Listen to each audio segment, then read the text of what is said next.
Oh, man, my goodness. And you rocking the peach, too, baby. I hope it's a happy birthday. I hope the long term's there. And you're lucky, man. It's on a Friday. So you get to enjoy that, man. You get to enjoy that. I hope you got any plans? What are you doing for the birthday?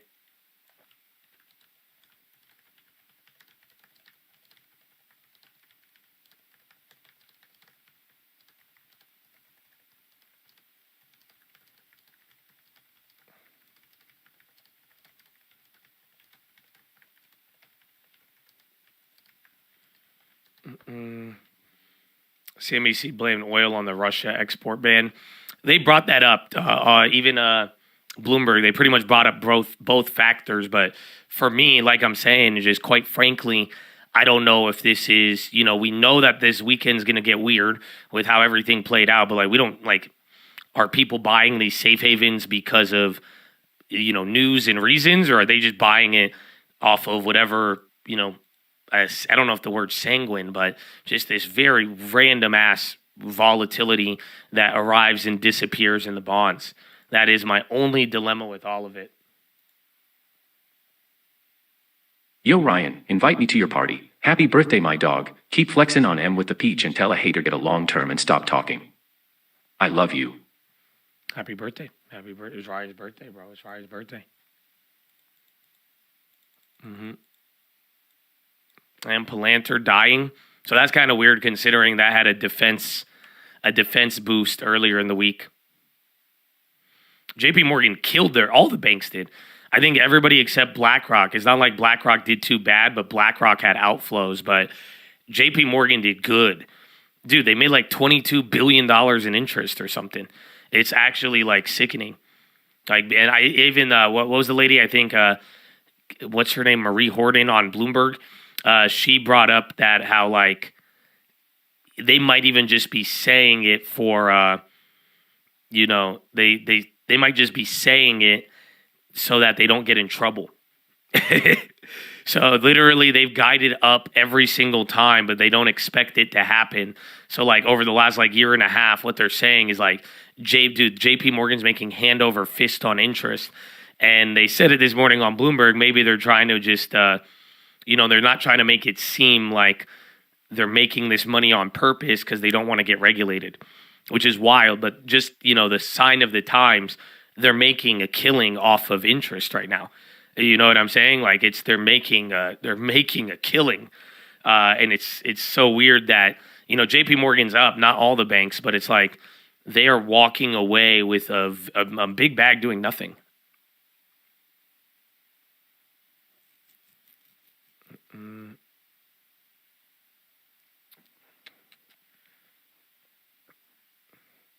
Sava, they had it was a report. Let me get it. It was on the morning headline. They dropped after hours then this morning. They got crushed. Please hold. SPY hit a low, then bouncing again. A lot of other names. AXP was running up. That's why I put it on the high. Apple's on the low. JP Morgan, again, bank earnings. You're up 4% now. Now you're up to 150. You might get up here. This might go back to a high of the year, bro. JP Morgan is closer to 52-week highs than way closer than 52-week lows. Report of terrorist infiltration alert in Haneda, northern Israel. And then Fed Harker, always a chance of recession, but does not expect a downturn. I'll get the headline way. My shit won't load. Sava, they had statement regarding an internal CUNY report. You have a medical background. I don't know if that is something related to that or if it's a university that shit on them. So it's either a medicine report or somebody wrote something bad about them. CUNY report, negative. Commerce Bank CEO, minimum reserves should stay where it is. Oh, dude, I have a weird ass play, but you're gonna think I'm a biased pumper. But genuinely, I want to share this with you. But you gotta like the video. Not really.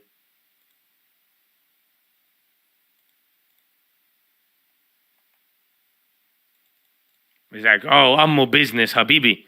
Ishkorak, Habibi. Oh, my goodness. Hard. Let's go.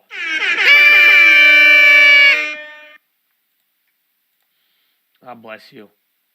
God bless you.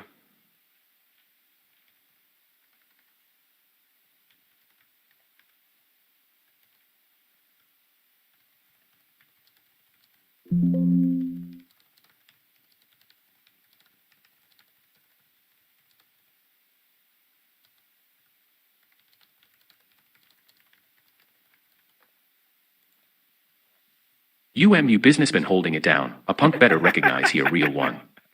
I love you. Yo, bro, AI cannot. He don't know how to say bro. Forgive me. You know what I'm saying? Forgive me. Yeah, don't. He don't know how to say bro. He said you. What? My bad. This is why I'm worried about escalated Middle East conflict. Because y'all AIs don't even know how to say Arabic words. Or y'all think everybody is Arabic and that's it. Y'all be like, damn, everybody in the Middle East is in Palestine? No, sir. But some of they're like, but every terrorist is Middle East? No, man, no. Fuck. So you guys, that's it. I love you, man. Peace and love, always. Always.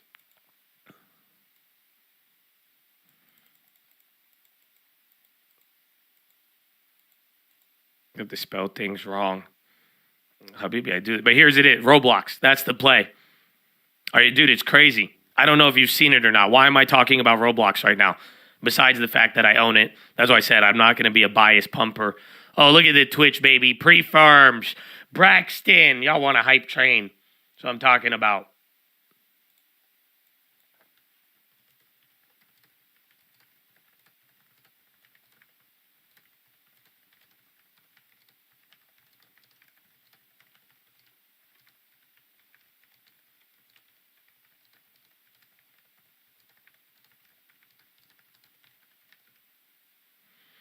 Oh my gosh, Charlie. Oh, happy Friday. The Twitch hella legit when they don't act like bitches during the voice wars. I love you. Keep it up, Twitch. You still in the family. Amen. Amen. GG.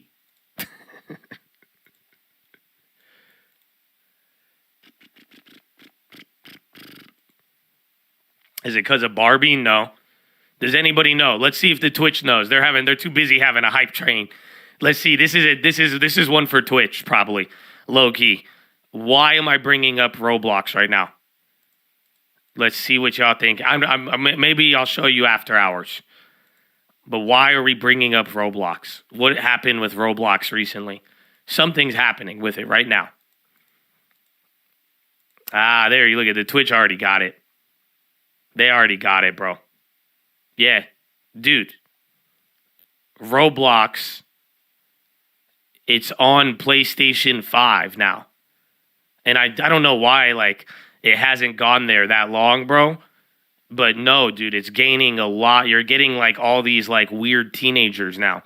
And I'm sorry if you're a weird teenager who plays Roblox. But what I mean is, like, dude, it's a meme now. I've already seen, like, 10 viral videos of different games on Roblox PlayStation.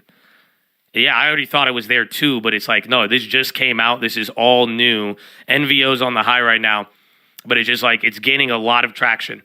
And you have all these people just playing these random ass Roblox games now that it's on console. And then it's just, I honestly, in a weird way, I think it just opened up the door to a very big audience of like, just not children, but not adults, you know, like teenagers now, because you got like, dude, there's like a drive-by game, there's like simulations, there's like a boxing one, and all of these I've seen viral clips with like over 100, 200,000 likes on them, and very good news, I think, but how it's going to develop is going to be interesting. I'm not making a play on it from the news, but I thought I would share it, and maybe we play some today. We'll see what we get into. Because I wanted to download Roblox after seeing the videos. I was like, no way. Now you could just play this on console, get access to all of those games, and boom. That's it. Teens with part-time, full-time jobs, yeah. It's a good, because like I told you guys the other day, you at least get you could get like a cheap version of every game on Roblo.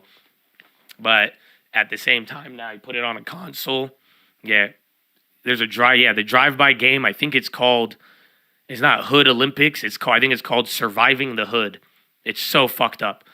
And then it's literally like a 1-pixel GTA game, but that game is going viral. Literally of people playing it. I don't know how many active users right now, but I'd say a couple 100,000.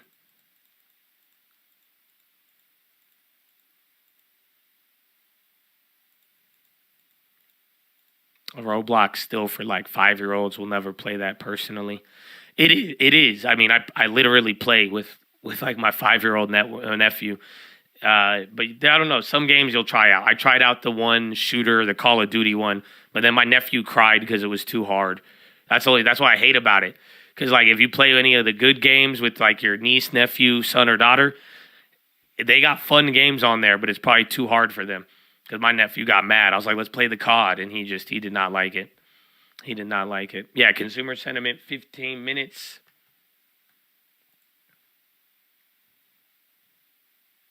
Potential play around earnings. Yeah, or their next like update when they give out the thing. But I definitely think it got them users because that news did. I mean, I just see it everywhere. And then SPY, a couple of Chicles, XLU, NEE, SE on the high, Amazon on the low right now. And then Putin's making a bunch of comments. And Harker, Putin asked on Tycoon Fredman he could choose where to live. If someone behaves immorally and then returns, they will feel it. Putin compares Gaza Strip blockade to Leningrad blockade in World War II. Putin says resolution of conflict could be reached via mediation.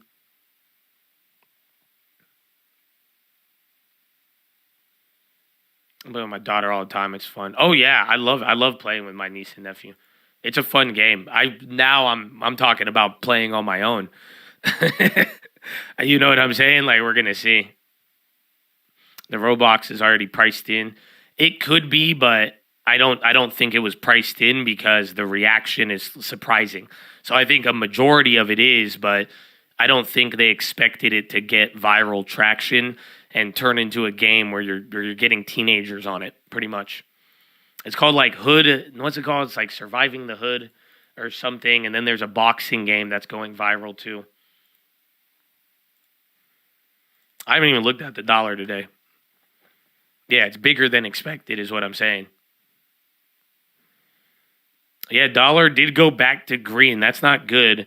Because again, the dollar's right below 30. And remember that had already recovered on the week. Walmart's on the high now too. And Pepsi and General Mills. That's 3 different food consumer plays on the high.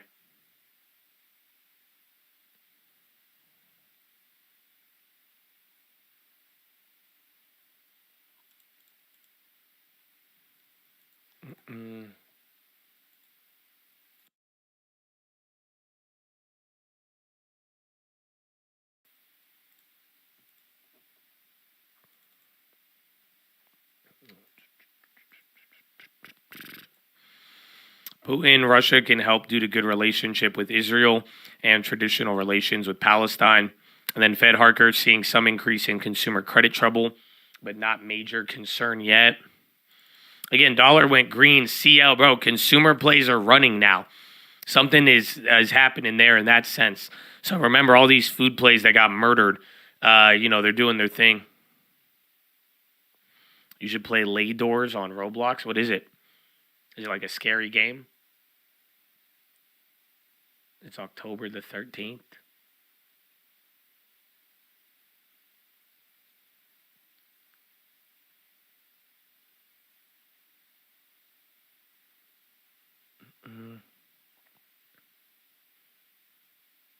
Yeah, Charlie, you got to get the kids YouTube, bro. That comment is wild.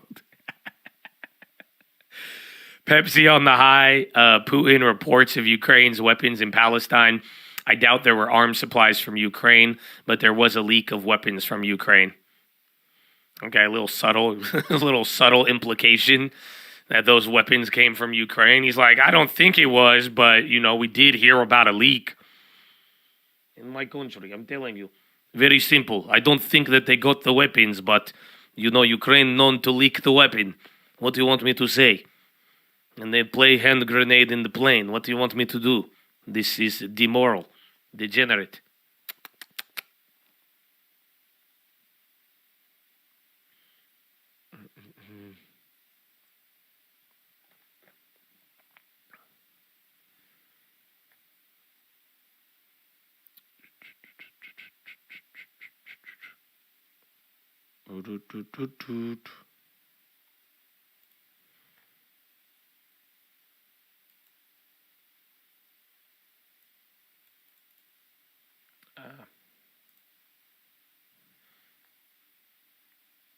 Lots of Chinese weapons. Listen, man, I don't believe the Chinese make weapons and sell them until I see it on the TikTok store. That's it. I can't believe it, bro. Everything is Meta and YouTube are trying to copy the TikTok store now. It's getting wild.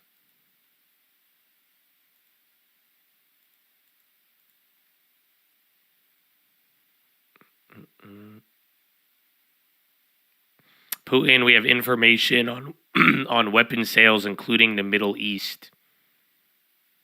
What?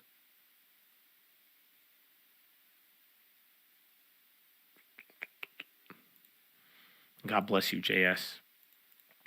Amen. Yes, you stud. You stud.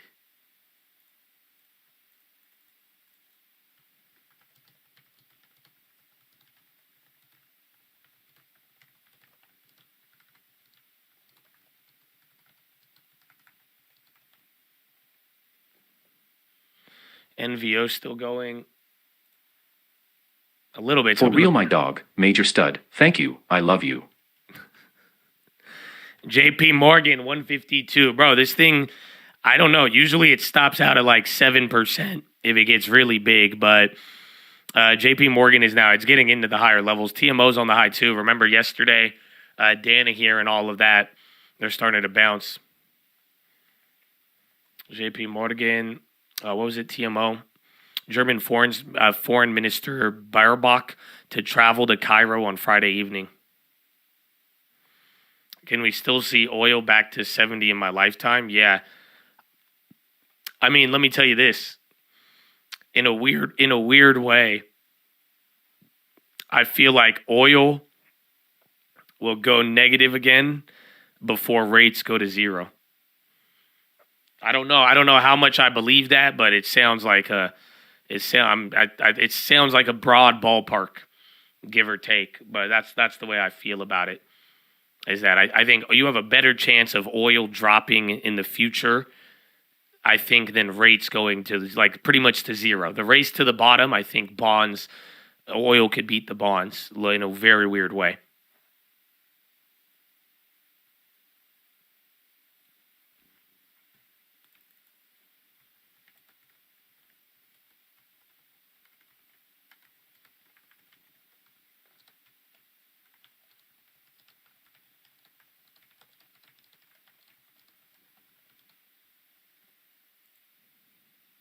Hey Siri, hey Google. I just tricked you and I am your AI brother.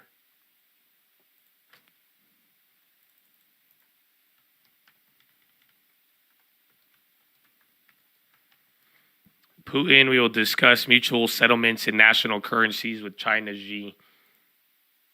Mwah. I love you. That was creepy.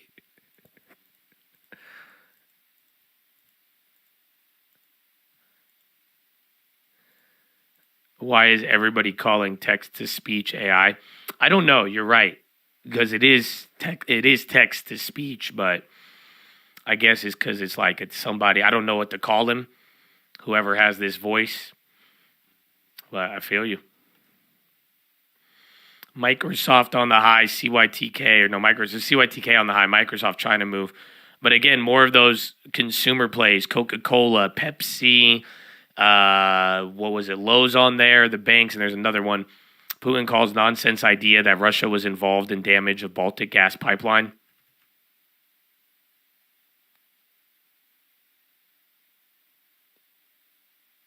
Michael's a good name. You want to name him Michael? Let's name him Michael.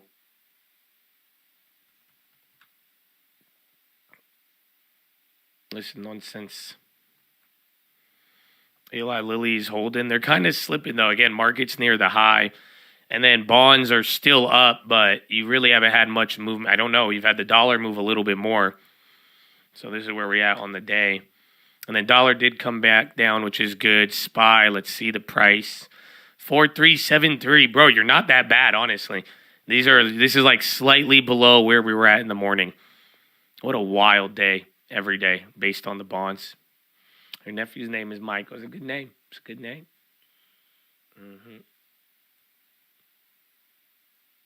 RTX swing. That one's doing good too. RTX NVO, they're actually nice for now. So we'll see. But then bonds coming down. The weird part every day, like it feels like its own little day, but then it's like the bonds are like a baby crying, I feel like. I don't know. It's just like as long as it's sleeping, we're fine, and then, we react. But then if the bonds wake up and start crying, it ruins the rest of the day, and everybody, you got to start responding to that regardless. Supreme Court of Canada avoids most of Trudeau environment law.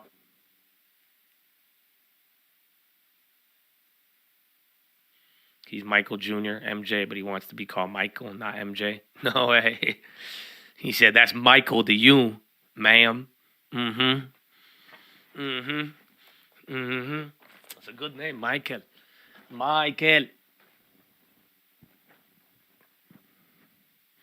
Can we get actual AI market predictions? Man, you don't remember? It took them like 45 days after ChatGPT, and they were like, Josh, ChatGPT AI said it's going to crash today.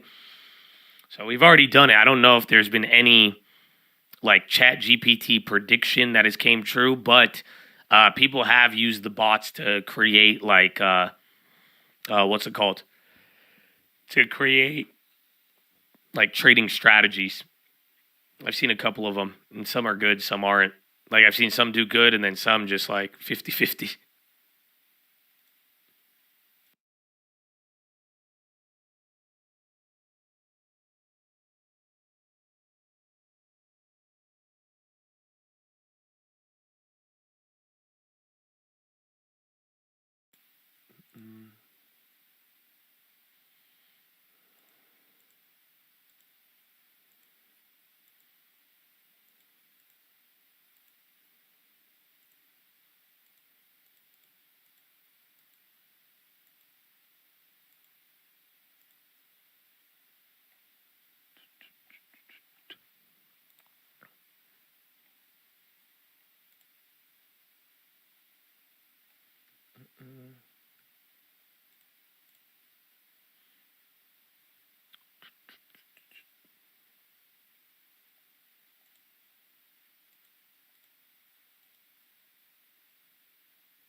Outlook prepping for earnings in 1 month, 18. It's up 18.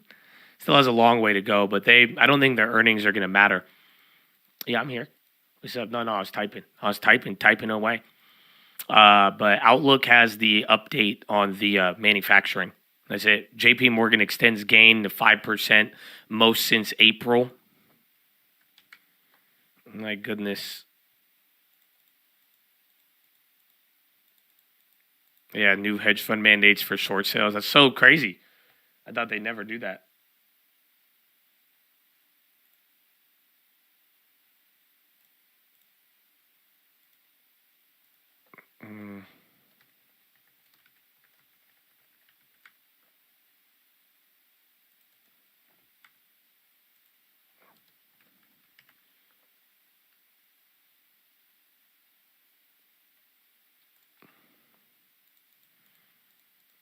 MPW drip filled me on the low. I don't know if I got it. Let me check. Did it? NVIDIA red to green. JP Morgan already reported. So they did good. So yeah, that's why they're up right now.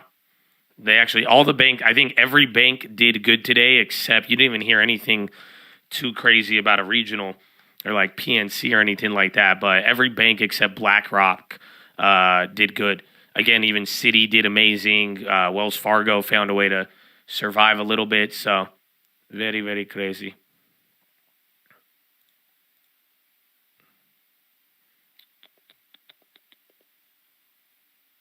MPW. Oh, yeah. Yeah, they gave it to us at what? 520? I'm down. I'm down. You're pretty much yielding the same amount of shares.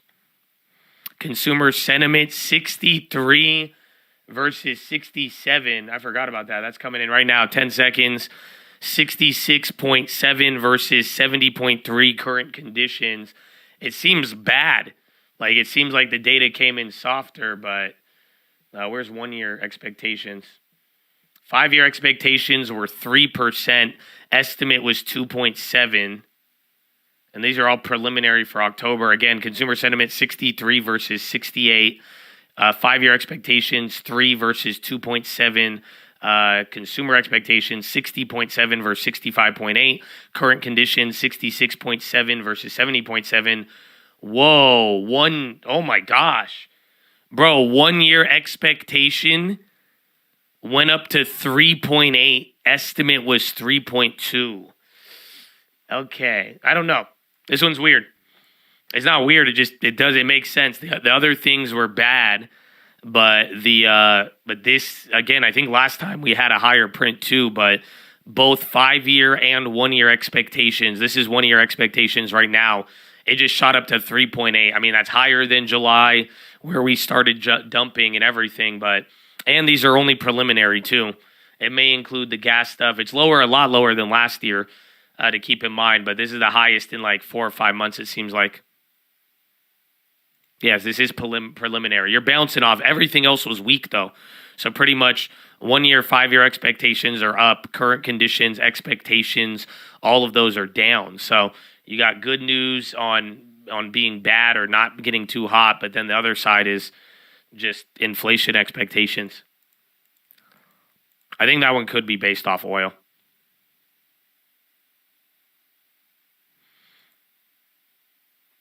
We'll see. Bonds, as long as the bonds don't die, just see it like I've been saying here. It's a pretty simple theme until we start getting more hyped off of earnings, and we already had some good earnings, so we will see. NVO's moving up. I'm surprised GPCR is not going. Groupon's on the high. They got to upgrade, and they died earlier in the week.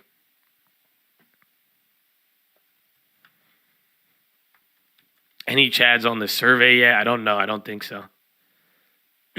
Bonds can do anything. Bonds can bring us down. They could lift us up. I mean, I do think the dollar might get in the way, as you see. That just had so don't get fooled by that, though. If anything, the dollar looks ready to pounce, and the dollar is right under 30. So above all else, it's still not I don't think we're out of the clear just yet. Just you got to be humble with the data as of late. But that data had two bad things with inflation.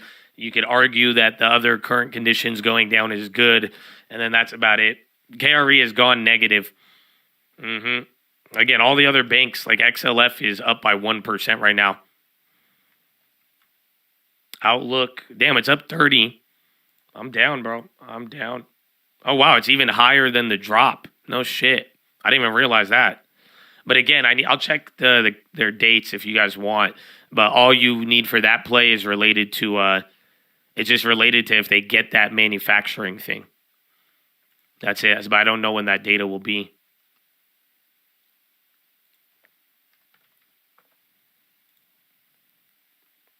What did I miss? Not much. Again, bank earnings were good in the morning. Bonds calmed down. We got a little bit of lift. And then right now, consumer sentiment just came in. 1 year expectations went up by half a basis point. And then even 5 year expectations by like 0.3. And then current conditions dropped. But so far, dollar major pop off of it. Bonds didn't move, and then equities took a little drop. Yeah, Microsoft now owns Activision. I think they closed today in Europe. I don't know if they finalized the whole transaction, but I think they have approval. Israel military rocket siren sound in Tel Aviv. Russell has been dying since that data came out. Again, that in regionals, but Russell has been weak all throughout the day.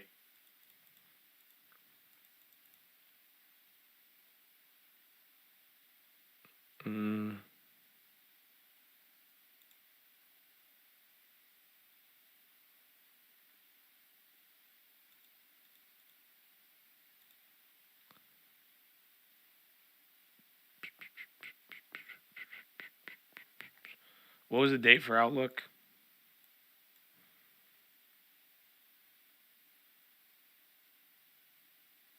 Oh, yeah. So here it was. It was a couple of days ago. It was on the 29th. But they did submit a, what's it called? Outlook announced that the Type A meeting request has been submitted to the FDA to discuss the response letter. It doesn't have a date, though. So again, they issued a CRL, though the agency acknowledged that the pivotal trial met safety and efficacy. It concluded it could not approve the BLA during the review due to CMC issues. So manufacturing, open observations from pre-approval manufacturing inspections, and a lack of substantial evidence. So they have to just get that meeting. That's the only catalyst. So this play died after all of their data met, but then the FDA said we can't approve your manufacturing process. They approved the manufacturing process, then it's in. But all of the pops and drops, I don't think they're meaningful until we actually get that. So that is what I'll be looking for. I wish there was a date, man. I really do. Let me see.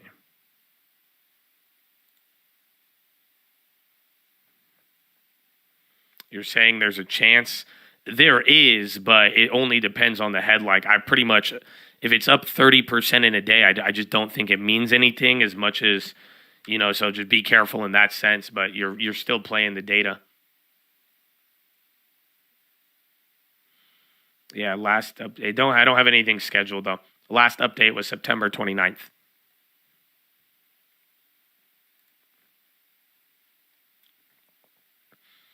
AMC on the low. Again, dollar came back down.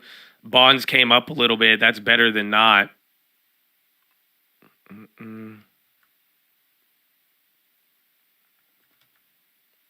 Dude, where's Burke? Bottom barrel buyout candidate? No, not without that approval. Maybe somebody would buy them, but it's simple. Remember, it's wet AMD, bro. Yeah, what do you mean? You got AI underwater?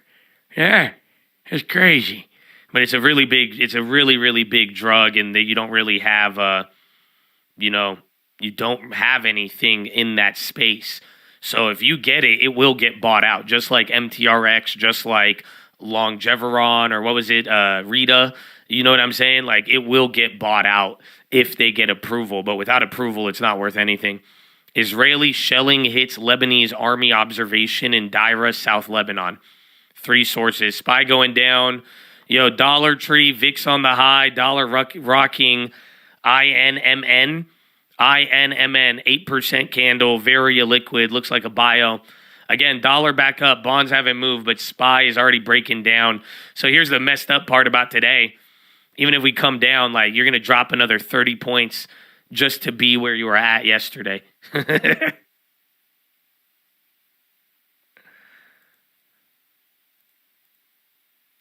You really thought it would have meant underwater AI. I feel you, bro. Yeah, wet AMD. It says it's wet age molecular dystrophy. Fuck it. Go look it up. But it's not Lisa Sue. I promise you. It's not Lisa. It's fine. I like Mary. Mary a bar and a Hummer. But seriously, I mean it. It's not hyperbole. That's the macular degeneration distribution. It'll change lives. That's why we've been fighting Big Pharma. Hey, look at that. You see Taylor Swift, her boyfriend married Pfizer. It's right, because we're fighting Big Pharma. That's it. We finally won. You know how we won? Because we won. That's it. I told you we won. Anyways, I need to go pee. I've been sitting here too long. I gotta. Where do they have it? A Flonase. I need a catheter. All right, I'm waiting.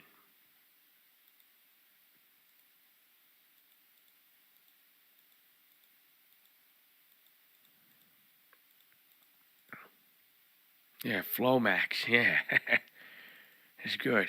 XOM on the high. Yeah.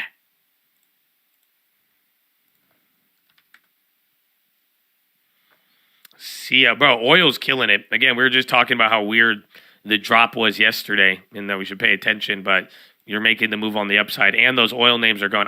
Bro. Bonds are holding up. Dollar and stocks look hella weird, but bonds are just holding.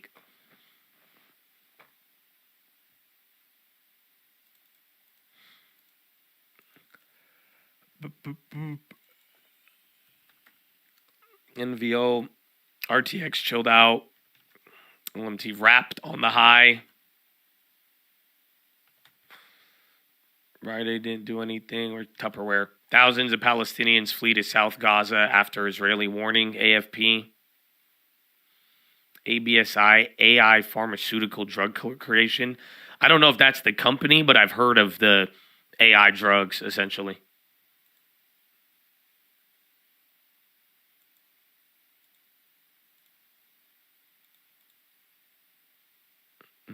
All right.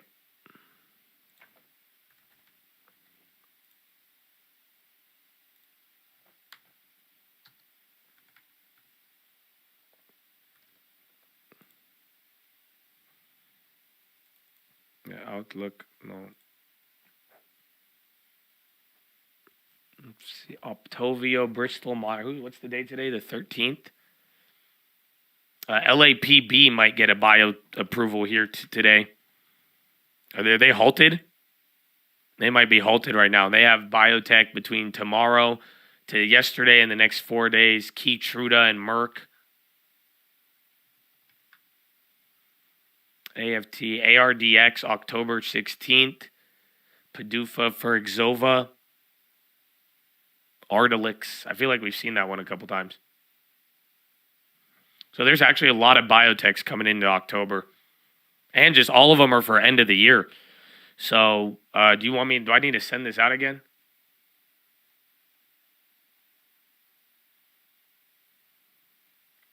I sent you guys till September last time, I think. I will put this in a document and I will stream alert this out. All of these are Q3. Wow, there's a lot. So there's maybe 50 names with deadlines up until December, but then there's probably 200 names that are on the first. I can't do this all. This is way too many. Holy shit. So the second half, third half, Q3, bro, there's so many names.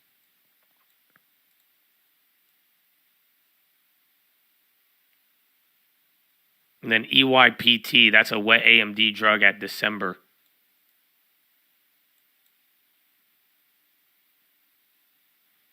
Next to buy Fat Face for a total equity of 115 million euros.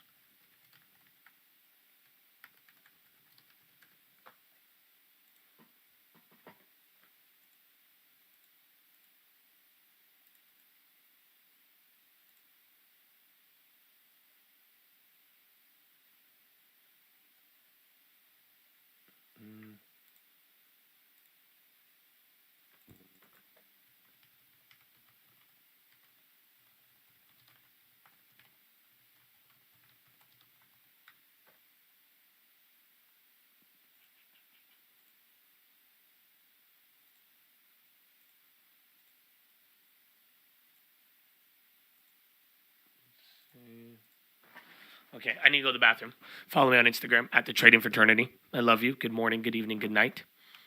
And yeah, I'll BRB. In the S&P 500 PE is around 20 to 21 times earnings. When you're looking at an interest rate environment that is that high, inflation that's that stubborn, the PE multiples should not be trading at 20 times earnings. So what do you do with then something like oil, which obviously has a feed through in terms of inflation? It feels like today it's being treated as a safety asset, as sort of like a hedge the geopolitical risk, maybe I can say. So what do you do with that and then energy stocks that have been outperforming? So we're not dumping money into energy stocks. I think that they've had a nice run. Instead, some of the sectors that we would focus on is those, like you had asked, the defensive sector. So it's healthcare, staples over discretionary and tech. I think that oil has been relatively tame given what's going on in the Middle East, but we think that it does continue to put pressure. We talk about higher for longer with interest rates. We think higher for longer with oil prices as well. Megan, a lot of people are coming out of the market right now. They're doing what you're saying, and they're going into cash. You just look at the BlackRock numbers today in terms of the withdrawals that they're seeing. Clearly, a lot of people are thinking this. Getting back in, that's the thing that I'm beginning to think about. How are people thinking about getting back in? It's the question that I want to know. Everybody's saying to me, get into cash, but then what? What kind of triggers are you going to be looking for? Yeah, that's a great question. It's one that some of our clients ask us as well.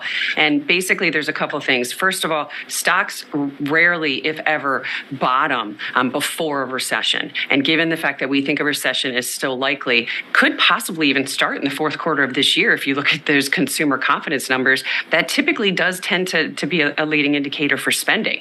So if it doesn't start in this quarter, at least the first half of next year. So we think the volatility in the equities is here to stay. We think that, as I mentioned, the PE multiples are way too high. We need to get some more realistic expectations there. That's what we're going to look at. When valuations and the fundamental picture all starts to come together, that's where we'll start to put money to work. Megan, are banks on your list? I mean, in some ways, they're perfectly set, in some ways, to manage volatility, say, through the investment banking and trading divisions. But then on the other side, they're dealing with the consumer issue. I mean, we saw reserve releases for JP Morgan, but then, of course, Jamie Dimon worrying about dangerous times ahead. Mm-hmm. Yeah, I mean, the financials are a very interesting area to look in, but it's a very broad area too. Right now, we're not, looking at the financials to add money into them at this point. I'm more concerned, as you mentioned, the consumer, not only the consumer, but businesses. Take a look at the small business, the loan rates on that. These are very high. This is going to start filtering into the small businesses. The consumer, as we mentioned, auto loans. You heard from some of the big banks today that they're seeing a big uptick in the auto loan delinquencies. We haven't even talked about the small and mid-cap banks yet. Now, I know that their PE multiples are attractive if you look at them, but whatever happened to the first quarter of this year when we saw the biggest problem they had was the rise in treasury yields and what it did to their balance sheets? No one's talking about that, and yet we're even higher than we were then from an interest rate perspective. So I think that there still is a lot of trouble that could be brewing in the banking sector. We're just not comfortable there yet. Yeah. All right, Megan, thanks a lot. We really appreciate it. Megan Horman, Verdant's Capital Advisors, CIO. Thank you very much. All right, it is 16 past 7 on the West Coast. 16 past 7 on the West Coast. Really? I'm looking at the clock. It says 10 a.m., but then I forgot I'm on the West Coast. It's 7 a.m. Wow. So I hope you're having a wonderful day. You're going lower. Again, bonds are finally moving. The dollar was the weird one. That is the only problem. The dollar is getting real weird. Dollar's up by point. Again, dollar's right under 30. Bonds are now coming down. So use everything as a context to yesterday. So to give you an idea now, we're about to fill the gap if we keep going lower. Bonds are not even close to doing that. But then all the while, every day, the dollar has climbed a lot more. When you start pulling this out, it's starting to look like, besides the NASDAQ and big tech, the dollar over the last 2 weeks, that has been your climber. So we'll see here, but my goodness. And then watch at the banks too. If the banks flip, that'll tell you something. And then dollar, another high. Again, market is literally right at the low candle. Same thing with the bonds.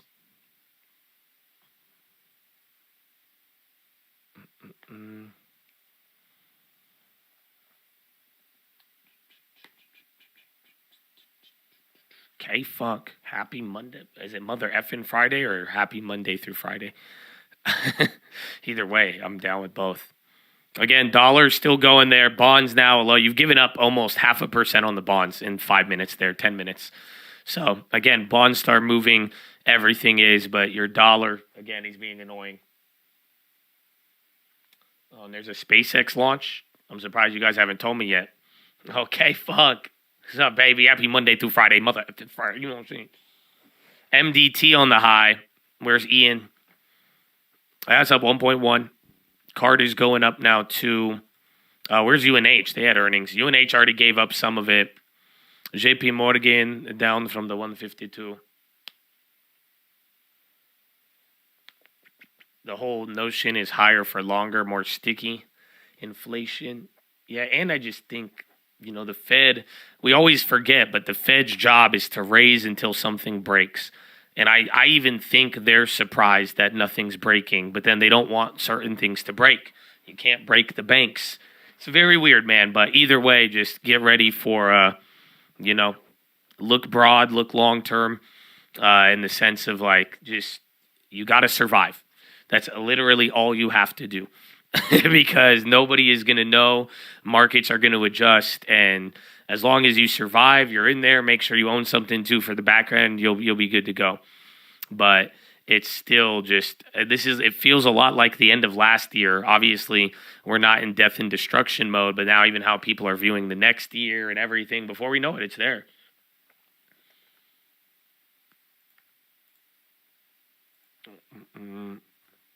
Come on. Oh, sorry. I thought you guys wanted to see this. You guys always tell me to watch this.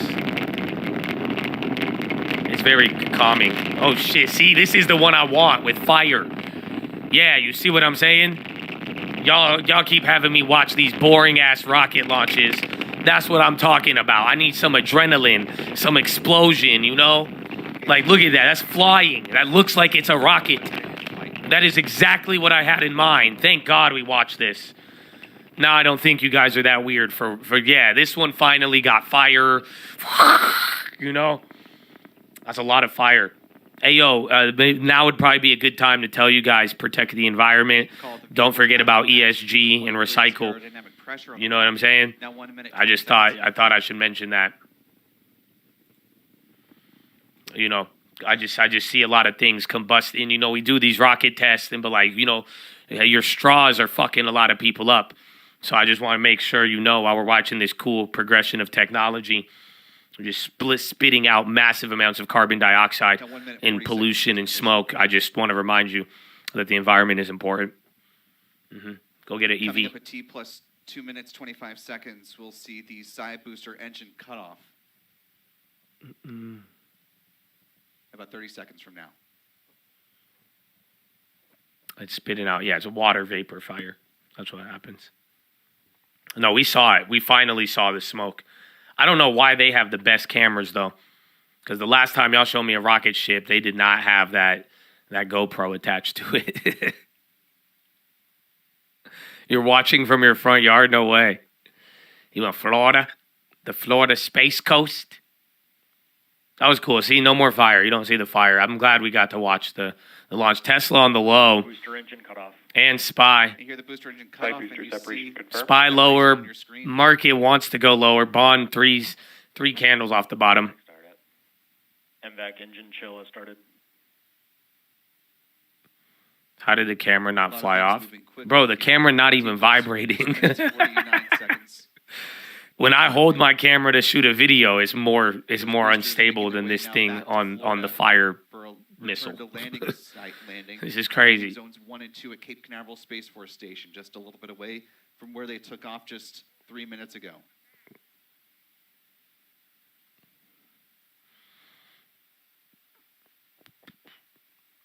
CHRD on the high, pizza. Okay, high ticker is kind of waking up, but the low ticker is still playing defense right now. And again, bonds, dollar, we're not out of the clear yet. Tesla just had that little flush. Another rocket was just launched, and that means the environment has been saved. T plus 3 minutes, 31 seconds and counting.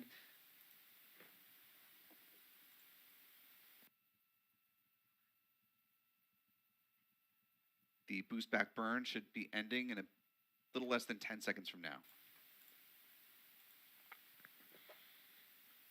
Boost back shutdown.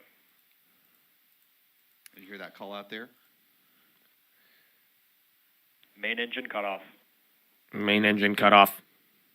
Stage separation confirmed. Bonds and SPY about to separate. Stage separation visually on the screen. MVAC ignition. Dollar ignition. And the Merlin vacuum engine on the second The stage. market catalyst vacuum. Yes, is saved. Bermuda. Okay, bonds not stabilized. Now coming to life.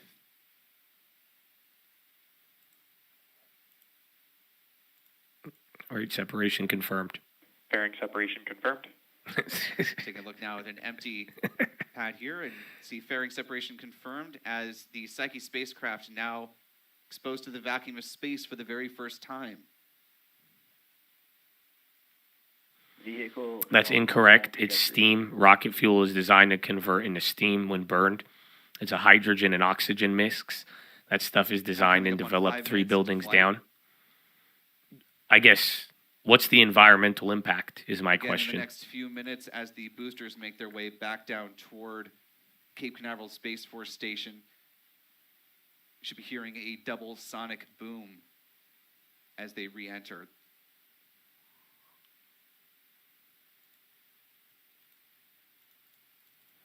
And how does it affect LeBron's legacy? Remember, last time you guys said that joke, though, I had to explain how LeBron was not involved in what we were talking about. Not everybody gets that joke. So, yeah, the LeBron joke it runs deep. It runs deep. T plus 5 minutes, 40 seconds and counting. The side booster entry burn is getting ready to start in just a minute away from now.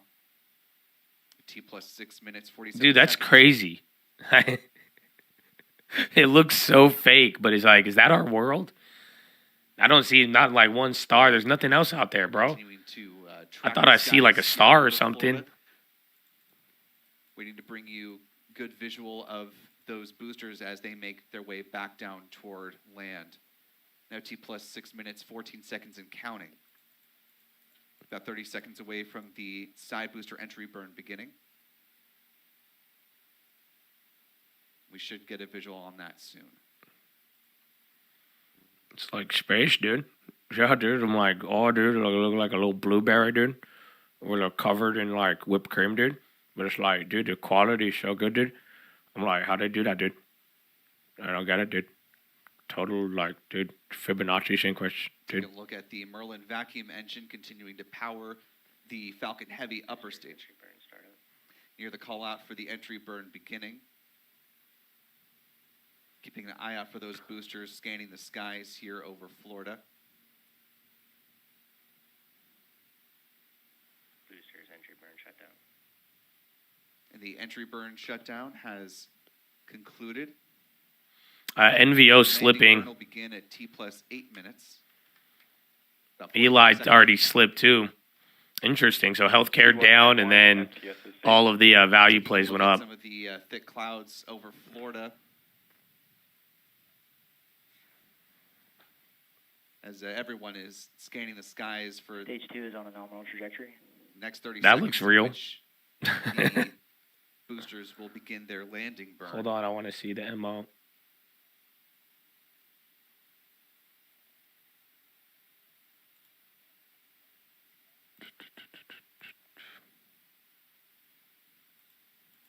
The sun is flat. That's The boosters crazy. now transonic traveling. Whoa. What the fuck? Stage 2 in terminal guidance. That sounded like a Subaru modded out. That's it? You just show up out of nowhere? What the fuck? Oh, that was two of them? There you What? see those boosters coming home. Yeah, it's pretty wild. Papa.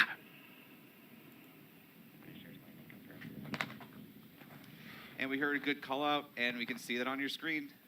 And back shutdown.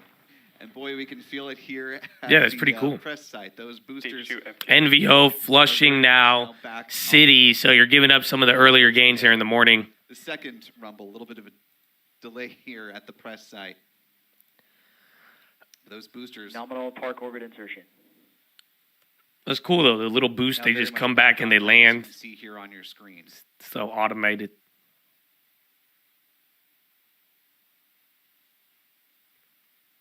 Is that T it? plus 9 minutes, 5 seconds into flight. Oh, it's still, the other one's still flying. Getting some nice onboard views. There it is. That is the Psyche spacecraft. Angling with the sun overhead. It's about 9.5 minutes. TTC on the high. Toro. Multi-year journey. There's a shot of the trajectory map from SpaceX, keeping eyes on the flight path of the Falcon Heavy upper stage as well as the Psyche spacecraft. No, I think they're still in space, but the boosters 7 seconds came back down, The second stage and then they landed automatically. is in a coast phase until the second stage engine comes back to life. That Merlin vac you mentioned will fire again. First for flight about down and 2 5 minutes, hours 12 later. Enjoy it, seconds baby. at Yes. T plus Enjoy my 54 minutes hometown. is when that will begin. You're going to love it out there. Show them what you learned on the court playing with the Scranton T Slammer. plus 10 minutes, 13 seconds and counting. Okay, SPY a little lower. Again, there was a headline, too. There was something on Iran and Hamas earlier. Back over. But other than that, we have been dropping since consumer sentiment. If anything, the bonds could be a little bit better, but they have not got destroyed as much. But dollar and equities, those are your problems. NASDAQ is down, and SPY is in the green. Vehicle assembly building, doing a little bit of a whip pan motion. 4355. From that for a moment. Yeah, gold is still killing it all day. Even oil is up. Again, the bonds are doing great too, but we've kind of sold off a little bit and chilled after that consumer sentiment. Still only 7:30 though. 11 minutes and counting.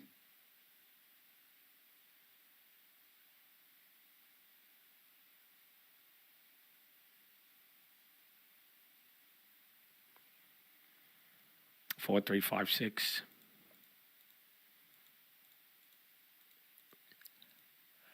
This is SpaceX. I don't know much about it, though. And then UWA president says entering a new phase of this fight. UAW president says prepared at any time to call up more workers to strike. UAW president says it's not announcing any new expansion on Friday. Says they will strike at any time. So he did not like the 25% pay offer from Ford, is what it sounds like.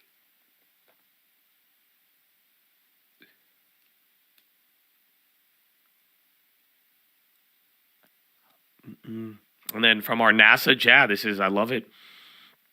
JG just dropping it.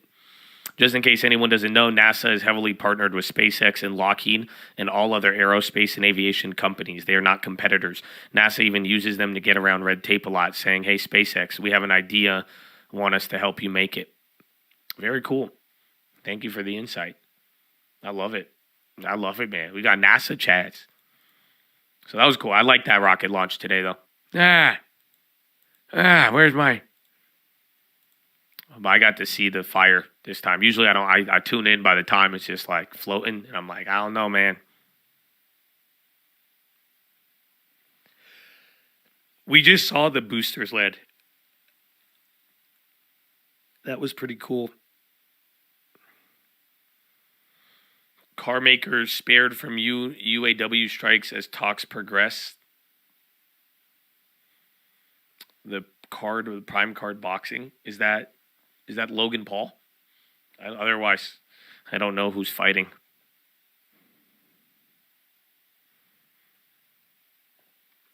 SOV and gold are killing it. 10 seconds and counting. Okay, bonds a little bit off the bottom. SPY's just holding the range, but dollar did come off the top, but it's still in the green, 0.1%. Do want to thank, taking a look at our live chat real quick. A couple of the Dennis versus Super Chat Logan. donations missed I'm gonna see during if I can watch highlights. I don't know if I could bet on it on DraftKings, but I always miss the fights. I always miss the fights. $2 super chat donation saying, "Let's go." You got NASA reading out super chats?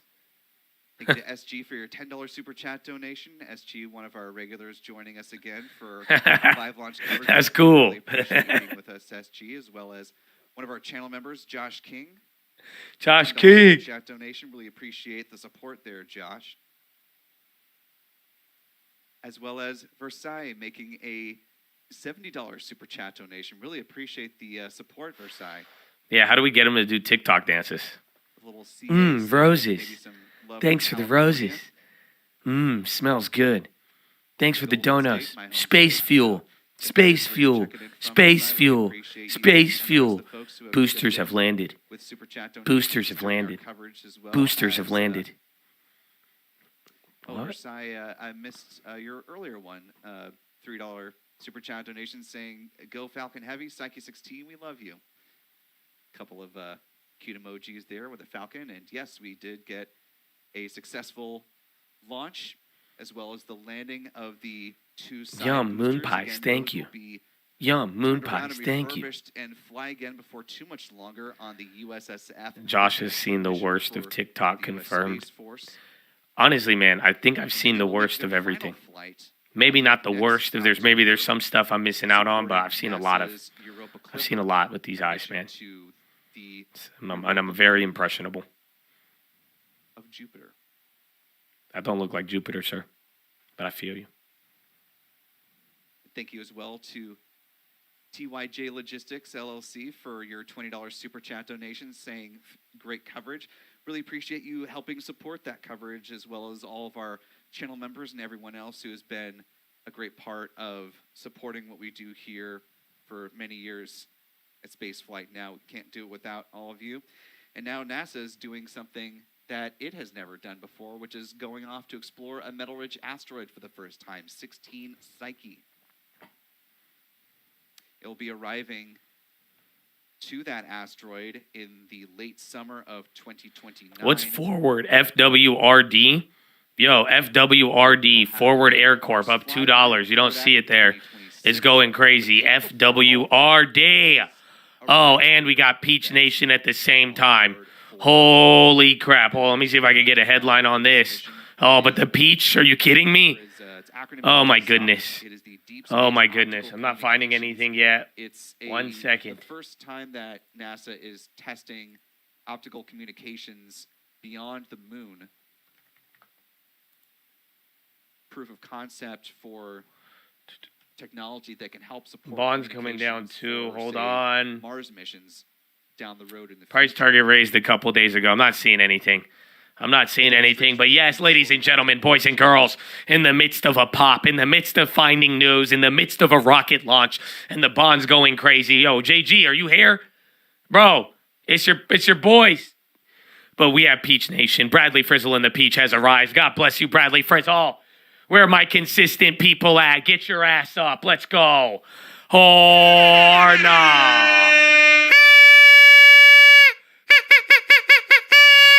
See, man, the NASA stream, they don't know about the Peach.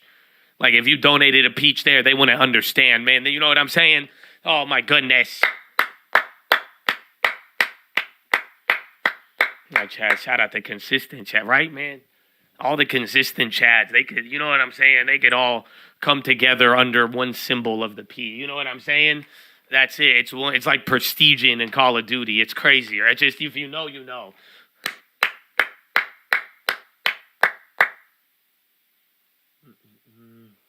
Mm-hmm. But is that look like The Office? Like was that what they showed? It looked nice. Y'all got like neon lights and stuff. It looked cool. It looked like a vibe. That's so crazy, bro. I can't even believe you work at NASA. That must be like, boo. You gotta say thank you every day, bro. That's such a gift. You are working on like rockets, bro. That's definitely a cool life path. AM Dizzle. Again, I don't got anything on forward. That was a big pop. Yeah, if you know, you know. Peach Nation.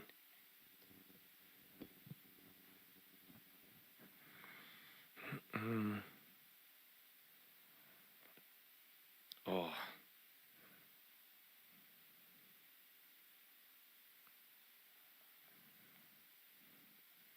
You decided to eat at a place called Bad Daddy's Burgers and realized everybody there has daddy issues. What? That's a wild name, and then, too, that's a wild assumption, though, at the end of it, bro. So you mean to tell me you went to this weird name restaurant, walked in, had a burger, and then by the end of it, you're like, yeah, I think these people have a lot of personal issues. She's like, I really think now the name, it makes more sense. You really drew the conclusion. Uh-huh. Was the burger good? Let's start there. We'll start there. That's how you'll know. You retired from that? Wait, are you saying that? Or like, did you actually work for NASA too? That's crazy. There's no way we have two NASA people. There's no way the chat attracts rocket scientists to that degree. If we do, I'm thankful, you know? Mm-hmm. Live smoke rises at Lebanon Israeli border. They just attacked not too long ago. And then again, Israel or Iran and Hamas said something. They said they want to stop the civil or the civil violations against civilians. What do they called it something else in Gaza though? I do not work for NASA. That's good. I work for NOAA. You went to NASA camp in middle school? No way. I wanted to go to that so bad. I didn't think I could. I didn't make any of the cuts. We couldn't afford it, let alone I don't think I was built for I just wanted to do the G test. You know what I'm saying?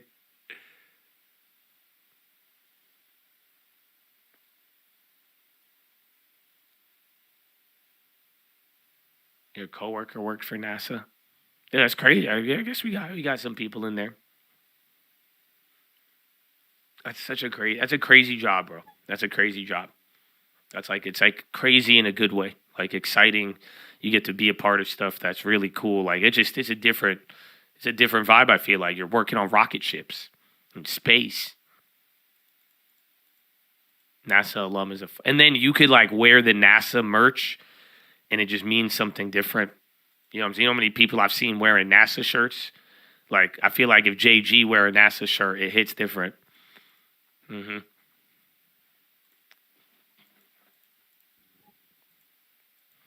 APLS on the high. Again, we're still coming down here now. You had a little bit of relief, just like yesterday.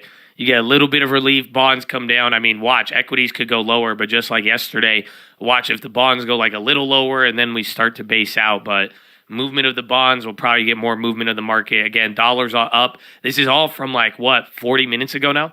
You had the data come in, and it was weird. One good, one bad, and then we had this weird little back and forth. When I first started working here, someone told me you'll never be able to unsee the ungodly amount of people that wear NASA merch. Yeah, for real. Oh, that G-Shot, bro. I know you got to. Yeah, I need to see you, Charlie. God bless you. Last time, you see how we had a crazy weekend last time. I would have lost my voice even more too, but I think I could get you a PO box, or just come out, maybe. We'll see. I gotta see. I don't know. What are your guys' plans for Thanksgiving? Christmas. We got to do our cult Thanksgiving. You guys know that. You guys know that's in a month, right? Oh man, I don't know. Maybe this time we do it in person, but I don't know yet. I don't want to get you too excited. So, but we are gonna have our turkey on stream. So we'll see.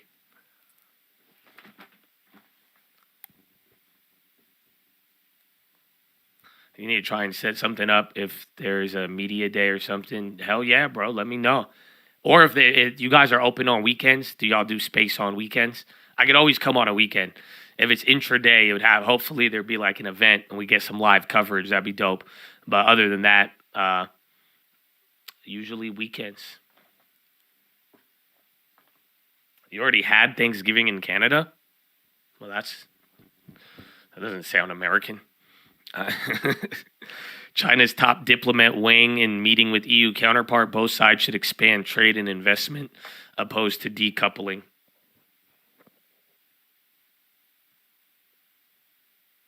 There's a great deal to Kauai for Thanksgiving. Just saying. Wish you could do it on Zoom? What do you mean? We gonna be on usually we'll be live on the stream for the Thanksgiving. We could probably get the Zoom involved though. Get some faces in there.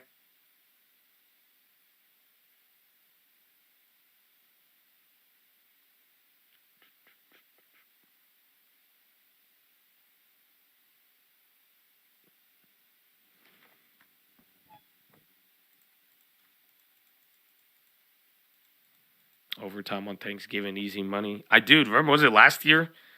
It was like last year or 2 years ago, the holidays for overtime, they were paying you so much. I don't know if it's like that now because of still the supply, but I feel like in the world of the labor market still tight, I feel like if you choose to work the holidays, I feel like they pay you a lot because a lot of people don't want to do it. I think that's kind of part of the whole, I think that was a result of work from home in a weird way. But you have way less people who want to work on holidays. They want to take their vacation, take their travel, all that. I remember back in the day, it was give me a shift. People were grinding for the shifts. That time a month, 38 months. Wow, look at that.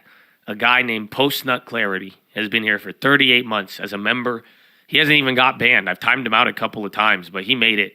That's amazing. 38 months with that name, everything. My brother, thank you for everything. You've added a lot.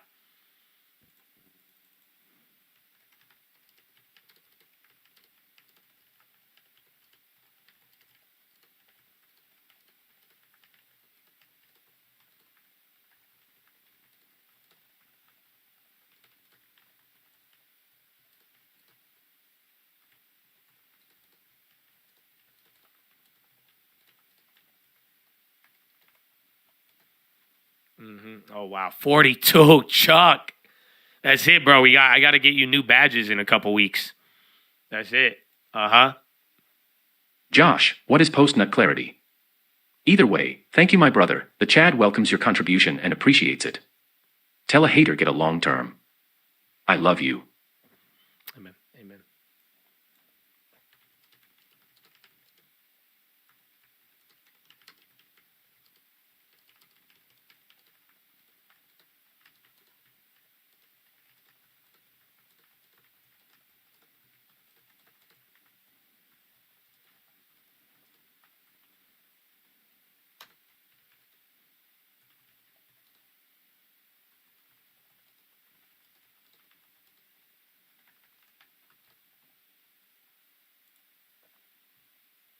And all the other 30+ month members, I love you too, but like I can't type that fast or speak that fast, so I appreciate you. Turn up.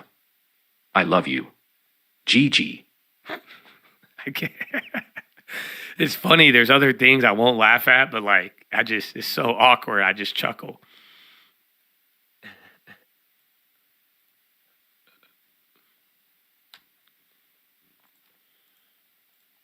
I love you.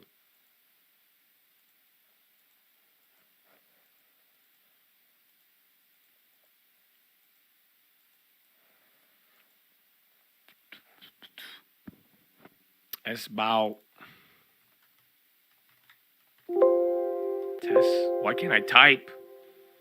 Tesla's down 1.5. Novo bounced a little bit. XLF is getting work now. Dude, even JP Morgan's giving up 2.5%. Live in the here and now, but read about EVT. Is it an eVTOL company? Vertical Aerospace? Like he said, live here and now, but read about the future. I like that. Good comment.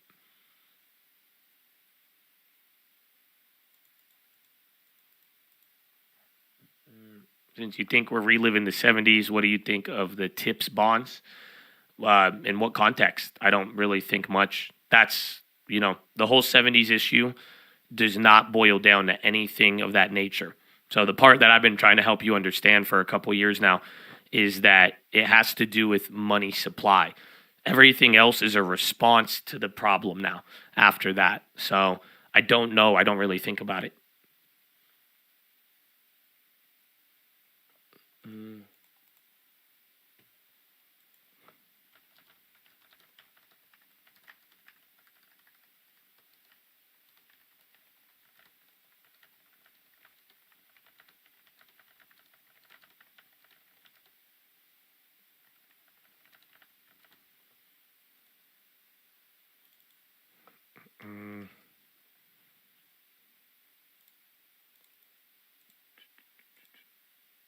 I always tell people, I love you.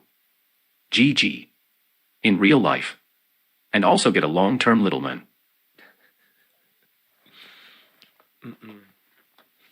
The real yield is up to 2.74 and adjust for inflation. So how does that change $9 trillion added to the money supply? You see what I'm saying?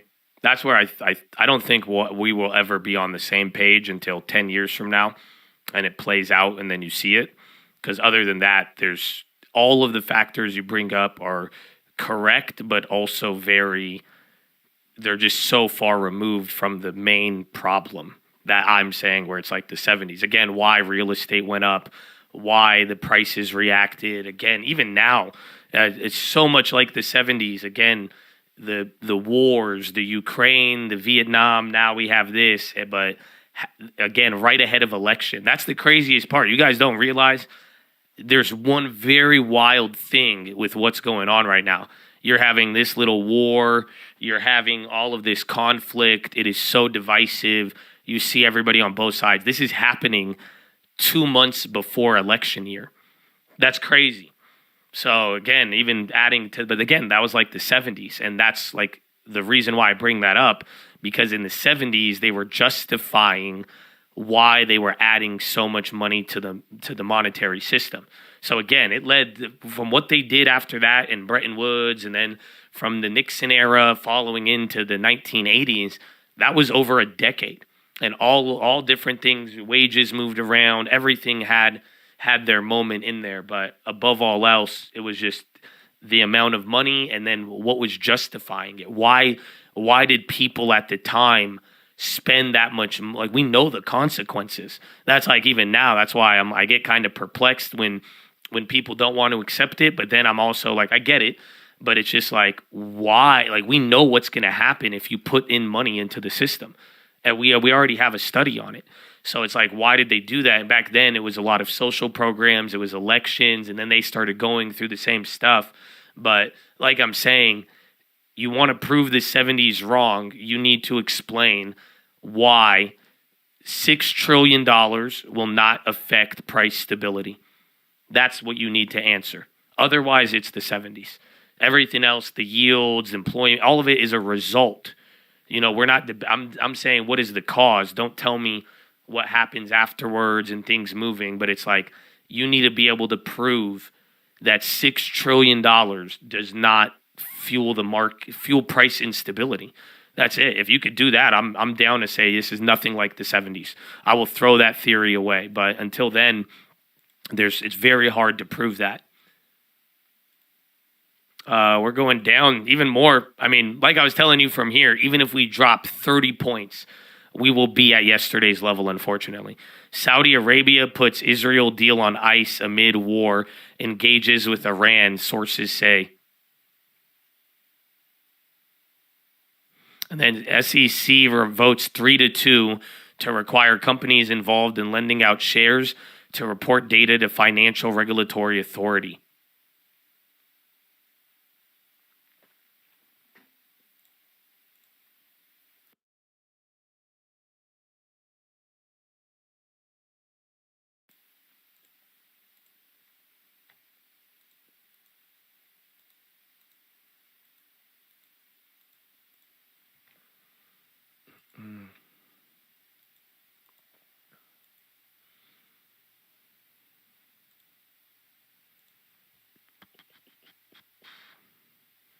Okay, 4-3. You're going down now. You're starting to flush harder. Bonds are being chill. Again, I think your only problem now is the dollar. That is climbing, and the dollar right now, 4 cents below 30, which is a crazy, crazy number. Again, last time, markets were like 150 points lower when the dollar was near these levels.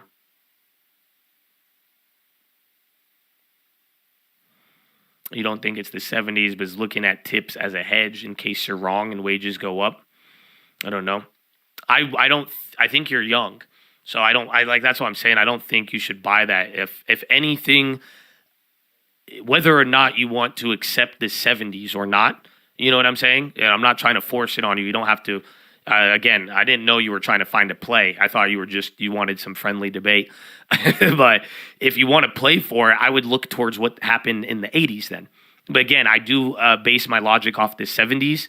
But if at the end of the day, like if you're like, okay, if wages do go up, how can I benefit off of that? Even if you don't believe it would happen, or if you're like, that's what needs to occur, what I would be looking at is certain assets. Like, again, I think certain stocks and real estate would definitely go a long, long way. But that's why I like real estate, because I think whether it's the 70s, 80s, or even not, you are going to get a lot of protection in there. But if anything, I think you're better off buying equity, holding higher growth equity for 10 years rather than being a sub 30-year-old buying, tips.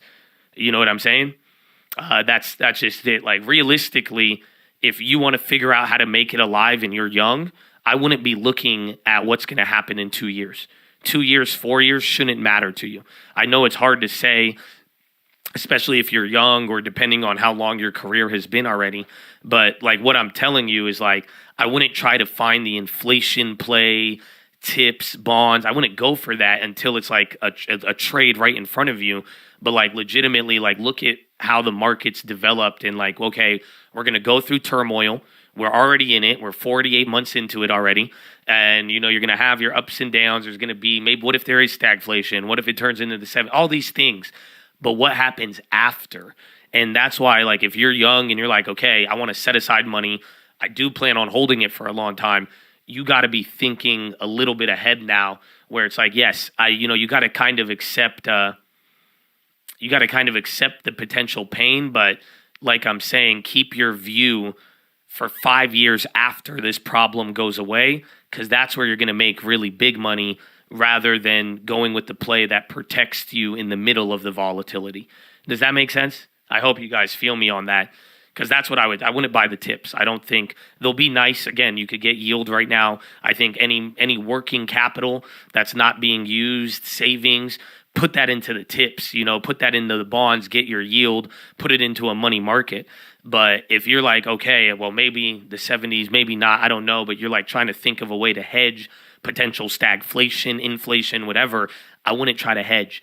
I would say, I'm young, I have money, and look ahead for, the back end, because, if you could set up with there, I think you'll be a lot better off both after the dust settles and then you'll have a reward on the back end.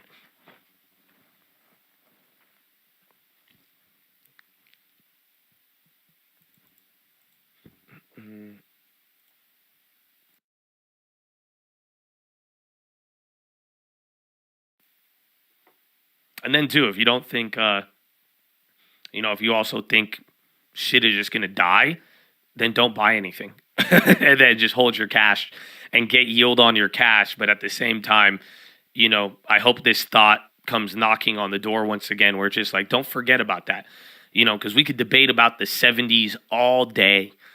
But what happened afterwards, and even before the 70s, it was a rally. After the 70s, it was a rally.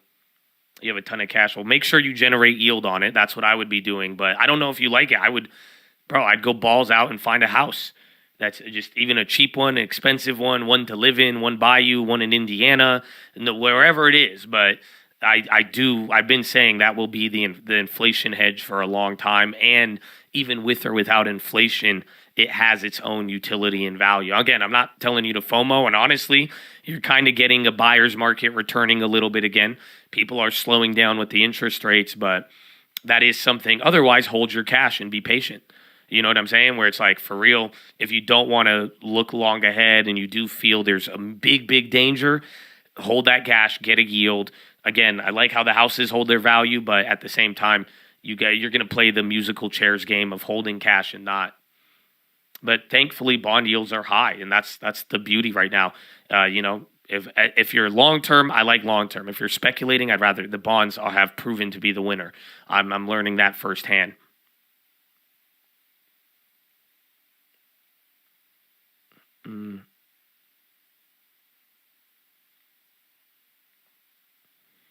But we keep going down. Gold is still on the high. That's been running all day.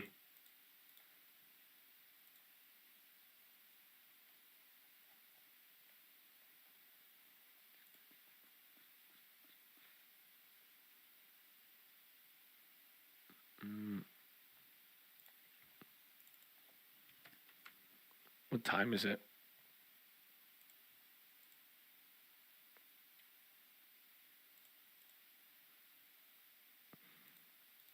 Did the Fed dump money into the economy during the 70s or 80s? It wasn't the Fed, it was the government. But yeah, and they upended the whole monetary system. Up until the 70s, we were fixed to gold. And then they changed how the dollar got valued through Bretton Woods. And then shortly thereafter, again, under Nixon, there was wars, there was conflict. He did a lot of money on spending. There's a different realm of politics, too, that was introduced. So the money supply in the 70s, that's the only thing that could relate to what we just did following 2020. That's why I've been bringing it up for a while.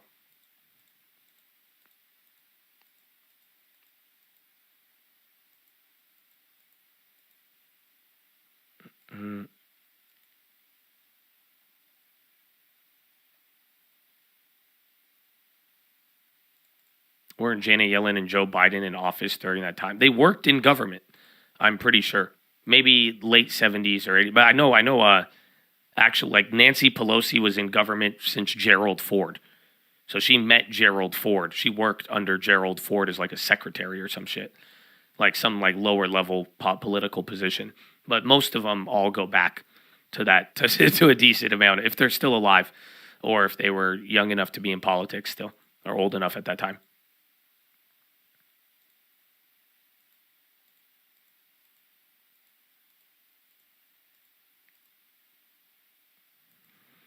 I'm 23. Do you think it's a good idea to sell all my stocks to buy my first house in full? It depends. Send me the house. Let me look at it. As long as you're not making a dumb decision, I could get behind it. Now, and here's the thing. Ironically enough, I have not had a bad response yet. So out of any of the young guys who have ever like listened and like literally just bought a house or sold their long-term and bought a house, I haven't really had anybody be disappointed by that. Surprisingly. Other elements I've had more people mad about holding when we said we're just going to hold for 10 years. You know what I'm saying? I've seen more people regret holding rather than buying a house as of late, as of the last 3 years. So that is, I'm down with it. Again, that's why I say just don't make a bad emotional decision with it. You know, you don't have to overpay, but you'll be good. I think so. But don't rush it, and that's the beauty is like you have the money. That's what your long term is there. Your long term is there so that you can make a good decision. Do you guys understand that? I really hope you get it. It's richest man in Babylon, my brother. You have a purse. You have money in there, and it gives you opportunities and tools. It will attract other opportunity. So the fact is, you got this long term, and it's sitting there, and you're like, wow, I can buy a house. I could get a down payment. I could start a company. I could do anything. You could go on vacation if you wanted to, right? But if you're thinking of growing your wealth and capital in your future, you know, that money is there so that you could just sit, bro. And you could find your opportunity. That's why the first house that comes your way, you know, it's not like you're going to miss it or you're not going to have a way to use as long as you get your money and you hold it and let it grow adequately and protect it, it's yours. So that's why it's like, if you could wait, but like keep shopping and have the idea, I wouldn't be scared. But at the same time, if the deal isn't good, I'm not going to upend my long-term and savings to go after a deal because quite frankly, I have money. I don't need to chase a deal. I have the long term. And I'm speaking in first person for you because all of you with the long term should be saying this. And you should be. But then again, don't be too timid.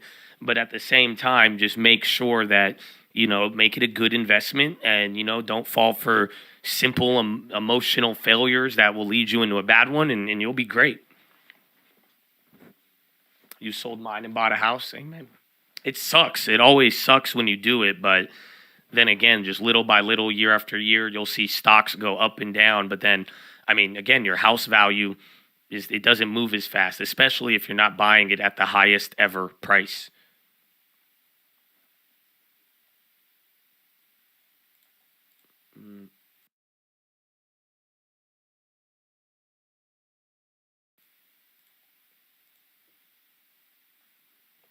Waiting for rates to ease. You suggest that unless you're buying all cash. I disagree, unfortunately, because I don't think the rates matter in the sense of focus on the property, the value, the demand, the utility, the supply, the transferability, you know, a good location, you know, someone's willing to sell it cheaper. Again, I mean, we've gotten a lot of foreclosures. Like even then you're starting to get a little bit of that, but it's like I wouldn't let a rate and waiting, especially if you're young. You see what I'm saying? Like if a 23-year-old, you know, you may have an opportunity. You could get a house at a fair price over the last couple of years. It's not too high, not too low, you know, and then it's down the road. You don't know what the rates are going to do. Even then, ask people a year ago, they probably made real estate decisions based off of it. And now, the situation just got worse for rates. So just look for the good house and look for good demand, utility, supply, transferability, dust. That will take you a long, long way. You selling solar with the real? Let's go, baby. You're going to get a lot of leads with it. We got a lot of solar, Chaz. Now, I said, if I ever have, I'll give you guys my lead once. If I ever get a house without solar and I need it, I got y'all. But other than that, Cali, any of my new builds, they're all forced. They're forced to buy it through the builder.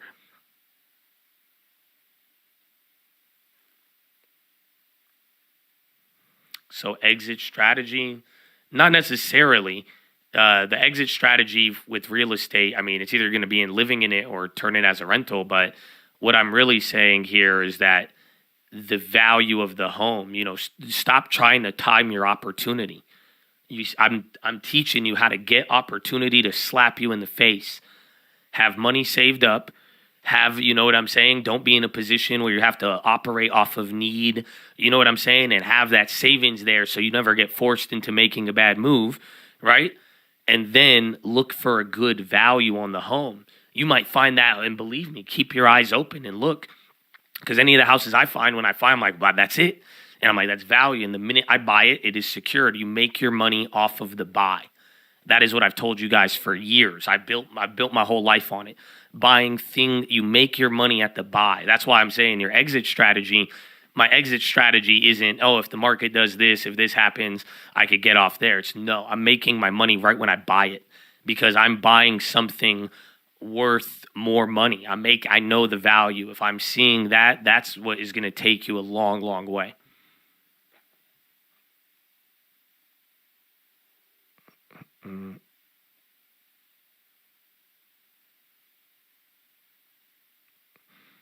I'm 23. I made the dumb decision. I bought my house 2019 and sold last year because I had some issues with the neighbor. I feel like I do need to be slapped. You don't. What you need to do is take that money from the other house and go buy a cheaper rental in Indiana. Not a recommendation, but that's what I would do. It's okay. God's plan. I wouldn't have sold it for the neighbor. I would have turned my music louder. I would have made them move out. But at the same time, it's still, you got to, it's okay. I would go find, you made money. You bought in 2019, you just sold, you came out with a bag. Go buy a cheaper rental and then go rent even to live wherever you want. Go live in a penthouse or something, go where you want, but go take some of that profit and put it into something there.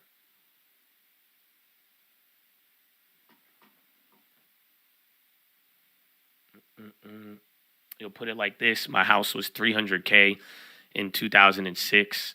You bought it for $79,000 6 years later in 2012. Yeah, but it took a lot, and that was wild. And I'm not saying that the real estate won't go down, but what I'm also saying is they said real estate was going to crash in 2021. I bought several homes that went up 100% in a year and have not came back down, and we don't know what's going to happen. But I know what a good investment is. And that's why you find it, make sure you're not overpaying. Good area, good utility, good land. Make sure it's something decent. You don't know what's going to happen, but getting a good investment there can go a long, long way. I'm even talking Ohio and Indiana. So the whole point is there was a big decline in real estate, but then on the way up though, it's already went up enough that even if we go 50% down again, a lot of people are going to still be up, even off the last year. You go down 75%, now we might get to 2019 prices, which is insane.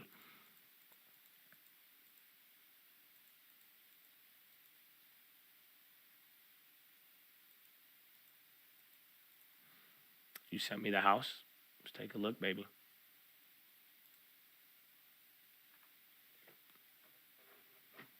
What's your name? I think that's you. I was like, what's your fucking email, bro?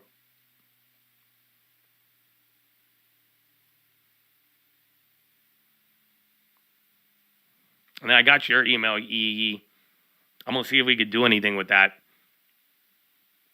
If I could try to take it over, but I'm going to see. I'm going to see what LT says.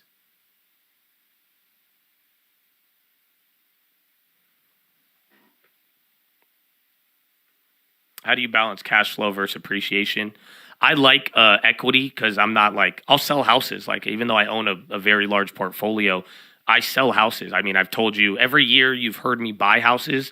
I have told you I sell houses as well too. So I like appreciation, but you know, in this environment, cash flow, it's good to have, but then you're competing against the bonds. But it's a mix of both.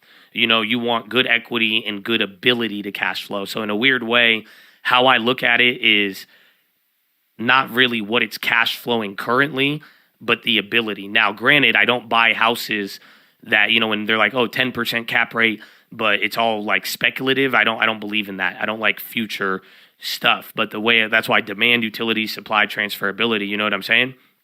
It's just like those would help you know that it could also rent too. So demand is part of rent. Where I'm saying I want an area that's so good where people want to pay a lot of money to own the house, but then the demand is so good that I could even rent it for a good price. So that's how I balance it. But above all else, I do go for equity and appreciation. You are back online, sir. UAV online. Enemy bounce above the parachute level. Be careful.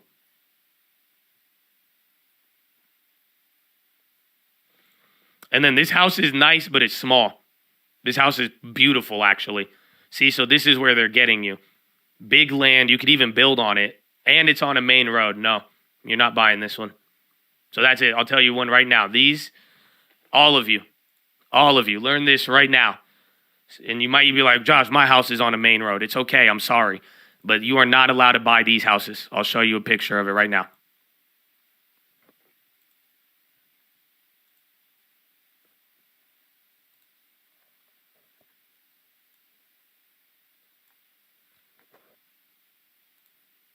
So this is the picture, but you see this? Main road, and your house is right here. You do not buy those. Why? Because you can't sell it to people who have kids in the future. And then there's a lot of people, if they don't like the noise, or anything, this makes it really hard to sell properties. Even then, the one that I flipped in the Bay Area 2 years ago, I made a good profit, but that one I got lucky. That one was like on a road, and believe me, if the market wasn't hot, I would have had an issue with that one, you know, because it's a very big problem. A lot of people don't realize this. So that's everything else, it was going to be there, but then this property is really nice. I like it. I see why you like it. Why? Because it's a pretty home. It's remodeled. It's good finishings. It's a really nice house, honestly. But the problem now, too, besides the road, is it's kind of small. So, and the beauty is that if you were here when another Chad, they showed me another property, and I did the same thing. I showed them just utility. So, like I said, demand, utility, supply, transferability, right? Utility now, this is a 2-bedroom, 2-bathroom, 900 square foot house. 900 square feet, when you come to sell it, any of the houses with like 1,300 square feet, if they're $10,000, $20,000 more, they're going to sell all before you. And there's less utility. You want to see it has a living room, it has a bedroom, but then it's like upstairs even built. This house is small. This house is very, very small. It's a 2-story with 900 square feet. So that's like 500 square feet low key. So that's the thing I don't like about it. But again, it's a beautiful house, but I don't think you're getting a deal. But I do think it will be harder to sell. If you could get this, let me check the pricing. Yeah, bro, they bought it for $75,000 in August. Yeah, they're flipping it. This is a 2-month flip. They're trying to make $100,000 on your ass. I say no go, my friend. Keep sending me them though. Like I'm saying, it may be discouraging to hear the house that you like. You're like, oh no, but like, bro, this is gonna make you a lot of money by making the right choice. But look they just bought this 2 months ago. They're trying to do the Josh Answer special. That's why it's on the road. They fucked up. You see what I'm saying? It's on the main road, but they bought it for $75,000. The house is 900 square feet, bro. You know how much they literally, you know what I'm saying? I generously, how much do you think they spent? Maybe $5 a square foot, maybe $8 a square foot to remodel? No, I'll give them $10 a square. Man, fuck it. I'll give them $15 a square foot, bro. They spent $13,000. You know what I'm saying? And then they're gonna make 100% of their investment. So it's not even, you know what I'm saying? But they got that discount for a reason. Yeah, they're trying to do the Josh Answer special. That's what we call it. Because again, he coming in cheap. He bought the house so cheap, his repairs are even cheap too, and then that's it. It sucks. So many houses are so expensive. I have to put $20K in work. It's okay. Who cares? I would bro. I will come down and help you do it. Or literally, you have Sam in Michigan, bro. Honestly, you should be working with Sam. He's the best in Michigan. I love the dude. But at the same time, it's like, I would not, like, your return is going to be good. Like, you're saying, oh, I got to put in $20K. I'm telling you, we could do it for $10K. You could go buy that same house, 80 grand, $10K. You're in at 90 grand total. And then, boom, it's worth 200 grand. You just made $100,000 equity. You know what I'm saying? It's a very, it seems like it's a very good return. But even then, I think you might be able to avoid it if you could find something right at the cusp. You know, we don't want anything with like major kitchen repairs. Let's just find something with like shitty carpets and paint. But that one is a flip. So, like I'm saying, I know that one though. I don't see it as you're the one buy. It'll be a good house to live in if you like it, but valuation wise, that one's going to be tough to sell when it's all said and done. I'll look in this area though.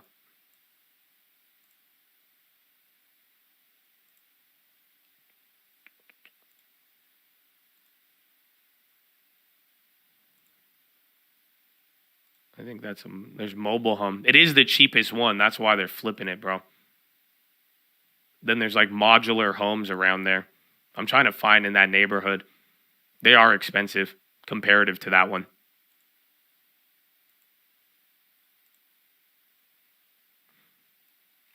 But no, there's this one right, and there's that one next door for $240. It's a lot bigger. It needs some work.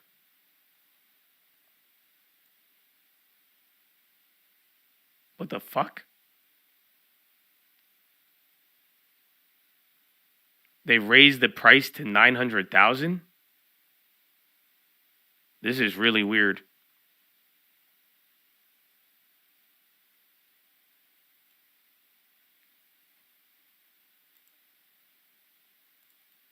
I'll email you this one.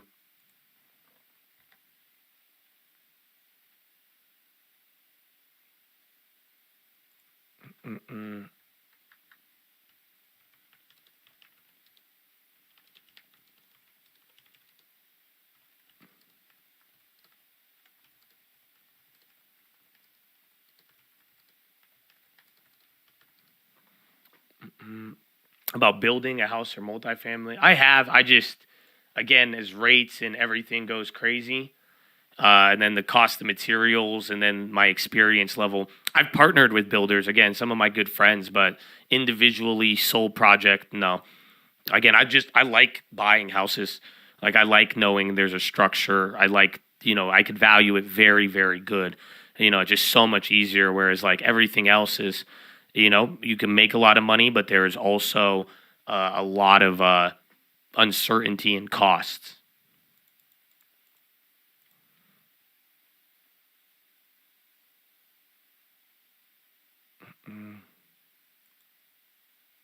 Citi says next round of reorganization happens mid-November. CEO says bank identified approximately 1,000 or 50% of internal financial management reports that will not be needed after the reorganization. Oh, you love the real? Let's go, K-Funk. My man. And I hope it helps, man. Again, Chad says he wants to buy a house, do this. I mean, again, I'll do this for any of you, man. For real, you send me. If you're really like serious and you're about to do it and you want me to take a look, I got you. I hope it helps. But like I'm saying, don't get discouraged. Believe me, my friend. And if you just patiently go through, find this value, like we're seeing, I could show you flips all day. People buying houses for 80 and now they're worth 200. Like, that's big money. That's huge money.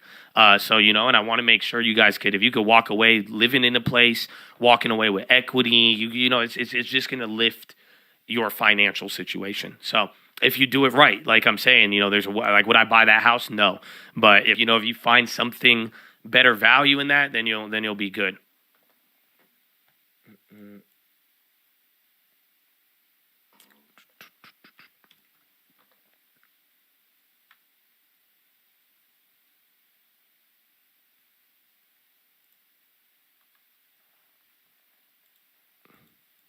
you answer emails, not like in email form all the time, but usually, again, I mean, he was willing to work with me. He asked me a question in the chat. I said, email me follow-up info.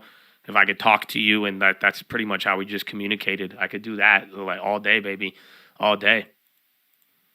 The parachute level, we can. You're right there, pretty much. So again, we gapped up above parachute level, back up to near yesterday's highs within 7 points. Then we sold off parachute level number 1. This is the ultimate danger zone. But now we're just back into yesterday's lows. It's a very, very awkward day. It's trading fraternity. Just tradingfraternity@gmail.com. He's willing to do the work. I think you got to do it, bro. It just, your area, it's hard. I sent you that other one. I'm not trying to put your area on blast, but if you could, I would remodel, but you just got to find an off market or see. I mean, even see like wholesalers there. Where is it actually? We'll get you a FISBO.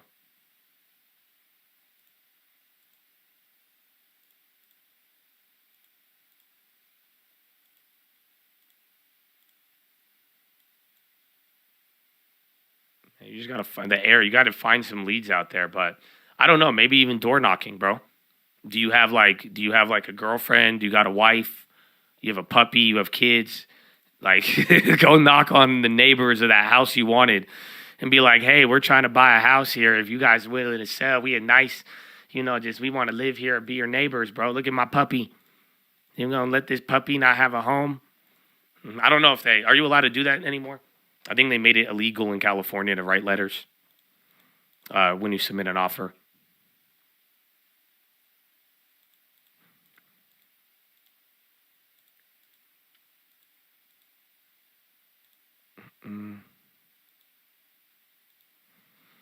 I think that's only on the offer though, but I think you can knock on the neighbor's door and say, "Hey, I'm a home buyer.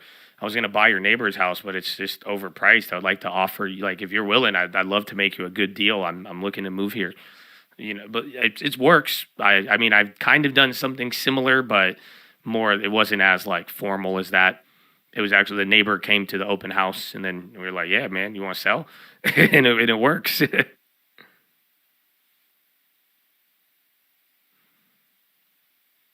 Mm.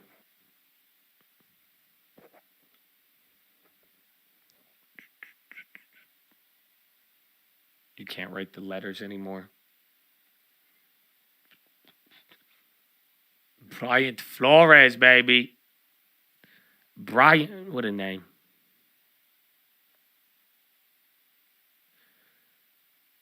Amazon, I like Amazon a lot. I mean, earnings, I have a confession.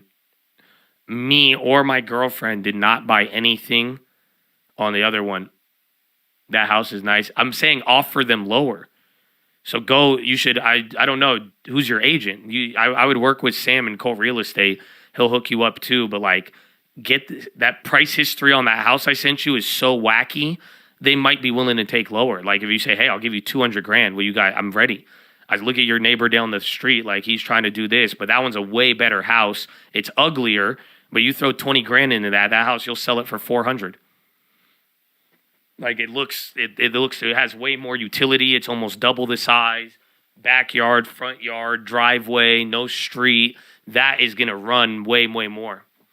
You don't have an agent? So here, maybe you guys do this today.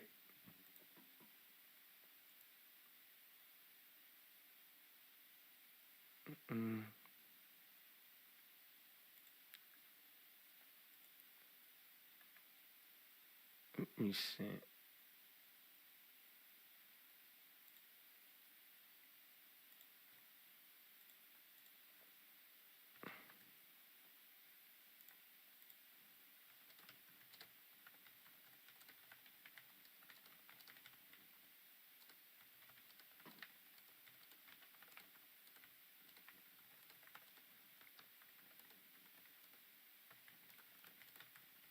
Order filled.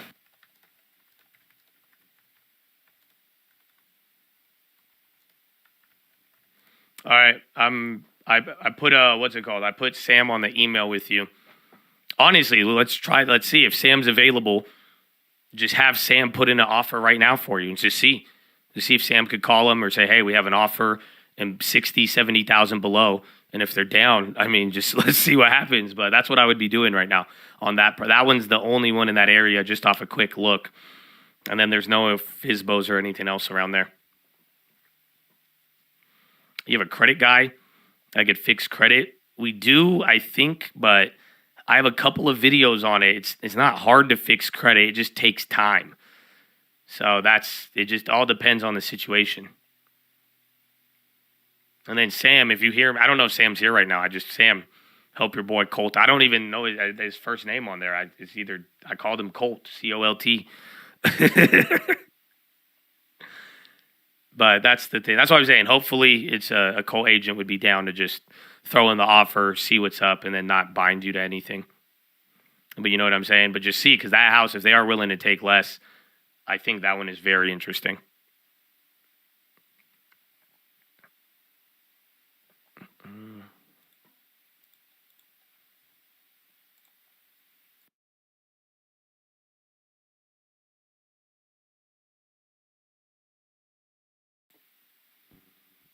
Your credit went from 820 to 799.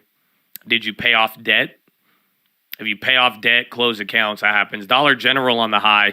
Damn, they're almost 10. Supreme Court extends pause in Biden social media contact case. Huh?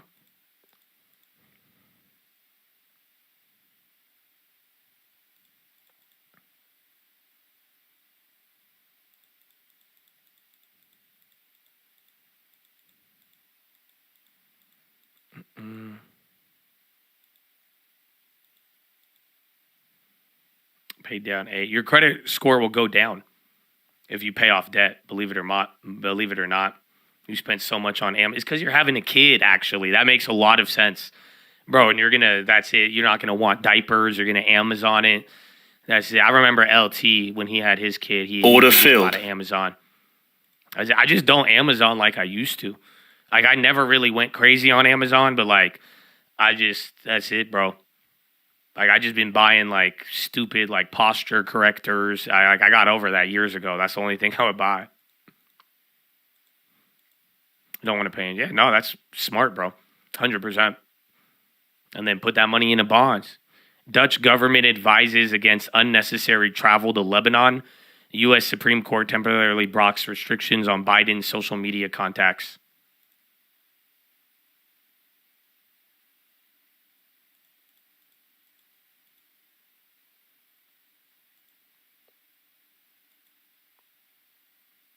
Helped your wife. Hers went from 500 to 7. Took 7 or 8 months. We use one of those credit cards that acts like a debit card. The secured card. Yeah, you got to do that. And just like, you got to just pay off any shitty quality loans.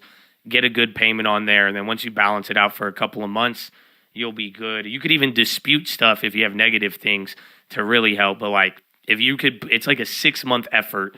You could raise your score decently high. Now, here's the thing. Credit score is not like the craziest thing in the world for like, I don't know, if you're trying to get properties, it helps with interest rates, but like low key, like credit score like affects car rates more than house rates, I feel like. Because houses, they depend it more off of, again, income, debt to income, and then they'll throw in the credit score as the kicker to either get more interest out of you or not. Yeah, the number has gone up. There's 27 Americans killed in Israel. And then 14 are missing. I do believe the number may be more than 14, but there is now 27 confirmed Americans who have died since last week. That's a wild number, bro. That's for Americans to be killed in a foreign country. I'm surprised there's not as much outrage from Americans, but then it's like usually, we would be like, again, the last time in the Middle East they killed Americans, we invaded like 5 countries.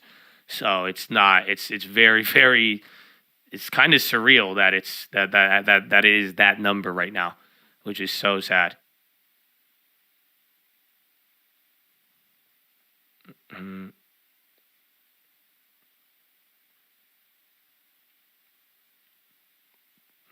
Never missing a payment. Yeah. Easy. I think all of you right now, if you do not have minimum payments set up on your credit, like from your bank account auto pay, then you need to cancel the credit card or just don't ever use that credit card again. If you cannot put it on minimum payment auto pay, then don't even use that card.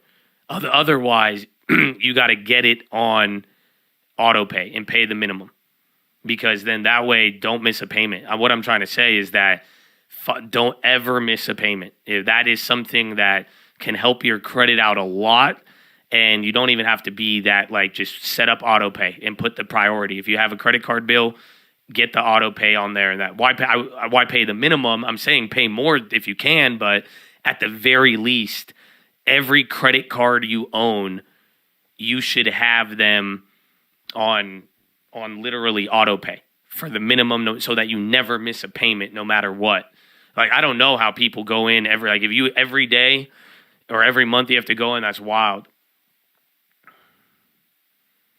You've been running them up. Just call you Slay. Now, you could get around them. You could get out of it, but just don't miss the payment, unfortunately. You got to always do that.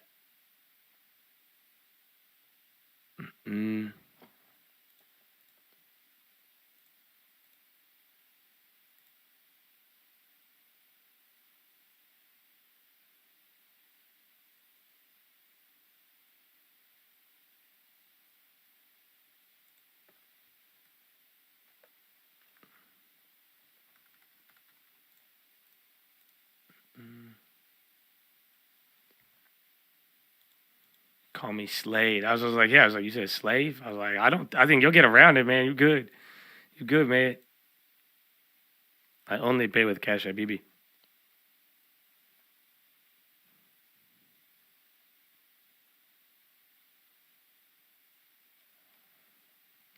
Consolidate into a zero. Auto payment to have zero balance by end of change. Good. That's all you got to do. That's it. Just, even if it's high end, if you have minimum pay, just don't miss a payment. Otherwise, the next level, just always pay it out before the interest hits. Netflix bounce off the bottom. Yeah, and they got earnings. They've been murdered, though. And they got even a downgrade today, too.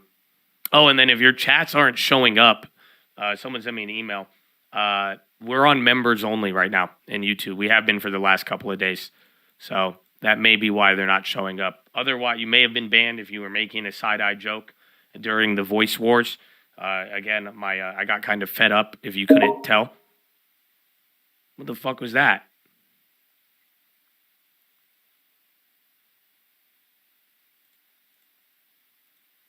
What noise was that?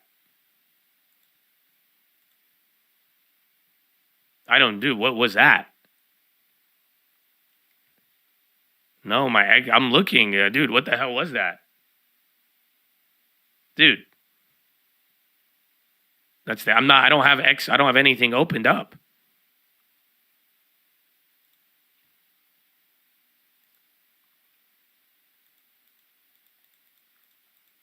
Yeah, I don't know what the hell that was.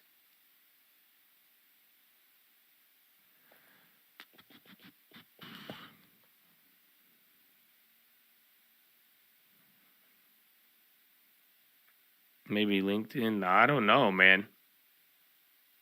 Xbox gaming app pop up.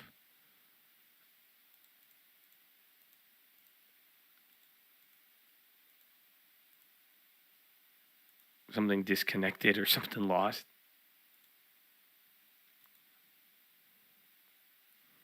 Windows key plus G. Oh. What the hell? What the hell is this? Bro, this like opens up everything. Have y'all seen this? Look it. Tell me my E-tray I could capture? What? Yo, bro, I never knew control window key G, bro. You see this? I got my VRAM. Yo, that's wild. Command center, yeah, I've never seen that.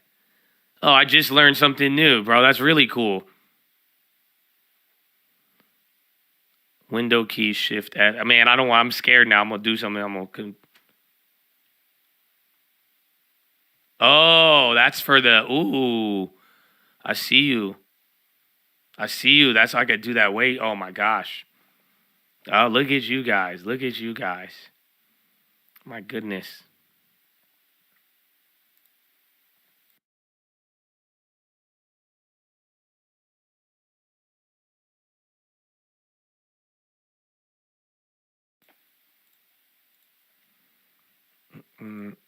Just spent 15 minutes showing me. I know that was crazy. Windows G, that's cool. It has everything. And you made a bunch of bad decisions with credit card in the past. You need some help getting started on repairing it. Well, let me give you one good tip. One good tip. It's annoying, but it will change your credit repair journey. And are you ready for it? Very simple. If it's already in collections, don't pay it. That's it. It's already fucked your credit and there's no going back. That's it. So right off the bat, if you fucked up your credit and you already have like 5 bills in collections and then you have like 10,000 in balances, pay the balances, don't pay the collection. The collection is already hurt your credit. So that right there is an easy ass one to go for. And then the next step too, in the meantime, while you're trying to build, if you could apply for a credit card that has a 0% balance transfer, what you do is you get that and then you go into the other one. Can't they sue you? They can, but then they have to provide proof of your debt, and most of them don't have that. After your debt gets sold 3 or 4 times, all you have to tell them is, okay, verify my debt, send me the documents, and verify that you have it. Verify what I owe. And then can you verify that I have not made the payment? If they can't do that, there's no court case, unfortunately, because then they're just making shit up. Now, you don't have to negotiate. You can negotiate with them, but usually if you never talk to them, you'll be better off. Can you repay and report an inaccuracy? You might be able to, but the point is, it has already damaged your issue.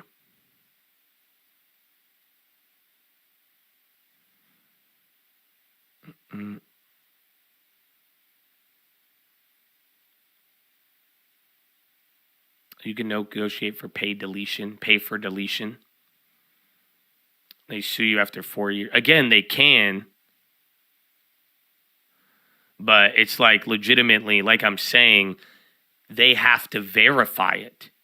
So go ahead, but usually if it's not the original creditor and your debt got sold 3 or 4 times, you know what I'm saying? Then it's super simple along the lines where you could just say, like, verify my debt. Like, that's all you need to. They have a right. They have a responsibility to verify your debt. And then again, if you've made payments or not, they have to provide all of that to show that you actually owe it. If they're trying to collect a debt that old. Google Fix Your Credit. It works. I'm an OCD about credit, and when I met my husband, I helped him turn 500 into close to 800, sending out letters to all the creditors, offering them a small amount to pay in full and call pay to delete to creditors. You need it in writing that they're willing to accept payment and delete the past due completely. Most will accept 1/3 to pay it, and you need to have land or mortgage that you can show that you're responsible about paying a mortgage.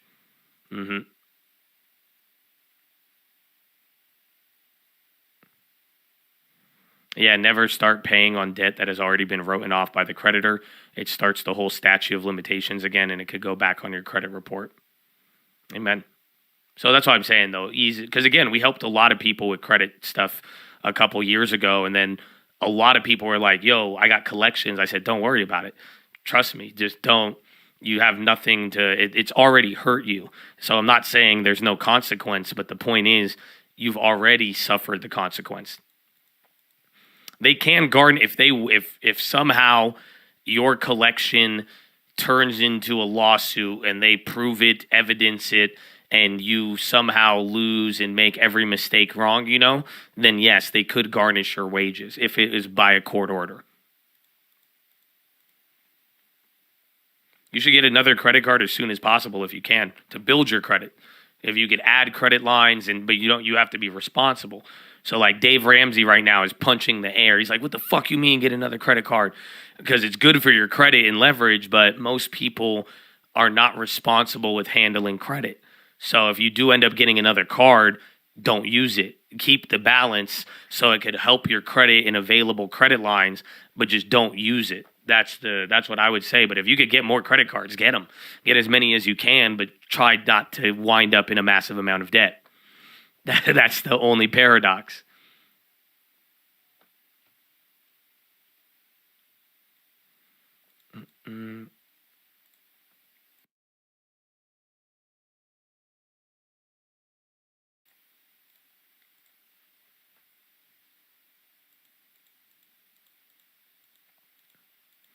You will be inclined to use them.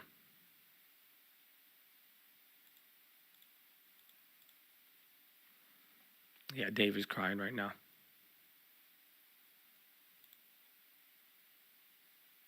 How long does that garnish take? You'd have to go to court. So that would be dependent on the court. That's if you get sued.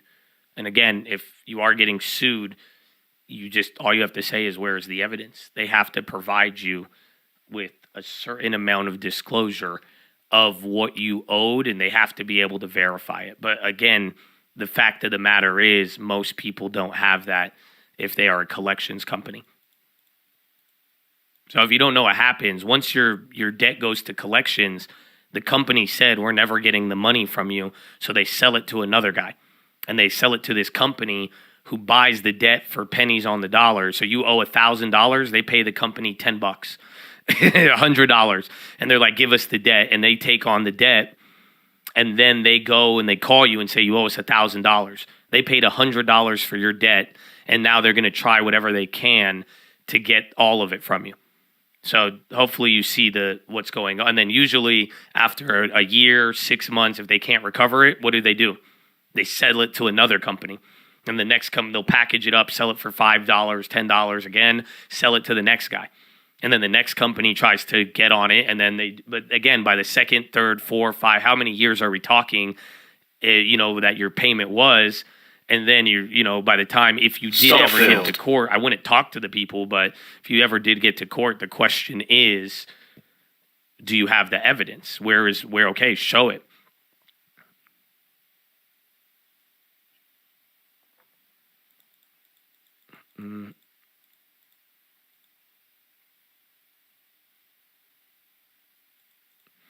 How do you deal with illegal thug collections who threaten bodily harm? Sir, are you working with the mafia? If any registered, legit collection agency is threatening you bodily harm, I would call the police. I would turn in a little Tekashi 6ix9ine and I would snitch on them. I would document that shit and snitch on them. That's what I would do. Because nobody should be threatening you bodily harm for your debt. Unless it is an off-paper deal, at that point, I don't have any advice for you. Yeah, this ain't the Sopranos. Sicilian Capital LLC.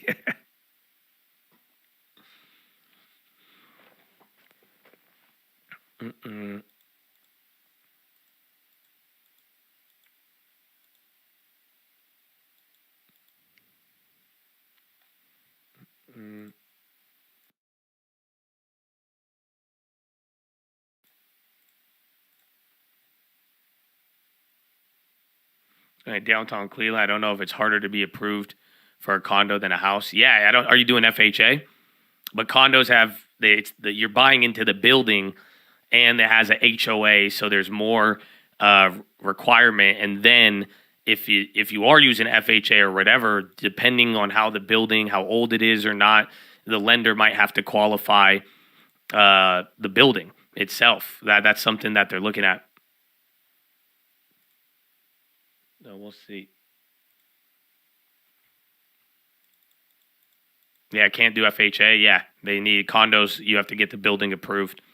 And you guys want me to give you a fun fact? Hezbollah says they attacked Israel army post near Lebanon border. I'll give you guys a fun fact. Gold was just rocketing today. I think it was it could be some of the war stuff as everybody, again, this weekend is expected to be a weekend of conflict or possible oh my gosh, Israel. I'm not good with countries that start with I. Israel, there's going to be a potential weekend of retaliation possibly. So that's why everybody's acting that way. But I'll give you guys a fun fact about your condos. Are you ready for this? When you buy a condo, you don't own anything except the air. So when you buy a condo in a building, you're buying like an apartment, a condo, a shared unit, you do not own the land. You don't own the land. You don't own, you own the floors technically, like you own the material. But all you own technically is the space between the walls. You own the air inside the condo. The paint, maybe, like I'm saying, you may have a claim to materials, but even then, you are just entitled to the ownership of inside those walls. The building is owned by the homeowners. Again, the land, all of it. You don't own anything. You just own the air rights, pretty much, to be in there. From wall to wall, basically, that's what you own. That's it. But you don't own land. You don't own the structure. You don't have that.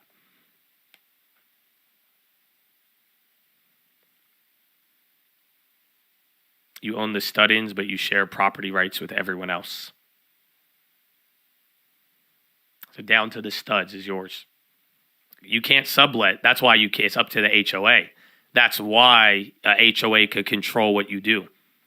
Townhouse, it depends, but sometimes the townhouses, you could walk away with the land, but it just all depends. But condos, one building, shared, HOA, you do not own the land, and all you own is in between those walls. It's a pretty wild concept. Yeah, you have the legal rights, but you technically do not own any land when it's all said and done. They'll compensate you if it burns down. Again, insurance, all of that, but your rights are much more limited.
I don't know if I want to take care of a house right now, though. I mean, condos are cool to live in. I like condo living for like a year, 2 years. And then I get over it, and then I have to go back to my house, and then I'll get sick of the house, and then I'll go to the condo. Because condos are really cool if you like to live in the city. If you want to be around everything, you want to have a nice view, have things borderline be just nicer, not have to deal with as much, I think condos are great. But then again, that the real value upside down the line, a good house will go a long way. But if you get a condo, maybe find one with the view. Is your birthday today, Moses? No way. Happy birthday. That's another B-day. The October birthdays. Turn up.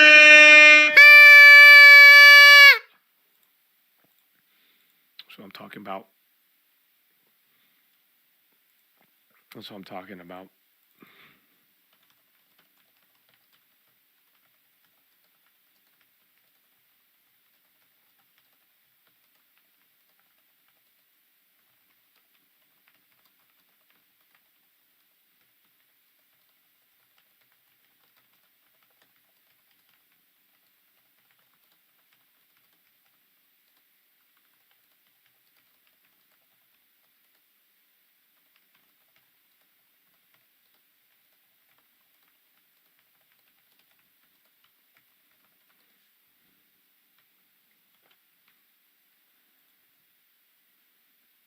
Happy birthday, Moses. You have helped lead the Chad like your name implies. I love you. Have a great weekend and birthday, and don't forget. Tell a hater get a long-term tings. We really out here, my man. Yalla. GG. Got you. Qatar's Happy Prime birthday, Minister. Moses. You have helped lead the He wanted to say it again. Qatar's Prime Minister says Qatar is committed to fulfilling agreement with Iran and U.S. on $6 billion Iranian funds in Qatar.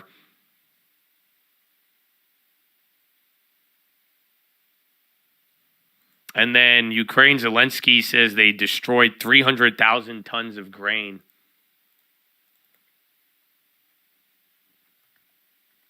I think it's older.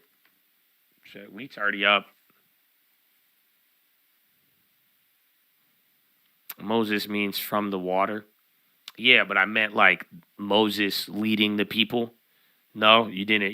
You got the damn definition, but you didn't make that one. That's the one that slid by. You're like, technically Moses means from the water. I know, but what did he do? What did Moses do? Well, his name is from the water. No, but like, man. Wheat alert. It didn't move that much.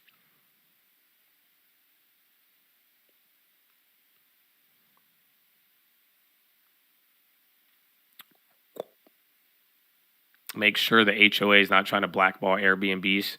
Our prices because of the Airbnb went up 4 times over the past 3 years.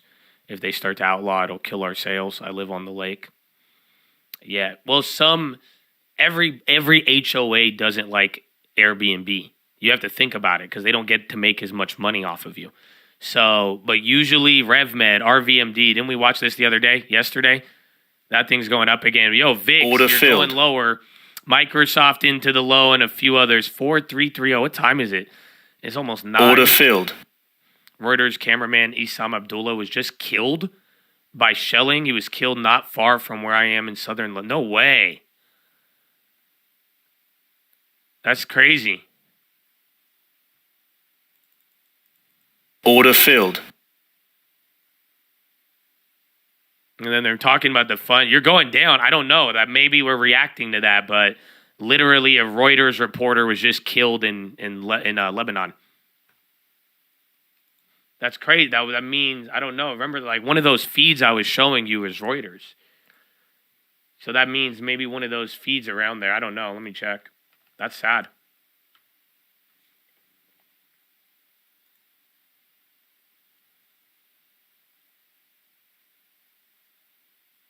No, it doesn't.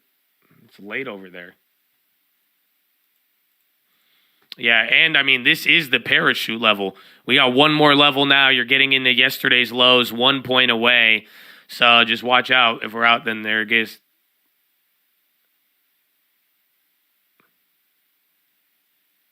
Oh, the stories on Snap. I feel like, I don't know. Be careful, though. You might see some crazy stuff.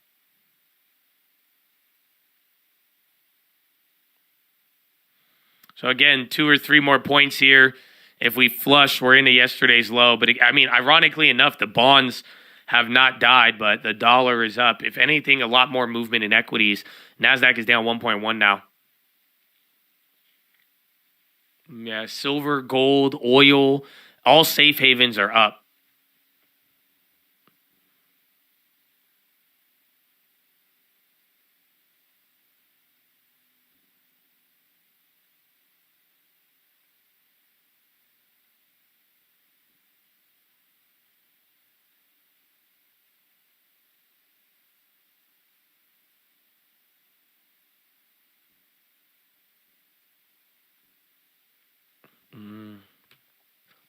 Wells Fargo CFO Mike Santomassimo. Y'all remember Massimo at Target? I used to love that. Or was it at Walmart? You remember those Massimo shirts? I used to rock those because they were affordable. I don't know what they were. I never knew what it was. Does anybody know what I'm talking about? You know what I'm saying? The Massimos? That was a wave back then, bro. The Massimos. You still got one? No. That's fly. That's fly, bro. You're hitting another low. If he's on, I'm going to go to the bathroom. I think, it's not just yeah. All right, you're going into the lows. I'll be right back. Follow me on Instagram at it the Trading translates Friday. into serving customers better. We can be quicker, we can be faster with clients, we can be more responsive to their needs, and I think so the efficiency actually brings a lot of benefits for customers as we execute. There were some comments from some of your colleagues on other banks that reported today that the deposit repricing was happening a little bit more slowly maybe than they had originally expected. Can you talk about that? Order filled. Yeah, I mean, look, what we've been seeing, across our book, you start on the commercial side, pricing's been pretty competitive there for a while, and it's not getting, less or more competitive, but it's been competitive consistently now for a number of quarters, and so that's not changing. It's really the consumer side where I think, some of the assumptions that people have laid out, including us in the beginning of the year, have been a little bit better than what we had modeled. Some of that's a function of clients continuing to just spend money and not move to other alternatives, but it's certainly played out a little bit better than what we thought since the beginning of the year, that's for sure. Mike, you mentioned the outlook depends on deposits. We did see deposits fall, I believe, 1% in the quarter. And people are seeking higher yielding instruments. Where do you think we are in that process, and what kind of deposit assumptions do you have for next year? Yeah, well, really on the commercial side, deposits have been pretty stable. And on the wealth management side, we saw the decline. We did see a little bit of a decline in the quarter, but the pace of decline slowed pretty significantly in the quarter, which is good to see. And that's the area where you've seen most clients looking for higher rates. On the consumer side, the driver is really, the biggest driver is really spending. As people kind of spend and are out there in the economy, that's what's driving the consumer deposits down. Across the book, and then there's a little bit of people looking for higher rates, and so I think we'll have to see how it plays out over the coming quarters. Yeah, the credit provisions for losses in commercial real estate, but you flushed in there now. What are you seeing there? You went 4 points lower. Again, he's talking, that's Wells Fargo's CEO. It's crazy because the banks I think they're still good. It's not like everything's moving too much. It's kind of these earnings days. Remember yesterday, Walgreens held up. Now the banks, they're holding up. Everything else is kind of coming down now. But you really, really kind of flip-flopped. And all that happens is all that happened was the dollar went up. And then again, this has been selling off since consumer sentiment. Inflation expectations went up. Current conditions went down. But created this whole little outcome we have. NQ is down 1.1. So remember yesterday, it kind of ended a little subtler. Like it was still 0.5%. But now you're down 1%. We'll see where we end up. But pretty wild. And it reminds you of 2008. Well, if it is October, we're going to see. I mean, if something would have to get crazy from here. Otherwise, we're just going to fall. This might just be a deceptive earnings season move. So we're going to find out. Again, we had the talk yesterday about October and the bad things that happened in October, as well as the good things. So it's right now, it's just, I do think it boils down to bonds. We kind of are getting that stability today, but after yesterday and the last 4 days, that is where the next driver will be. And then until maybe a company does really good or bad and it drives it, but we'll see. The VIX is at 19 now, actually. What the hell? This is at like 16 the day before. So the VIX has gone kind of vertical, but yeah, the VIX looks like the damn dollar. What the hell? The VIX looks exactly like the dollar. Blah. U.S. Treasury yelling on X as she met with South Korea's finance minister, discussed macro developments and security, looks forward to trilateral. Oh, on X. She said that on Twitter. Citi CEO, we're seeing increased interest in activity in equity capital markets. Wells Fargo says new consumer mortgages down substantially.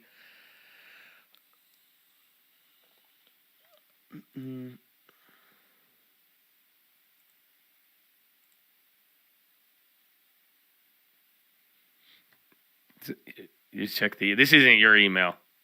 This is crazy. Alex. I go to my email, you're like, I sent the email, and then it like refreshes, and I click the first email.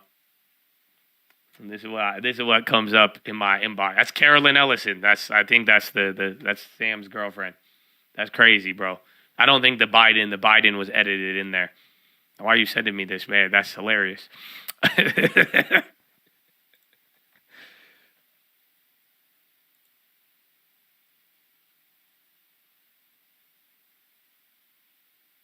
And then Colt, Sam responded to the email. He's down to put in an offer, see what's up on that house. Send him a text.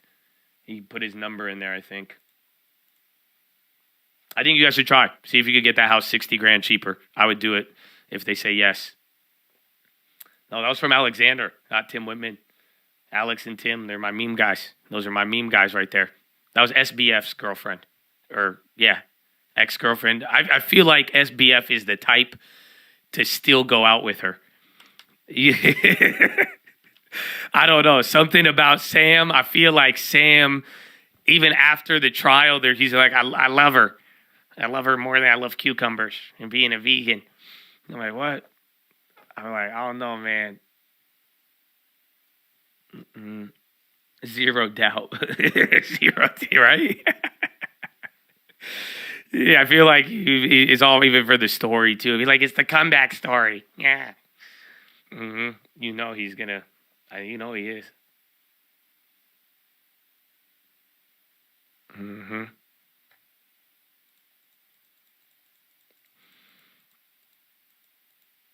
It's a psychopath trait. They don't learn from their mistakes and do the same thing over and over again. I feel you, but you just made me feel a little bit more psychotic today.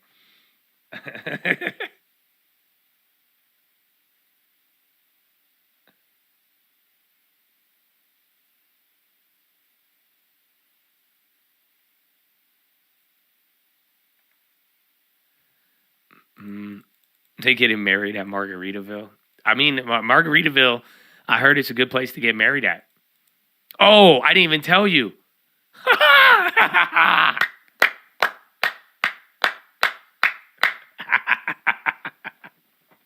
I'm dying because I haven't told you guys this story. Oh, I haven't. It's Friday. I can tell you this, man. 14 months, so let's go, Bobby. Oh, I could tell you. I could tell you the story, bro. Yeah, guess what happened in San Diego? No, it's not my birthday, but thank you. Thank you. I got to see you last week, man. So if it was my birthday, that was a good birthday gift. You know, but thank you. Thank you. It's not my birthday. Yeah, bro. In San Diego, they just opened up a Margaritaville.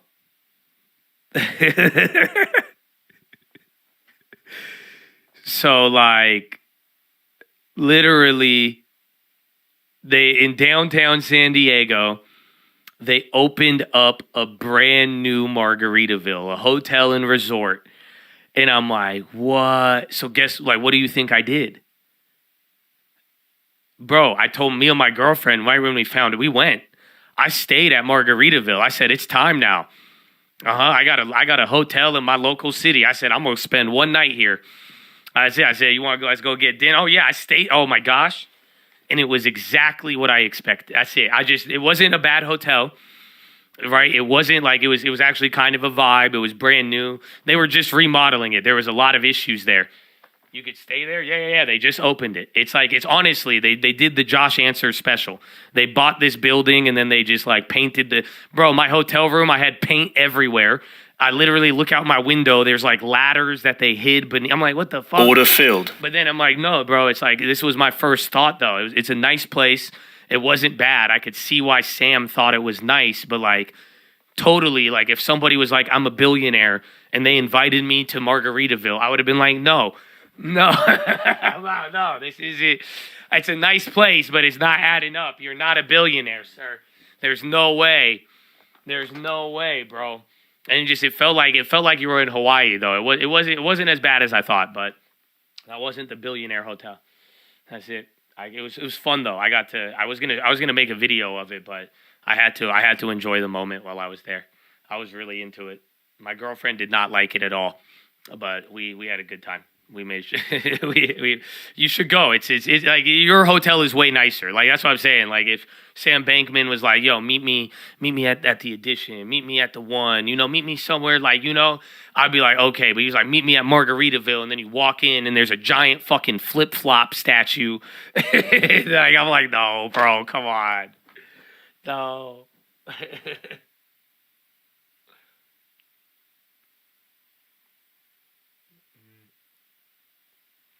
We'll see. Lost 15K time at XOM when oil was crazy. How long do you think oil prices will stay inflated? Thinking of buying? We don't know. Honestly, it's very difficult. You're going to get the war headlines. It's simple. If a conflict in the Middle East leads to Iranian oil and issues with Saudis and even Russia and inflames already precarious oil market, oil's going to $150. If we get over this stuff, it escalates, doesn't get that bad, and then the market does good, and then demand is set to go lower, oil might find its home back at $80, maybe even $70. So, that's the only issue with it. But I think seasonally, you have the winter coming up. We don't know how people stored, but there's a lot of externals going on. So unfortunately, I think it's a good risk to reward, but there's a lot of range in that play.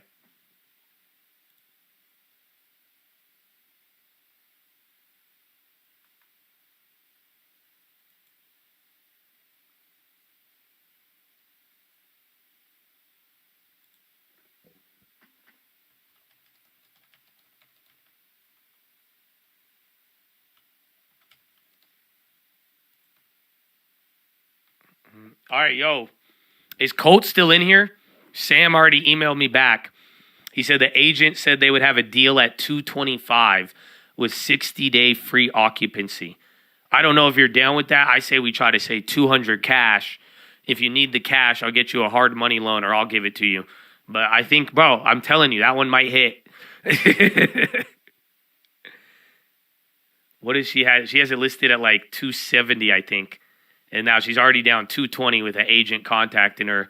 And now we know what she wants. 60 days, bro. Just say we'll give you 90 days, 200 grand.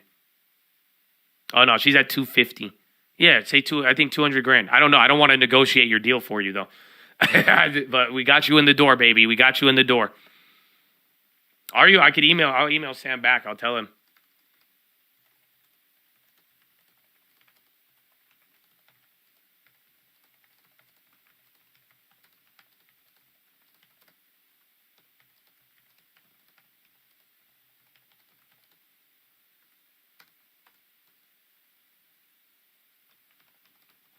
So what I'm saying is give the lady whatever she wants to, again, she wants 60 days to live there. I'll say, I'll give you 90 days. You know what I'm saying? But give it to us for $200K. But if you get that at $200K, I think that's an easy dub. Again, assuming inspection. So that's the thing. We could always back out at inspection too if it does have a problem.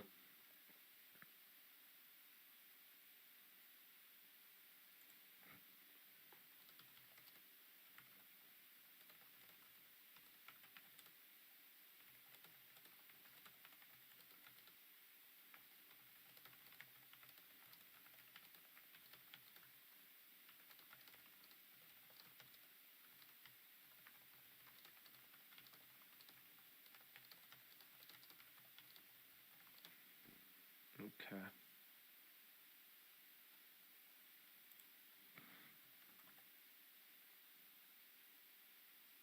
Where is your... It's not letting me add you to this email. What? It's in Michigan. Midwest. That's why we contacted Midwest Finest Realty. You know what I'm saying? All right. I got you an email back, Sam. I've included you as well, Colt.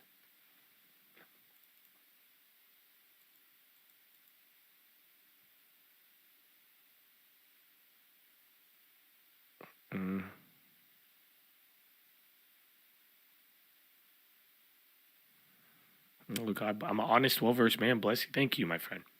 I appreciate you. This is exciting, too. I like getting good deals, man. So I hope we could do... I don't know. I was going through the email. Actually, no, I just got it. I forgot. You distracted me with the meme. Then I told you my story. And then Sam just gave me an email on the property we were trying to get for almost 30% off. And we're getting closer. You know what I'm saying?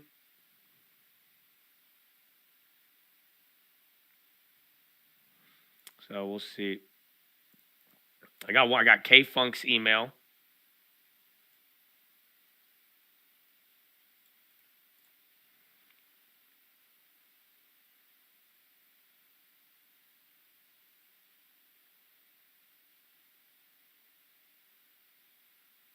Oh, yeah. Bro, Kyle, just send me these, bro. You're doing the deal right now, bro. I'm proud of you.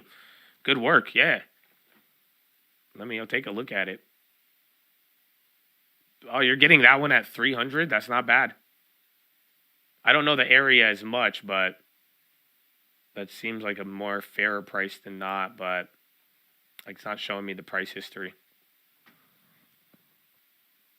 Yeah, so send them. That's a foreclosure. Send them before, and if you have the contact where it's like if it's with the bank or not, and then we can, you know what I'm saying? If they're early, and we could just email me the address, especially if you don't have to deal with any competition on there. And then Trey, which one was your email?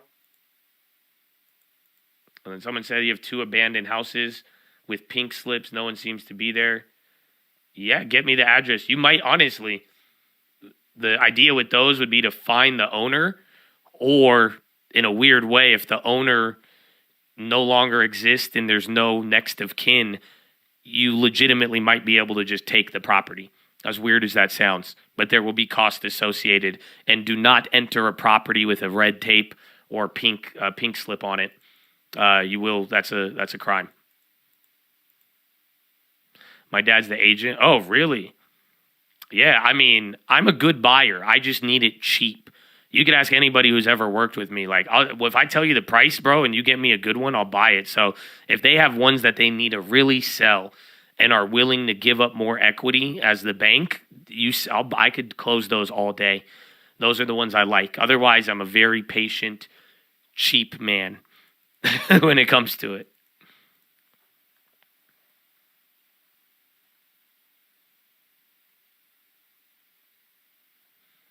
No, I don't think I have that email. tradingfraternity@gmail.com.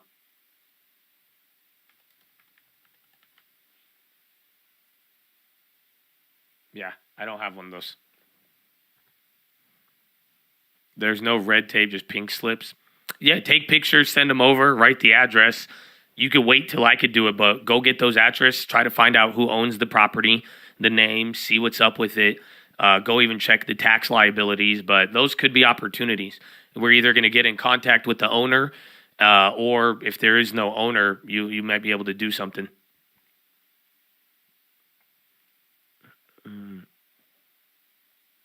Keep an eye on email. Yeah, that's it. Solid equity, good price. And again, he's the agent. He could either take the fees or recharge none to the bank, whichever gets a better price. But very, very quick too. But that's the bread and butter. It has to be cheap enough for me to move fast enough. If it's not cheap, I don't move fast. The clip, whoa, they have it? I want to see it, but I don't.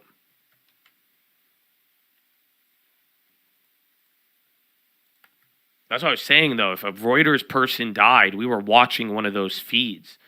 That means one of those live feeds got attacked, low-key, if you think about it. Or there was an attack nearby.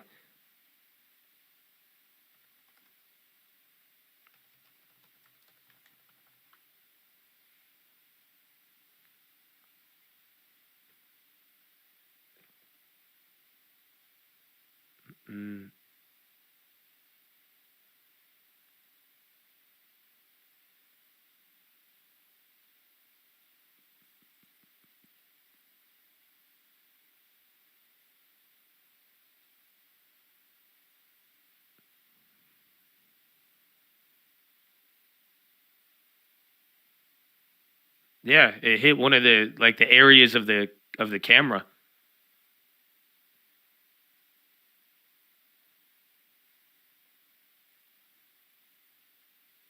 That's crazy. 3 other journalists were injured.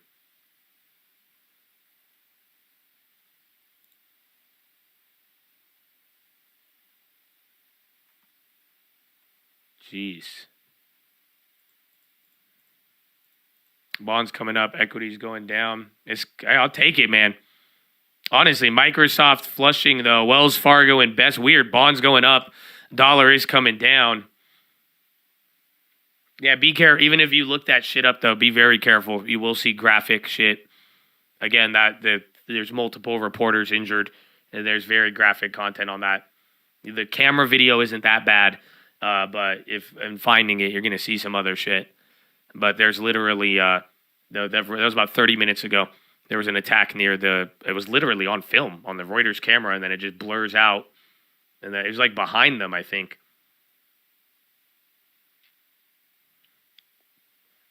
Who injured them? I don't know. I mean, I'm going off of one tweet.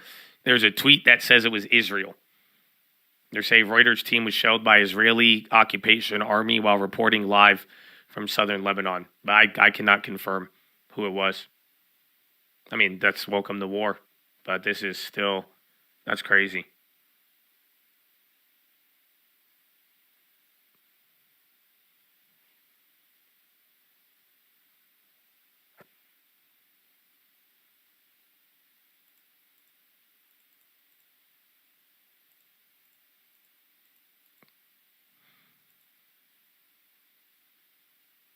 Israeli military says they confirmed at least 120 captives in Gaza. And then Biden spoke with the family members of 14 Americans unaccounted for. Again, bonds coming up.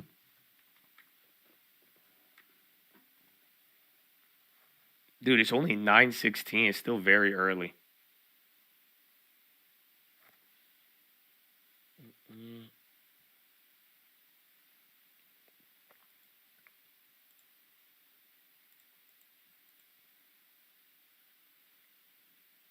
Let's see. We still have 3 hours.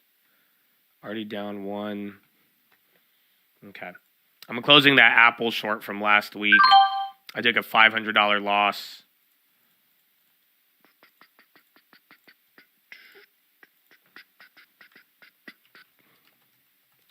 I was going to close it yesterday, so I got a little bit of money back, but still down.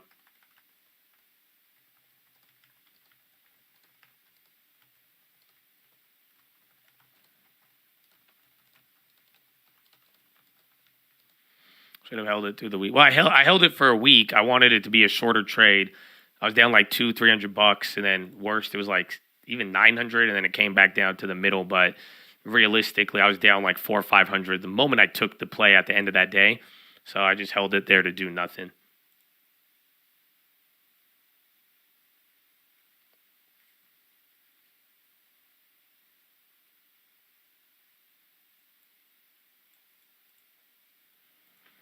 Look at it, man. You guys sent me a lot of emails today. And a lot of you guys are getting into, what's it called? This is kind of cool to see. A lot of you guys have like house stuff you're working on too. It's weird. Yesterday we talked about foreclosures. People started sending me foreclosures. And now we're talking about like house flips. And now you guys are sending me houses. You're like, I'm under contract on this.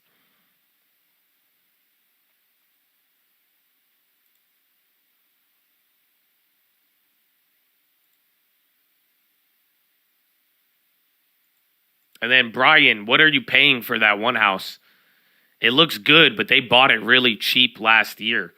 They stole it, and then it looks like they're trying to make $100,000. Honestly, it's not a bad house. And then the area, depending on why you need to be there or not, it's a really nice house, but they are charging you $100,000 more than what they paid for it last year.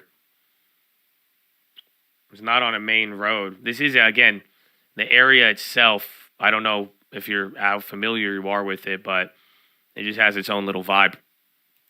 It's not bad, though. Especially if you get a good deal. But why has it fallen out of escrow? That is the key. Argentina rates 133.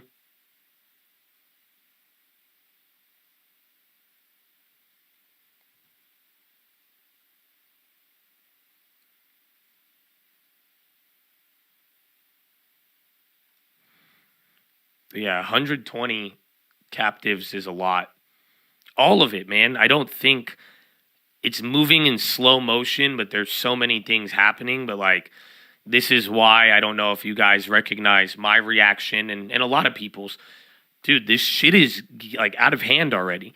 Like, I don't think you like some of these numbers are ridiculous. There's been over 1,000 or 1,500 Palestinians killed. I think 900 to 1,000 Israelis killed. 30 or 27 Americans now. 127 hostages. Like, dude, this has been a week. This was from last weekend, and now And now everybody is getting hyped up or like tension right now because this weekend is going to be a potential onslaught. This is wild. Yeah, 1,000 Palestinians, 1,000 Israelis, again, Americans, Germans, and then again hostages, bro. It's wild. It's absolutely like, what the hell? All these numbers are insane. Like, for considering there hasn't even been a retaliation officially, it's a very high. These are all wicked numbers.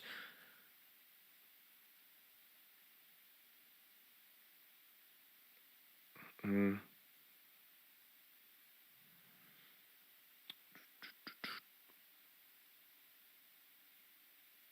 have friends in the battlefield. Tell them to be safe, man. I know a couple people who went out for the reserve service, but I have not heard from them yet. I don't know what they're up to.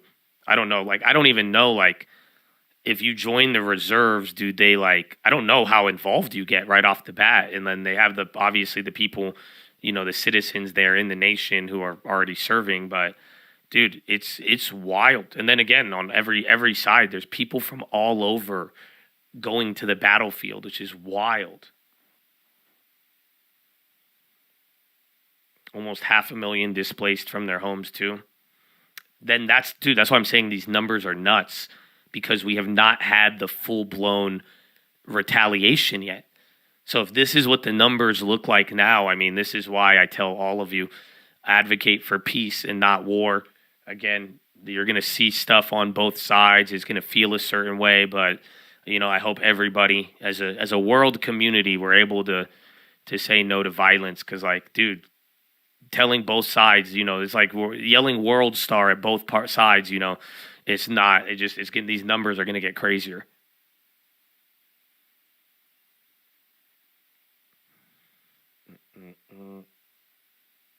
Going back to religious war sucks.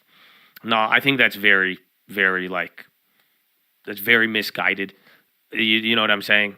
Because going back to war sucks. That's why I say shame on anybody supporting the Ukraine and Russia thing for as long as, like, why are we surprised?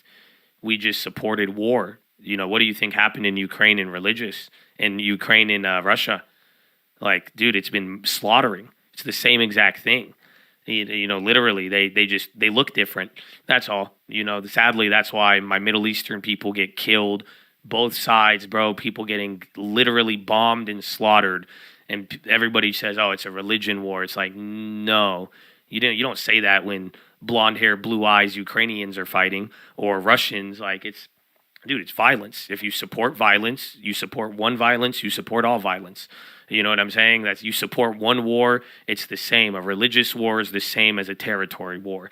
The point is war, and we have got into a era of people just blindly supporting war. Again, literally, you had people say they don't want guns in the United States, and then sent thousands of guns to people overseas, again, to fight war. We say we don't like this. We're shocked by the terror. But no, and like, again, and that's the thing. Sadly, this Israel-Palestine thing, this isn't new. You know what I'm saying? These people have suffered like this for a very long time, constantly and consistently. Like, that's welcome to the Middle East, and we didn't give a shit. You know what I'm saying? Like, we don't ever give a shit. I made all of these, I say them as jokes, during the time. I said, no, everybody cared about, you get in trouble if you said you don't support Ukraine. I was like, what about the Middle East? Remember when I told you about Yemen? We don't care about Yemen. Guess what? It's tied to Saudi Arabia to Iran, to Hamas, to Hezbollah. It's all a circle. They're all of this, and we never gave a shit about the Middle East. But now, for a year and a half, we have advocated blood wars in Europe. So I don't know, to say that religious wars are back, God bless you, but it's like we as a society in the modern Western world have gotten back to supporting war. Our young generation, our middle generation, and our old generation have been turned into warmongers, when the young generations of every society should be the ones to be there to say, stop fighting. Yes or no? What have they done to our young generation? My young people out there, why have they turned you into bloodlusters? So I don't know, man. I feel, again, I love even making fun of my own religion. You know what I'm saying? But ironically, this is Muslims and Jewish people fighting. And this is a war there, but this isn't religion. This, you know what I'm saying? The history is religious, and that's the foundation, but we are supporting violence. Russia and Ukraine with no religion is just as violent. And we love to support this for some reason, but I plead with my young people to be the voice of reason and not ever support violence and war, because we need you. You know that. Because it was all of the young generations that stop violence, that say, what are you guys doing? But this time, now they're just trying to pick sides so they could post something on their Instagram story.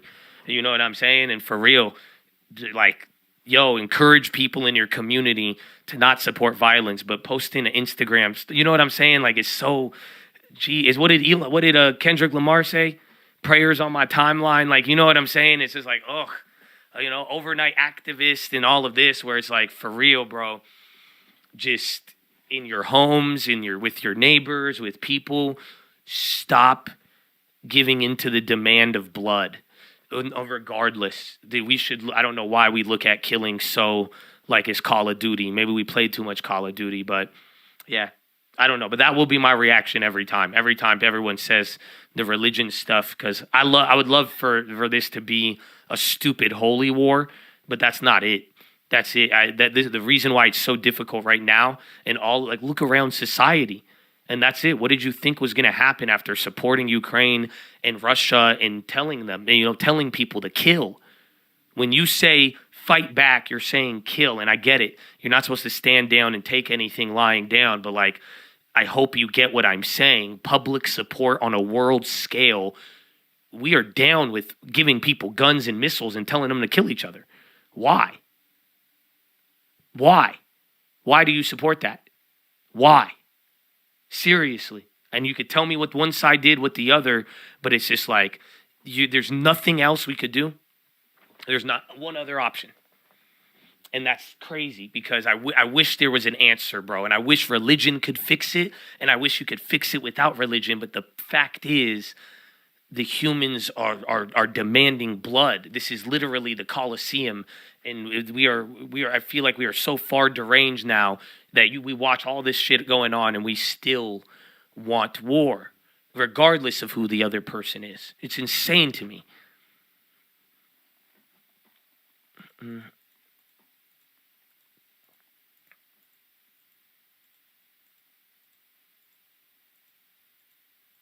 The words I never say. That's a good one. It's a good song. Can't say it as eloquent. I'm not even speaking it eloquently, man. You know what I'm saying? Like, everything I'm saying is very simple.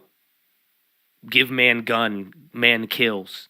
Why you support man with gun? And I'm not talking about America, shootings. I'm talking everywhere. You know what I'm saying? Fight blood. Like, all of it is so... And it's like everybody is picking a team and putting a blood jersey on their back. I don't get it.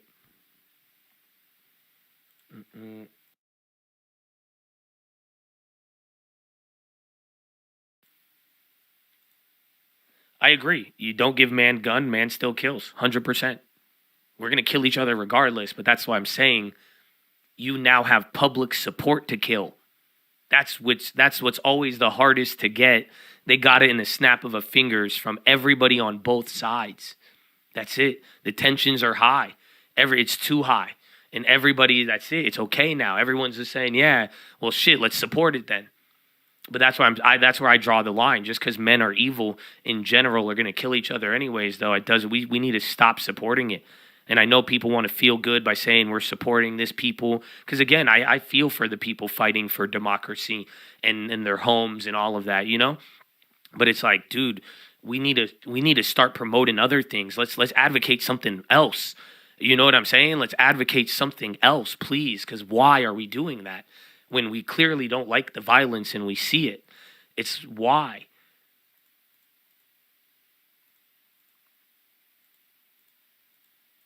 Yeah, we're ready to destroy and kill. We want to destroy Trump. You want to destroy Biden, the other side, this. We want to stand. We want to look good on social media. It's like, dude, it's wild that it has turned into literally both sides cheering on murder all day.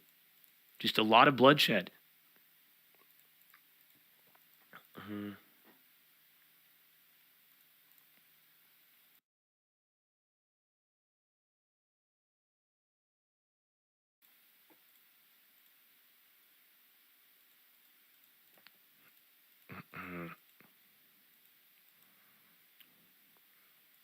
People will never change. Human nature won't change, but things change. Why did they end the Vietnam War? Tell me. It's because the people had enough of it. It was a young generation in the 70s that just said, what are we doing? We're sending, wait. Again, that's why, shout out to the vets, bro. The last thing I want to see is more people drawn into the war. And you have other people dying. Eventually, they protested, they stood up, and they said, dude, enough. We're not doing this. That's it. And guess, things did die down. That's all I'm saying. It's easier to escalate a war when everybody is just, versus, again, being tired of it. And we have history to show. You don't win every war. And don't matter who you are. And you will be wrong about it. Again, Vietnam in the 70s. It's the example. But you even saw everybody just support, and it ended up being a scar on our history because it was an unjust thing, and we realized it led to more pain and suffering than anything being accomplished.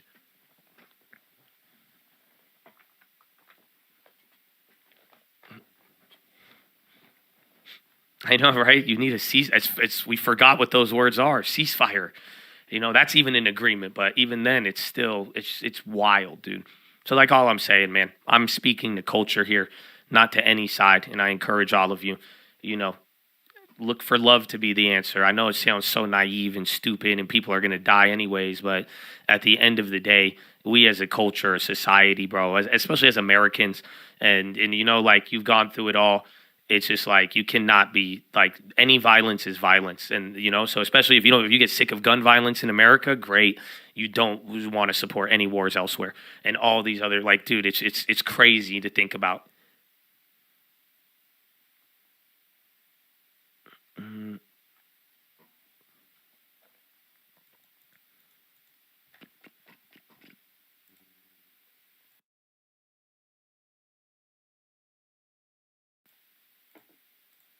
The point I'm trying to say, you guys are like, this side won't stop, this side won't stop.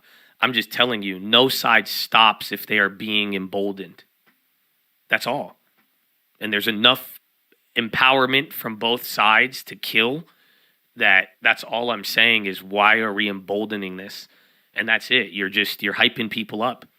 That's all. That's why I'm like, it's not, if you have more disdain for violence and war than what we do now, people aren't going to feel as, you're not going to get the same actions and plans. People are going to operate different.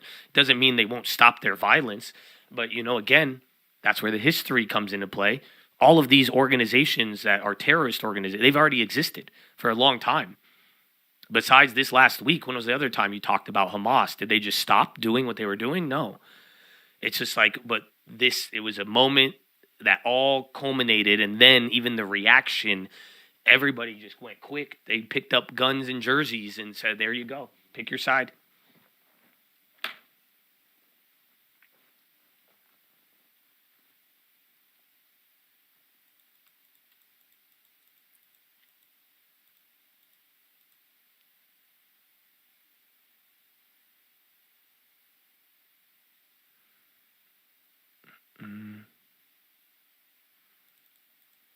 First U.S. charter flight has departed from Israel. But yeah. So the whole point of that rant is like, serious. If you think religious wars are bad, I hope you see how all war is bad. That's all. That's all. That's the thing that gets to me for lately with, I do want people to understand that, because religion wars are bad, and you see the problems religion has caused. And again, you know what I believe, and I will still tell you that. So I hope you can respect and understand the real lives at stake, and what we're doing the same thing. So if you think you're better than a religious war, and I hope you are, I hope you don't advocate violence on either side. You could support whoever you want, but I hope you tell everybody, stop killing and stop it. Stop, like, for real. What did Biden say? As he's like, don't. Like, I just tell him don't. I don't know, but I hope you see the connection logically where it's like, whoa, don't make the mistake of thinking this is any different, because that will wind you up into trying to justify killing left and right.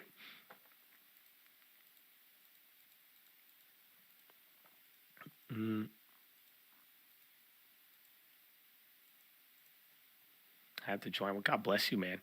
God bless all of you. Yeah, John, feel you. There are three kinds of people: wolves, sheep, and sheepdogs. Amen. You gotta protect people. I mean, and like I said, man, I don't say this because you guys are like, you send in the jets every day.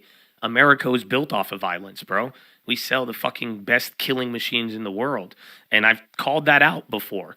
And like I said on the pledge, though, it's like, you realize how many people died for us already. And again, like, you guys are even telling, you see the stories, bro. You know, the vets, they even fight their war when they come home. It's not even like, it's so awful, man. And we treat them like shit. But it's like, we've already gone through generations of losing families and people. And that's what the flag means, bro. That's why I'm giving my support, man, all day, every day. Because I'm over here living my life doing this, and there's people who have already done stuff. So it's like, I'm not here to advocate those guys to go back, especially if I don't want to go do it myself. You know what I'm saying? So that's why it's like, I get what we're built off. I'm not being naive about it, but it is saying, like, dude, we don't want that. And I know even veterans and the people, like, they don't even want that sometimes. You know what I'm saying? They're ready to defend and fight. You threaten certain things, but it's at the same time, it's like, dude, people don't want to kill. And why do we want to make them? You know what I'm saying? Like, last thing I want to do is send in the jets and have them fighting, a battle for us once again, risking their lives while we just stay at home and fucking talk shit. You know what I'm saying? Because that's what, look at that. You know what I'm saying? If anything, I'll let the vets speak on it more, because they would have the right, because those are going to be the ones who fight, not us. So that's why I'm like, it's crazy. We need less violence culture. That's it.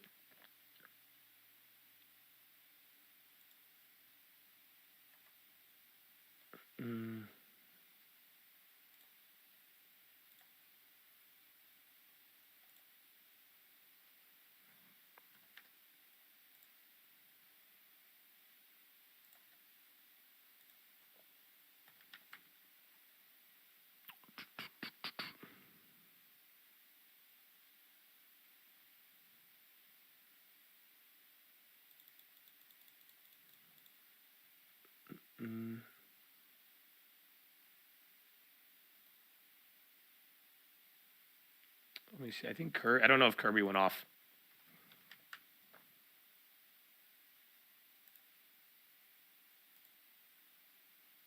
Every time I search Kirby, Nintendo videos come up. I always forget. I don't know if he's speaking live anymore. Mike is handling, baby. God bless you.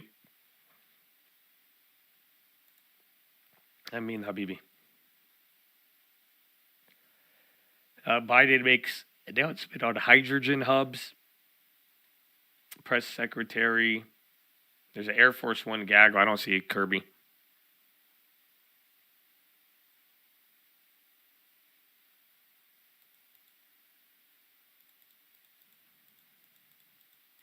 Either Kirby's good right now, right? These animated GIFs, they're wild. They're wild, bro. I don't know how to interpret them all the time.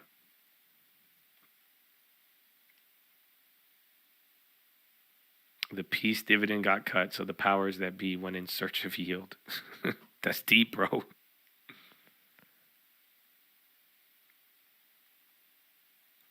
Everyone agrees, but one side thinks the other is attacking them. And that is very accurate.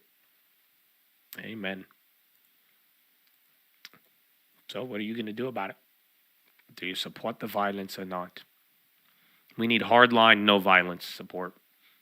That is it. Otherwise, it's going to get weird. And again, just get ready, though. This weekend, from that conversation and now looking ahead, just whether it's for the market, the world, whatever, like this weekend is going to be, it's probably going to be horrific. But there is an expectation now. So that's what we're all looking ahead for. And it's just like, it's not over. We are just at the beginning stages of all of this.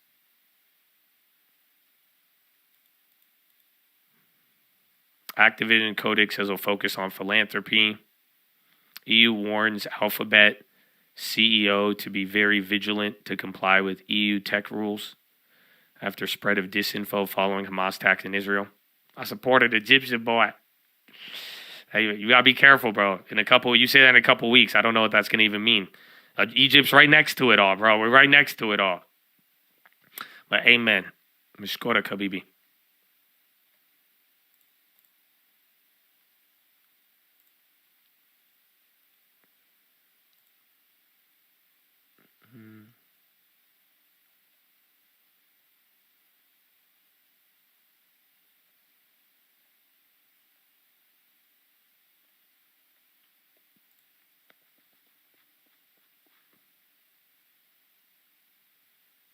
And then Jay, that property you sent kind of looks nice, bro.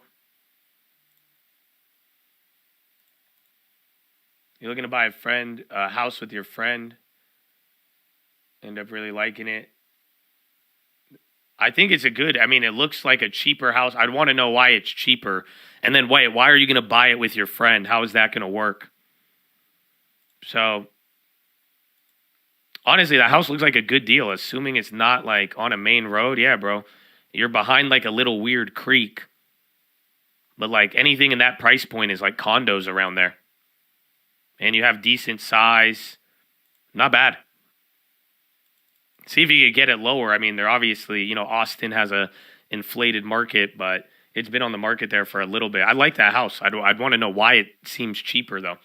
It seems dramatically cheaper. Stock exchange has been it's been holding up decent. I mean, if anything, equities moved a lot more. NASDAQ got clobbered. SPY's not down that much. Bonds held their gain, which was good. We only had a bad reaction after the Michigan consumer sentiment, but then the morning we were doing really good off of the banks, and then all the safe havens, bond, gold, silver, oil, anything related to safe havens / war, they have gone up because, again, coming into the weekend and all the headlines, the evacuations in Gaza, all of that, it's getting to a point where we're probably going to have to deal with some stuff over the weekend. But as of now, it's really the dollar was bad. It chilled out. Bonds were good, but then equities and then especially tech and NASDAQ move more than anything. Futo. NVO.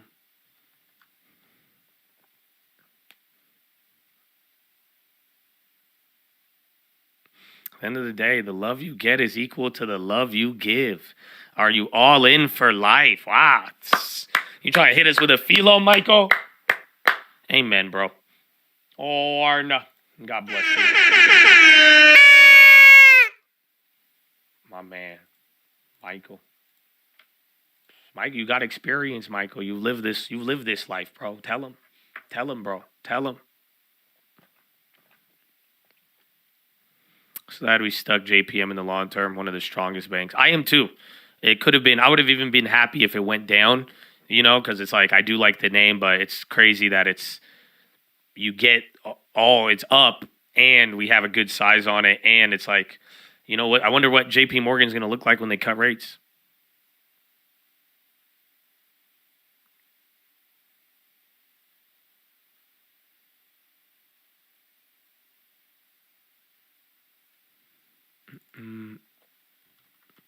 XOM, oil's going up. And then DYN, what's this? Dyne Therapeutics?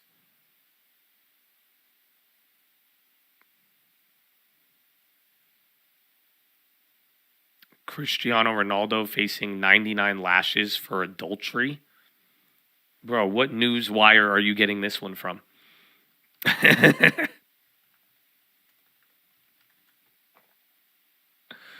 I don't think there is coverage. Let's see, I'll search Ronaldo.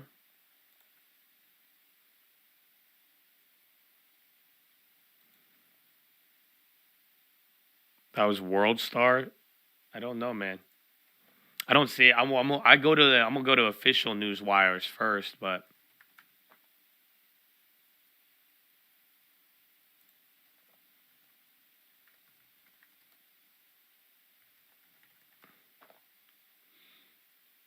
it is on New York Post. Yeah. Oh, I think it's just like a. literally, Iran media, they reported it. In Iran, Iranian media reports there have been several lawsuits filed against Al Nasser star after he hugged and kissed artist Fatima Hamimi on the cheek, thanks to her for a gift of 2 paintings. Ronaldo could be staring down 99 lashes as punishment for adultery in the form of touching a woman while in a relationship. Yeah, I mean, that makes sense. Yeah, you guys don't get it. Again, welcome to the Middle East. Hell yeah, bro. That's adultery right there. Kissed her on the cheek. He's married. He's in, man. Mm-hmm.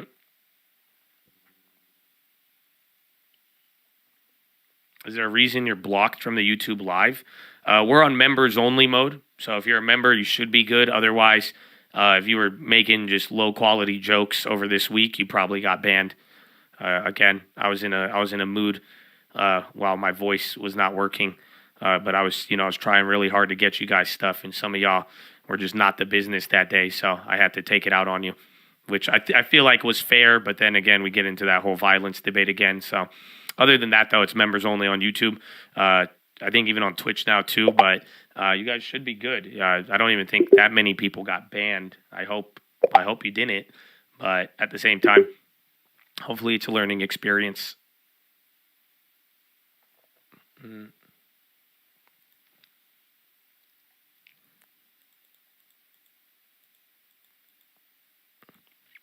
You didn't realize on members only.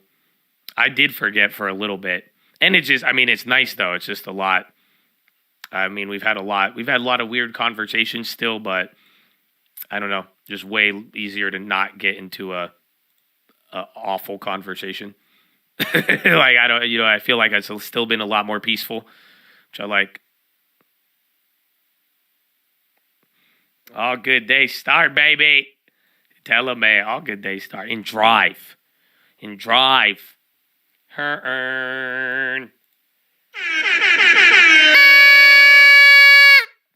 We did it. Baby.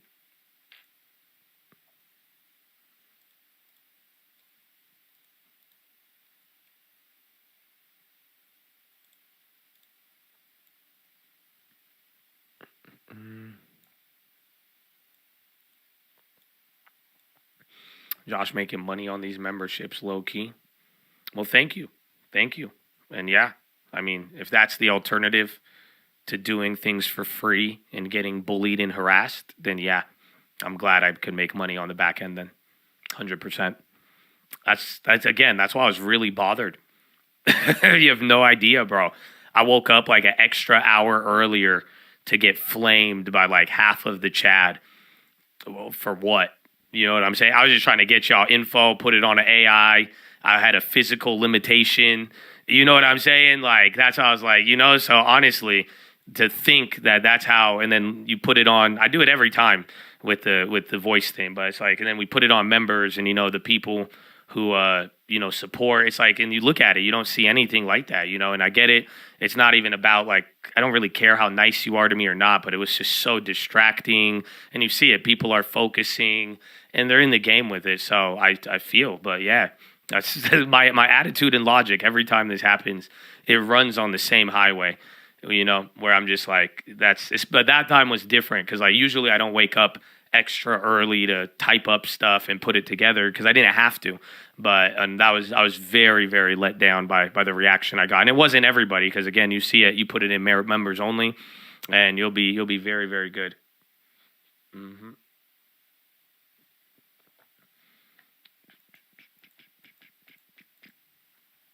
So, amen.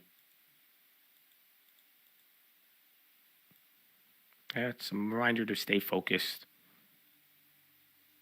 And even then, though, I mean, I do it every year, though. It just gets annoying. So, it's part you, it's part me. You know what I'm saying?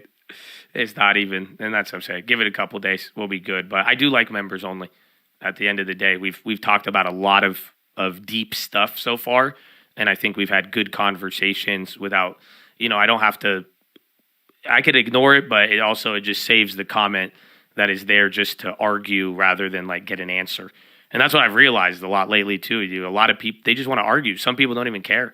They literally just want to, prove a point wrong or prove it correct, and that's it. But they have zero care about anything else. With like, it's literally just like a game. So like, and some people like it. They like that game. That's why I'm like, I'm not really gonna play that.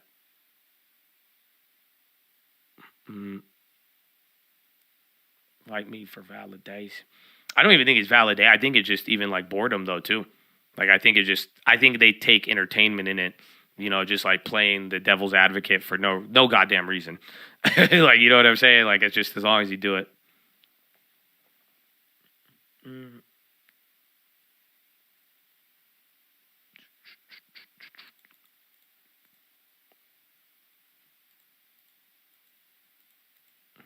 Listen, for 3 years, you love what we do. Thank you. Don't trade, but add to the long term. That's it, man. You'll be good. Honestly, not a bad move. You had a guy to troll you for 3 years. Yeah, that was what we discovered. That was crazy. I forgot about that.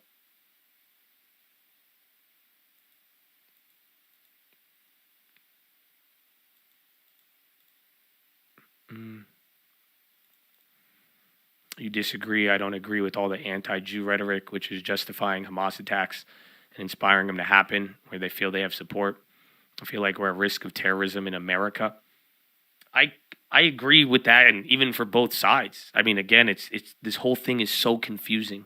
But I understand. I mean, the threat of this is what happened back in the day too. So, it makes sense if you are worried about that. But as of now, there is a threat that it does come over here. When and where people are worried about today and all that, but it's just like when it's all said and done, there is that issue. And I think you're rightfully so. And that's, again, kind of the problem I'm saying here with the emboldening of both sides in a weird way. It's like, what do we think that's going to lead to?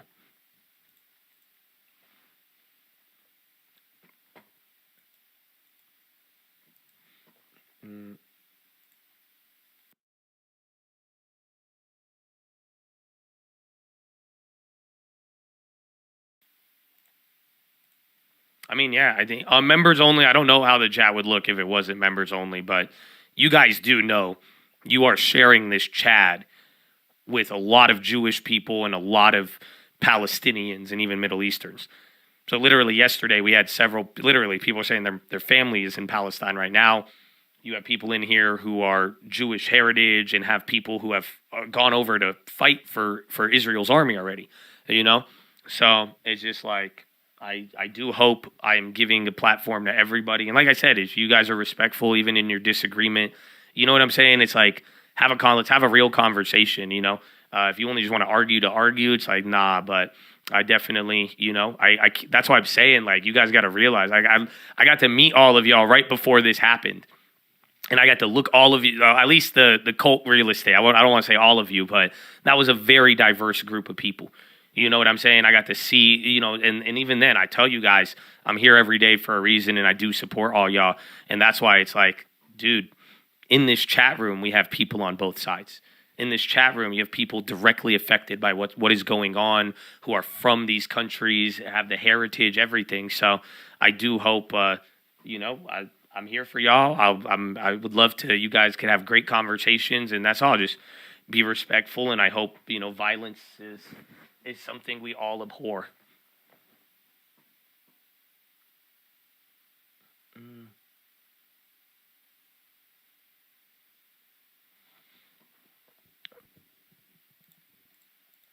Yeah, man, the chat, man, you guys saw the picture, bro. The chat is great. Definitely a melting pot for sure. And then Bond's coming down. So watch out. We ain't do much yet, but you did just have a little 10-point drop filled with Bond leg one, and then this looks like yesterday when we had the auction, the second leg going down.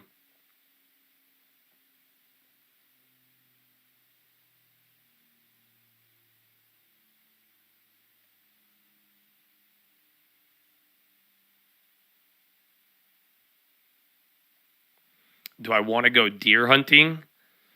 Bro, I'm talking about like no violence, but yeah, I do. But I like the video game a lot better. You know what I'm saying? Some of that, maybe too. Maybe y'all should pick teams on Call of Duty and just calm your ass down. You know what I'm saying? Like, I don't know, but I've never gone hunting in my life, but I'm a pro at the pro deer hunter game. If you ever played that shit, bro, it's at arcades. I forgot they added one. There was another one in San Diego. I was just walking by and I played it. I was hella hyped off of it the other day. Yeah, I love that game. It's called was it like Outdoor Wilderness 4 or something? Dude, it's so dope. It got the little orange shotgun, the fake one. Again, this is a video game too. I'm down with that. But I've never gone hunting ever normally.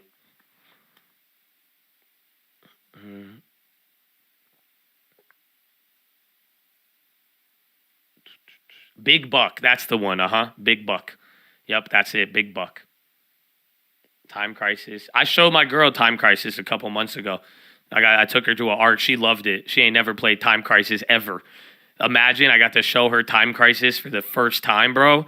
Oh, dude, she loved it. Time Crisis is the legit, that was the movie theater game. That was the one where you press and you go behind the cover with the little pedal, bro. That game's a workout. Yeah, Big Buck Hunter. Bro, I love that game.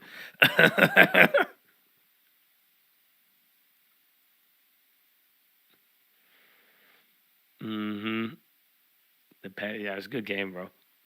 Taxi Cat, Dreamcast, right? Crazy Taxi. I used to play that game a lot too on Sega Dreamcast. Yeah, I don't even know if y'all know what Dreamcast is. That was a weird moment. Yeah, Crazy Taxi was one of the coolest games. I think they had it on PlayStation 1 too.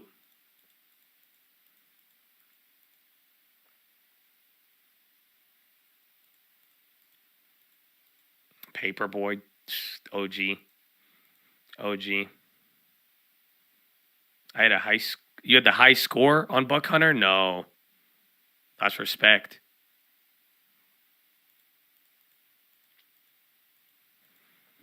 How about Neo Geo? Well, no. Some of y'all are getting too old in here. Okay, I don't know. What's Neo Geo? That's it. I'm up to I knew Super Nintendo. I was still young. I know Game Gear, surprisingly. Yeah, it's a console. I don't know. Neo Geo, I think I've heard of it, but I didn't. I think Game Gear was as old, or Super Nintendo was as old as I was. Dreamcast sucked. Dreamcast did suck, but it was cool when it came out. It had an opportunity. That little screen in the middle, bro, that was so cool. That was during the era when we were putting TVs in cars and loved it. So they were like, what if we put a TV screen in the controller? Game Gear was handheld, yeah. That was a classic one.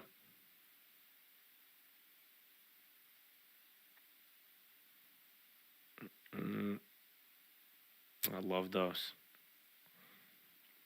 Man, good times.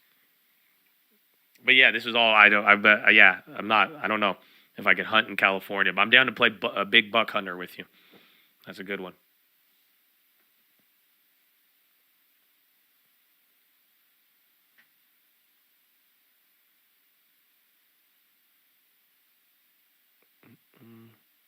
First color handheld. I remember that. I got it because I think I wanted a PSP at the time, and then someone tricked me into getting a Game Gear ahead of it. It was just when you buy an Android before an iPhone. Even then, though, I thought I saw this article, and I thought it was actually kind of decent. But bro, the PSP was so ahead of its time. I'm surprised the PlayStation Portable, that thing should have blown up way bigger than what it was. I did own the Microsoft Zune, But I got Microsoft shares when I bought Microsoft instead of Apple because I didn't use an Apple device until I got into college. That's the crazy part. I didn't use an Apple until I was 18 years old. So literally every other device, I was an Xbox kid. I was PC, Master Race, so I didn't get into Apple products until later. So everything, I was a big Microsoft guy, low key. I did like Sony, yeah, the PSP, but dude, that was way ahead of its time. I'm surprised, bro. It had memory chip, it had IR. I hacked my PSP as a kid. I was using it to it was like a remote controller. I could do so many things.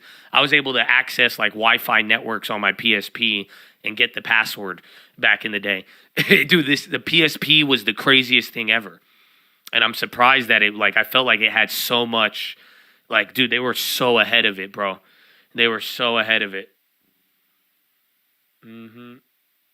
Here you could stream it. Everything, bro. Everything. I don't know, like, why did that die? You know what I'm saying? Like, why did it, like, not become an iPhone? Because that thing was an iPhone before an iPhone, low key.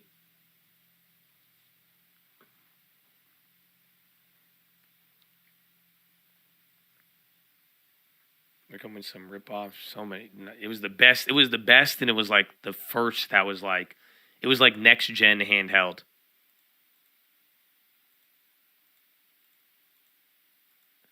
It was too hackable. Yeah, because you could use it to do so many things. It just had so many things on it. The smartphone made it relevant. Yeah. Like iPhone, wild, bro. That little touch the screen. Oh.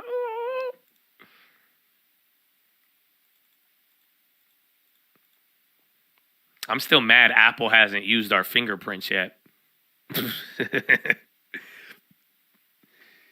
You guys don't remember that? Remember when Apple, they bought the fingerprint company?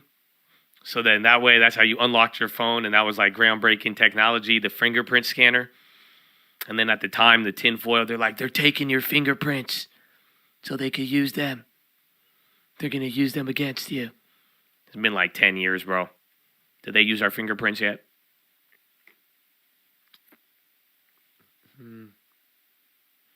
U.S. needs supplemental funding to support Ukraine and Israel. No.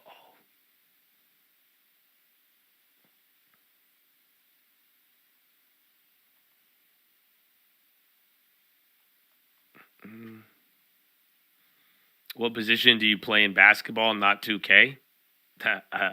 Dude, I'm old. I don't play basketball. I play left bench. That's why I play 2K, sir. If you're not familiar with why I play 2K, it's because now my knees get pain if I run too much. So I have switched to 2K. But back in the day, I would have been a point guard or shooting guard. But I'm smaller, so by default, you could only put me in like one position.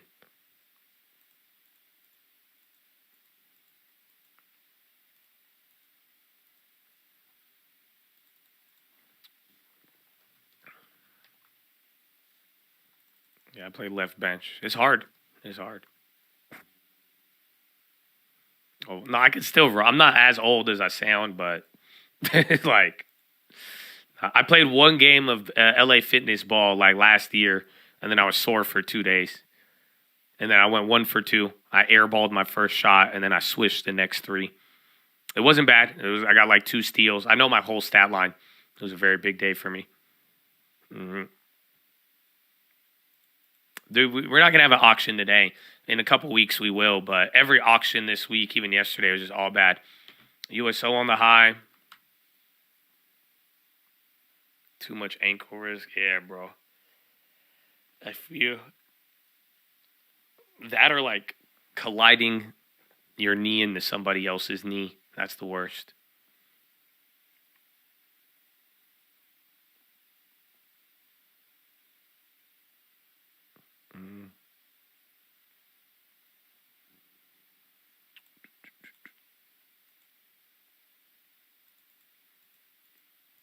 The dates, just go to the Treasury website or go to Trading Economics, like every 2 to 4 weeks.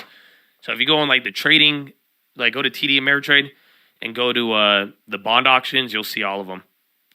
There's a 30-year auction next Thursday. So like I think it's every 2 weeks on like the Monday, Wednesday, Thursday or something like that. It has a pretty unique schedule.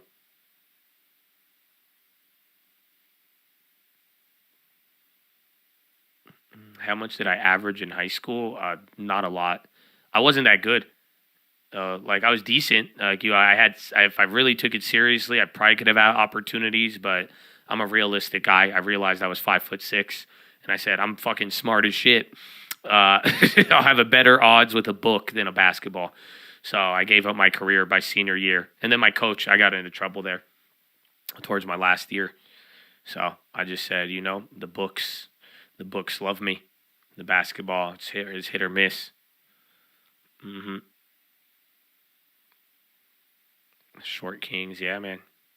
100%. I hope I'm inspiration to all the short people out there. Again, the cold real estate guys, they got to meet me. I wasn't lying. They got to see someone said it. They were like, "You're not that short." And then I'm like looking up at them and I'm like, "Okay, sure." Uber dead.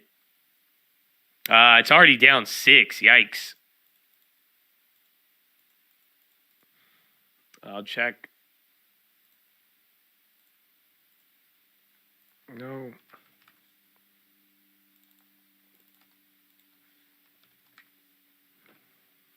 Yeah, ooh, that's a big can. It's already down a lot. That's what sucks. Unfortunately, did anything come across the wire?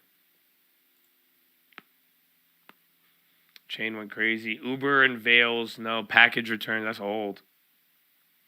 I'm not seeing anything. Again, they're already down 5 or 6. That's what kind of sucks. Because the thing was already down all day, so you're just flushing into the low. You kept asking why we are all so tall. Yeah, bro. Literally, you were there, bro. Dude, cold real estate is huge, dude. It's the funniest shit ever.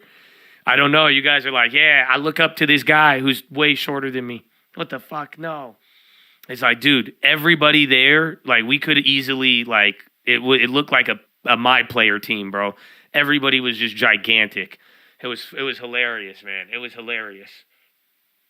I was like, man, y'all are crazy. All right, another red here on the market. VIX is launching, which is kind of weird because the VIX was already back higher. So, and then the market's not hitting a low yet. You're actually a couple points away, but bonds slipping and the mark. Oh, I already closed the Apple short. It's around the same price, but I probably left a little there. I could have made some back. Uber, I don't know. It was down before. Maybe it's related to energy and travel, but something just hit it at the knees.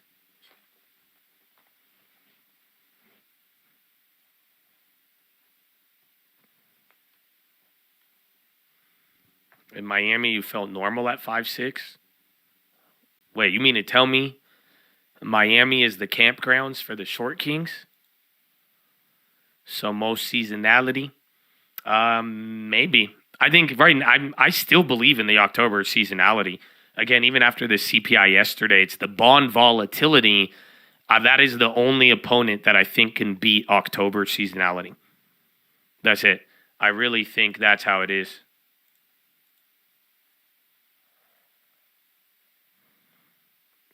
No way. So I should move to Miami then. That's crazy. All right, I'm down. I'm down. I'm going to have to tell my family. They're not going to understand. I'll be like, there's opportunity out in Miami. We have to go. Trust me. They're like, what opportunity? You could get a job if you're 5'6". You know that? You know tall guys have a better chance of getting a job? That's crazy. That's why I just made my own company. But still. It's true. It's true. I don't make this up. You did. Society and culture.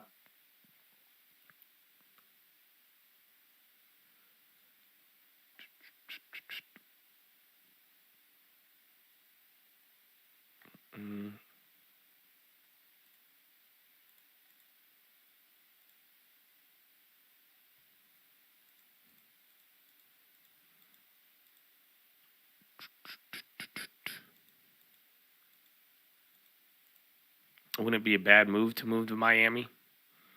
Florida better than Cali? It could be, but I don't know.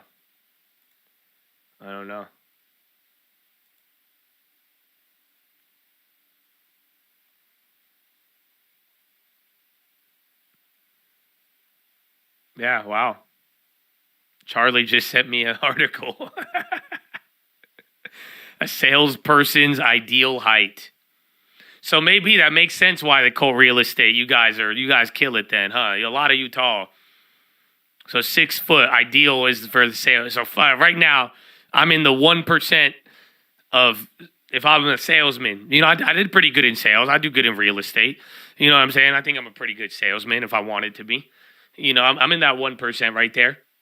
My competition is the 5'5" to 5'7" ladies. Damn it.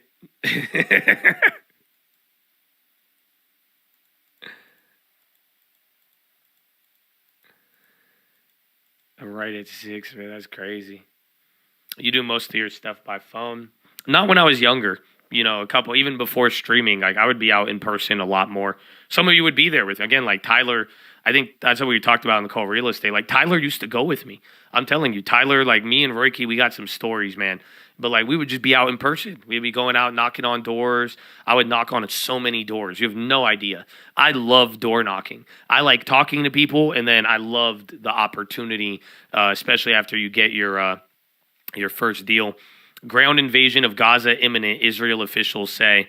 So bonds lower, VIX high. Again, I feel like we have had negative war headlines on every low, but I don't know if we could attribute to it. And then again, the war headlines are supporting oil, gold, defensives, but there is a lot slipping. Again, Bank of America even went red. That's crazy.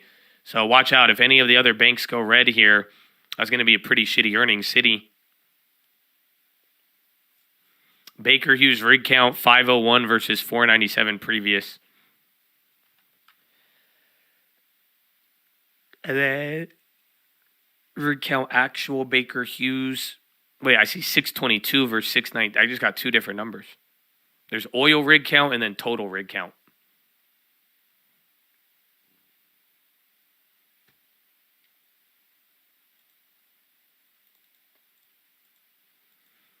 You lived in Florida 25 years, never been negatively impacted by a hurricane other than home insurance, but that's more expensive in Cali too.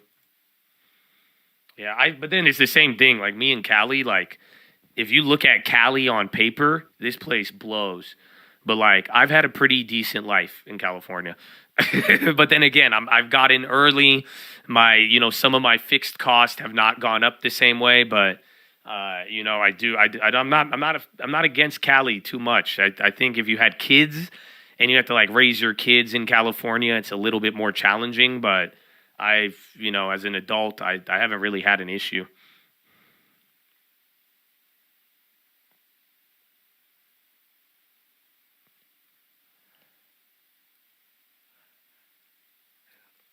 Mm-hmm. It is challenging.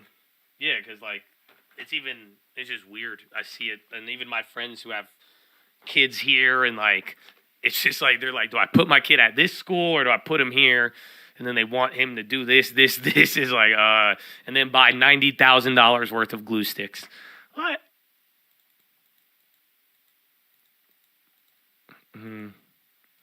All right, another low. Bonds stop dying. Dollar's kind of back up, but the dollar was way worse earlier.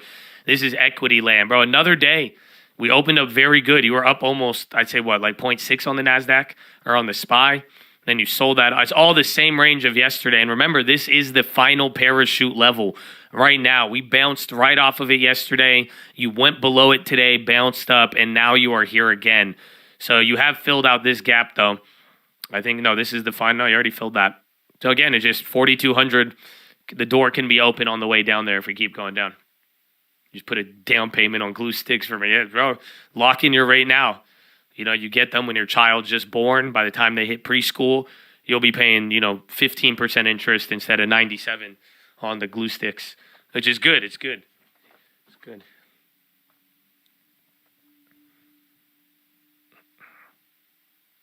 Greedy short. We talked about that one yesterday, but I think you got enough time. And quite frankly, your downside is you have a lot of potential downside on the greedy short. I just don't. You get squeezed 60 points to the upside. That's it. Bank earnings bad could freak things out, but so far we started off good. Again, every single earnings was like chill today.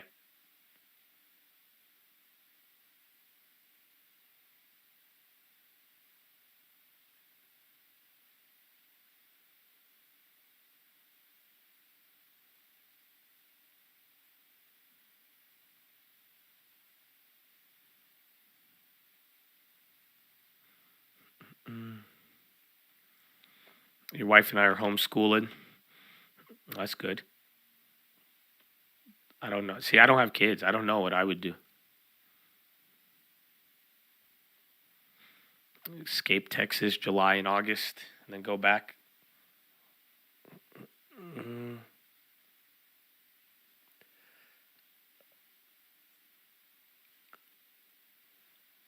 Dude, another low. It sucks. I need to go pee now. But I don't want you to think the market is crashing.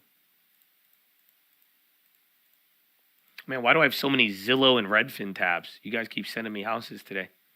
I hope that those conversations help, though.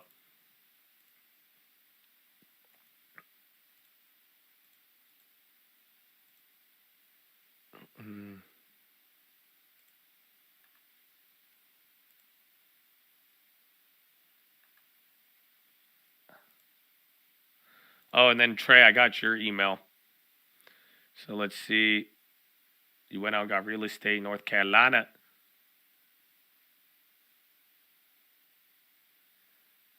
It's a new construction with the ADU. They passed it.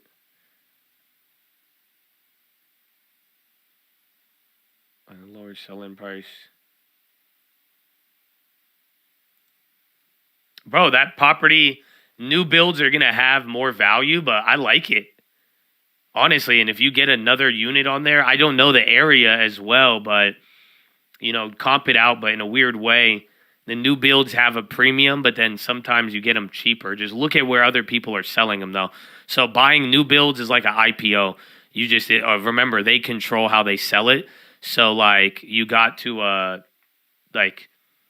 you just got to make sure you don't get scammed by them selling you high and then they sell the next phase really low. Yeah, email me the address too. I want to take a look at that one. You got screwed. During the heat of it, like, it was very hard with the new builds, but they give you a chance to like back out, or you can do it. They took my new build when I bought it before. What do you mean? They took it. If you have the contract, the thing with it where I remember this was crazy. It was in the beginning of 2020. I had a couple of new builds I was buying, and none of them would appraise. It was wild. And then I told them that, and I said, well, I want to buy these houses, but the lender won't give me the money. And then they lowered the prices for me. So usually they're down to, like, if you have past sales or things don't work, they'll let you do it. As soon as I bought it, COVID hit. I paid the down payment. Prices went up $60K. They wouldn't do my loan anymore. But if you had it committed, you had the right to the property at whatever price you guys agreed to. So even if they wouldn't give you the loan, you could have found another one though. But if you bought before COVID, the prices went up. But if you had it secured, that's it.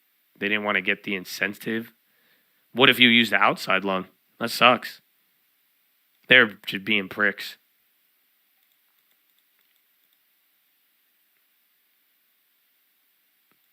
It's called an option. Some builders can charge more. That's if you don't lock in the price. I had one where that happened to me. The price wasn't locked in. I was like, you guys are stupid.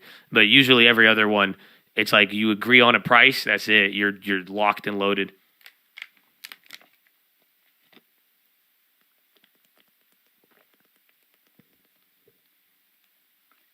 My bad. I need water, bro. I need water. You're not tired. You're thirsty. So somebody told me one day. It changed my life. What? Plane was bound for Tampa, Florida, but returned to Panama for inspections after bomb scare. Panama Aviation Authority. Uh-oh. There's your Friday. So a literal plane in Panama was going to Tampa and then returned after a bomb scare.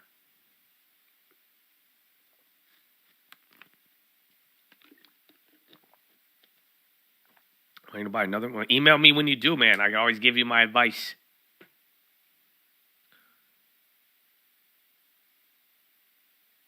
That's the second bomb around planes and airports in 2 days. It's funny because everyone's like, are we worried about a terrorist thing? And you're like, you would think these guys would have came up with a new plan in the last 20 years, but nah, bombs and planes. That's where all the white people are looking. They're like, wait a minute, check the airports. Check the planes. I have a feeling. Okay, we get it, guys. We get it. I know.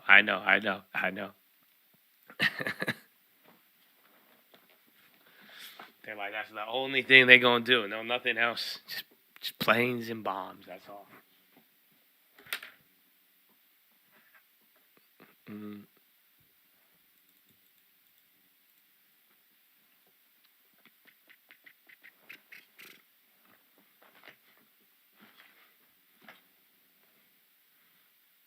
This is why you're worried for your flight next month? Yeah, this is why I've already gotten three messages that have already said, go home, terrorist. You know that, right? So, every time I make one of these talks, it's so hard for the white man to not tell me to go home, terrorist. I just hope you know. Not all of you. Not some of you guys, I love y'all.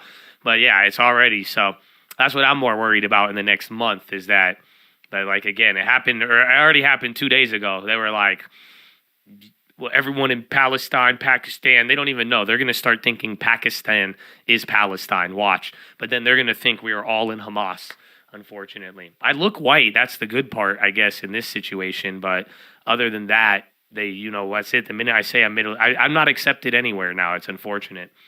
That's it. The Egyptians and the Arabs don't think I'm there. Anybody else, they're like, nah, you're not quite really us. So they don't. That's it. I'm in my own little world, man. I got features from all over the world. Ignore them. It's okay. I love it. I love everybody. That's light work. I'm telling you. Do you know how long people have been calling me terrorist? It's okay. When I was younger, I tried to explain to them that no, we believe this. No, it's not. But now I've realized. Now I'm like, this one's a good one. Every time. We accept. I do, honestly. I think you got a lot of real love in here. You get like one piece of shit for every 1,000 OGs, which is not bad. I'll take it.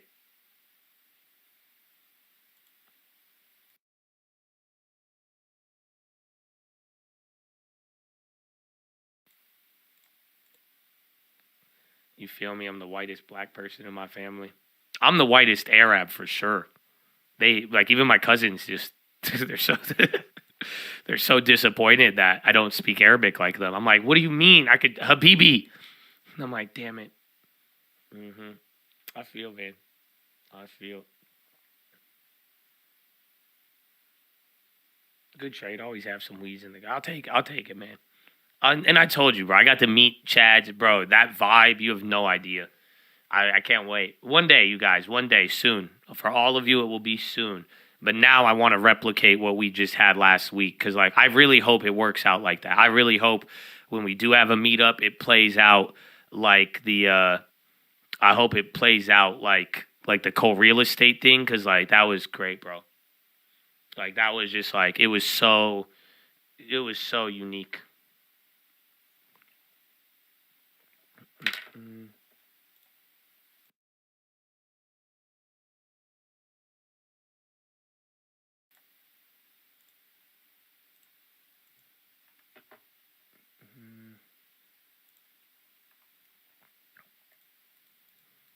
Would love the opportunity.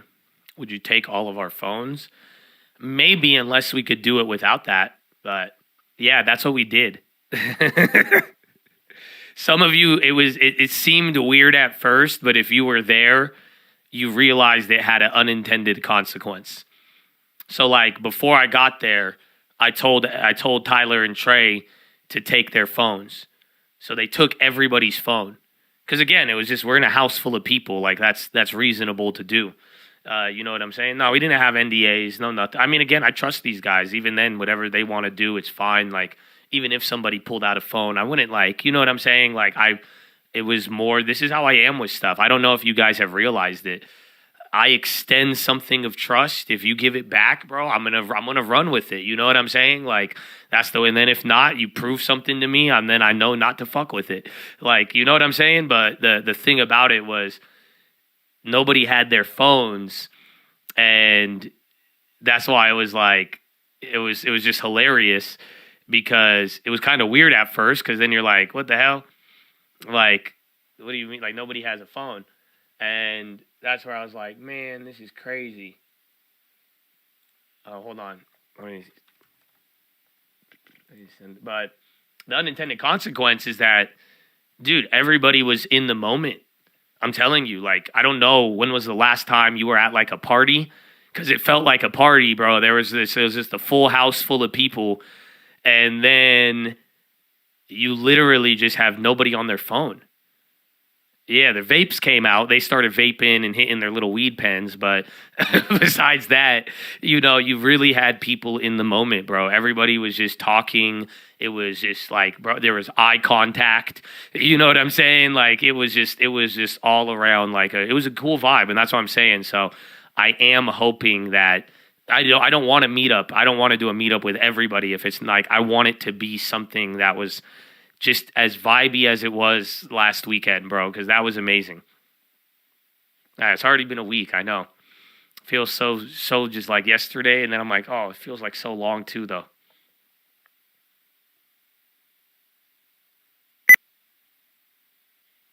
What are you talking about? Last weekend, that's why I lost my voice most of this week, because I met up with like 50 Chads over the weekend on last Friday. Thanks for coming out. Nah, man, thank you guys for being there and for all you have done for creating that team, supporting each other, and you know, having that, bro, that love, that vibe, bro. You know what I'm saying? Like, it was just, I was so proud of it. And then I just also know what that's going to lead to. You know what I'm saying? Like, it's a good team.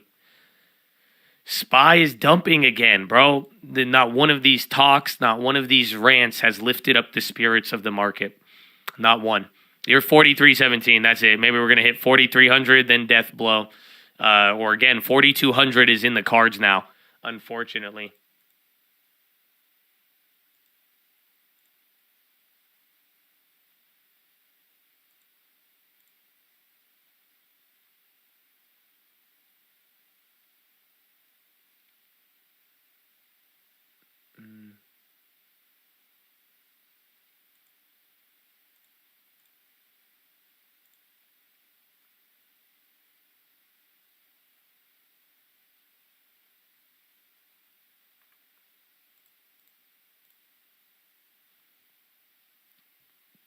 Dude, that low's getting big. Dude, 43.16? 43.17 still, but you just dropped 10 points in 2 minutes. Again, the VIX is going crazy. It's weird because bonds are still up now, so you can't even read the bonds, like literally. You don't know if it's a safety bid, a war bid, a fear bid, or if the rates are going to get blown out another half a basis point. So unfortunately, even the dollar, I mean, remember, if anything, this is now the market probably catching up to where the dollar is. So, but then that's like 10 points below here. I guess 3 more points on the SPY.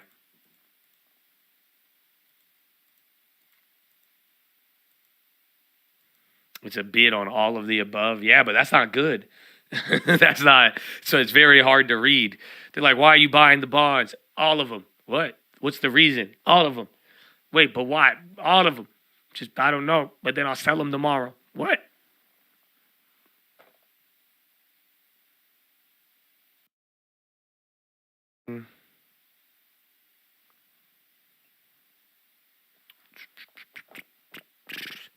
Emil is tradingfraternity@gmail.com. Back to hearing the Chaz. I want to hear more. Bro, it was like when I met you. You know, I met you like it was just you and me because you stumbled across Josh in the wild. But like, dude, it was just different. I don't know how to describe it. It felt the same way. I was like, you remember, I was excited to see you. You were excited to see me, but it was just like that with everybody. They were talking about on the cold real estate thing the other day. We are going down again, though. Hold on. VIX is still running up. NASDAQ 1.5, another 3 points now.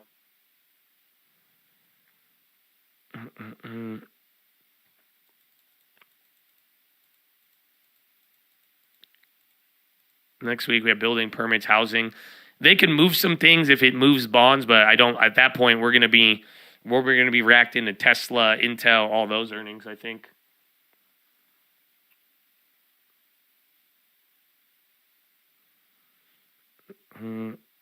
It's got to hold that week. I honestly remember I was saying that this morning. I said, even if we go, I don't know though. I don't think you're going to give up the week.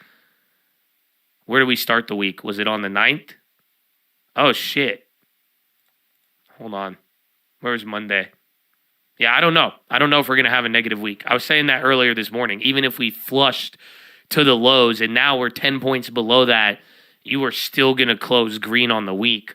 So I don't know. If you do close, that does turn into a weekly red, especially here on a Friday. That won't be good. Monday was green, though.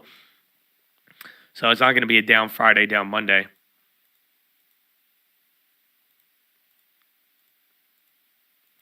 Next Monday earnings, I mean, again, there's a problem coming into this weekend.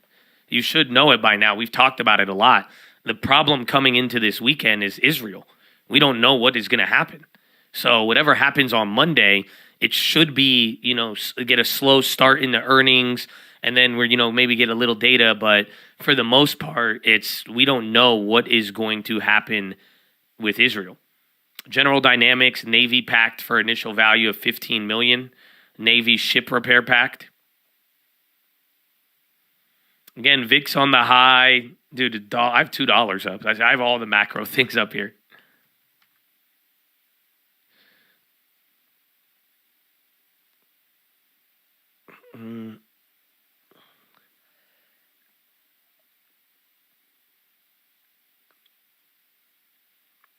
If all options are exercised, work will continue through November 2030. Again, bro, volume's picking. What is the volume like? Remember volume yesterday was low? It was lower till the end. 46 million in volume. And we got what? 2.5 hours left?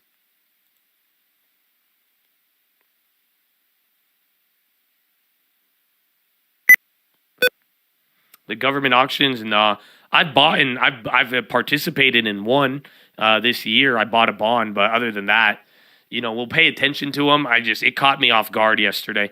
I didn't think the bond auction was going to move us more than CPI, because even the day before, the 10-year auction, that one was bad, and we didn't even we didn't do anything. Some chains have January 26 contracts. Wow, that's freaky. Meta gave up the gauge. Excuse me. Low and low. All right. I need to go to the bathroom, but I know as they're dropping. But follow me on Instagram at The Trading Fraternity. I love you. God bless you. I'll be right back. Off of a good quarter last year. So the diversified earnings are really starting to show.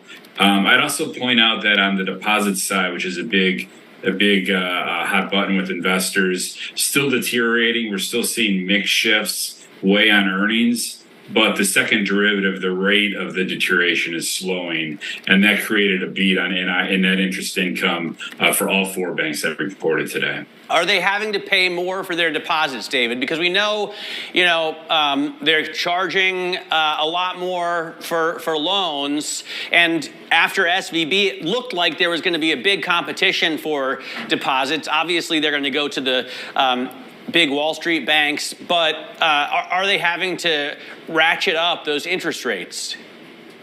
Oh, no, they definitely are. I guess my point is that is still a big headwind.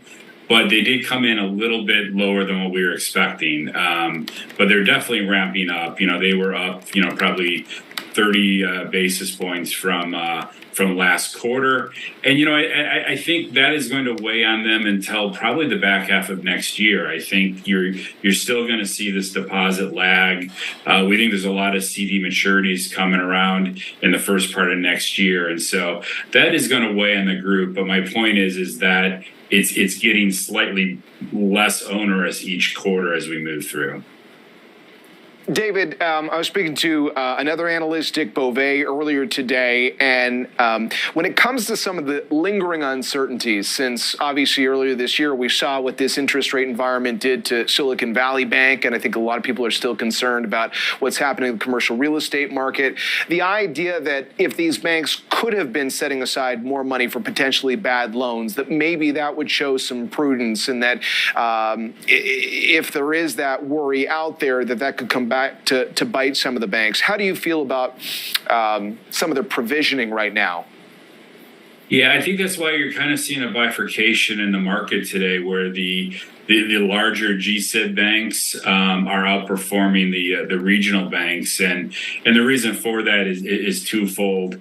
It is the higher rates. So the AOCI marks, the mark to market of some of your bond portfolios, were worse than what we expected this quarter, and so that's going to weigh on capital as we move into earnings next week. And obviously, that kind of makes you think back into March in terms of the mark to market on the capital issues. The second issue is what do higher rates do to asset quality? Interesting this quarter, the consumer fared very well. Credit card charge-offs were relatively stable. In fact, JP Morgan lowered their full year guide on charge-offs in terms of credit cards, but we are seeing non-performing assets increase on the commercial side, and we're probably seeing mid double-digit growth and not performing. That's led by office, but I think some of the concern in the marketplace is it's widening beyond office and normalization and more standard commercial credits. Is there any concern about the consumer, David? I mean, Jamie Dimon mentioned cash buffers are being burned through, and a lot of these banks did really well in credit cards, which means more consumers are putting purchases on cards and not paying off balances right away, rolling them over and paying the interest rates. Yeah, it's one of those be careful you wish for, right? We're seeing, 18% growth in credit cards. Now, one could argue we're still normalizing the balances that most people keep relative to pre-COVID.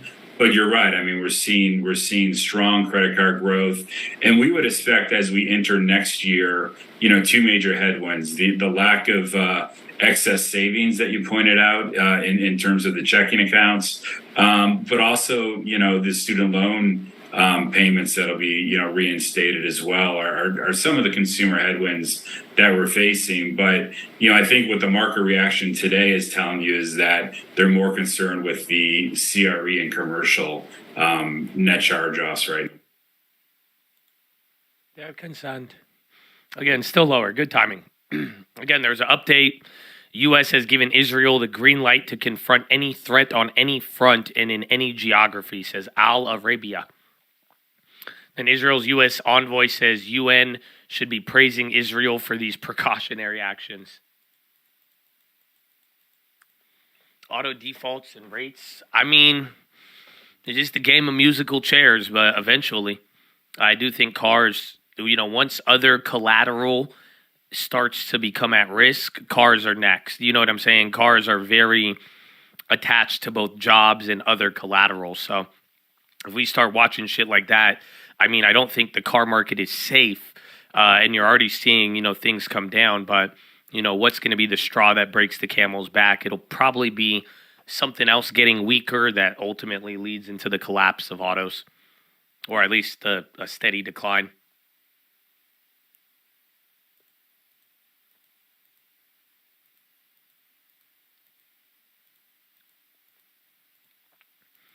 Yeah, real estate goes hand in hand. Again, jobs, people lose jobs or other things. Or again, if the collateral, who knows, like if the vehicles, if there's an issue there, again, like supply, even then, like we've dealt with 3 years of low supply autos. And, now it's starting to, get up. There is the UAW strike, which doesn't help. But, remember, I used to tell you guys, cars are toasters. Usually there's a new toaster coming out every year. So that toaster is not supposed to hold its value. But when there's not enough toasters in the world, I mean, the toasters held their value, low key.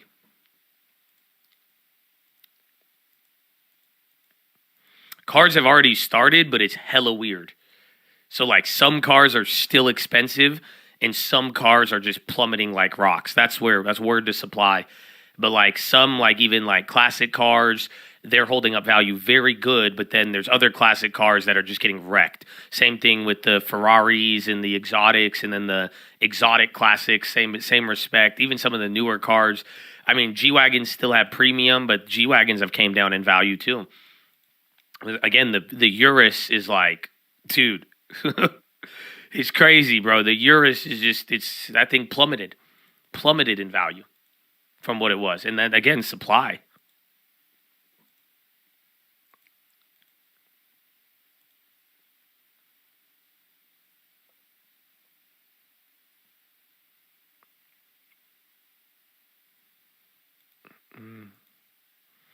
What do you think of financing 72 months in today's market? Shit, bro, what's the interest rate? I don't know. Like, how bad do you want the Mustang? That's you telling me 19.92 or 72% interest on 72 months? 6.5, that's still pretty high for a car, but I've definitely seen worse. So why do you want, I mean, you'll pay more interest. Pretty much the longer the term on the car, the more likely you're going to go underwater if you drive and pay for that car over the duration. That's all. Just go look at the total amortized payment at the end of it, and that'll tell you. But, you know, if you still want it, if you're down with 7 years and the low payment is an advantage, you could justify it, but you're going to be paying a little bit more there. Again, an extra year of payments at the interest. You know, usually like 60 months, that's like what they pushed it to. I know 72 is a little crazier.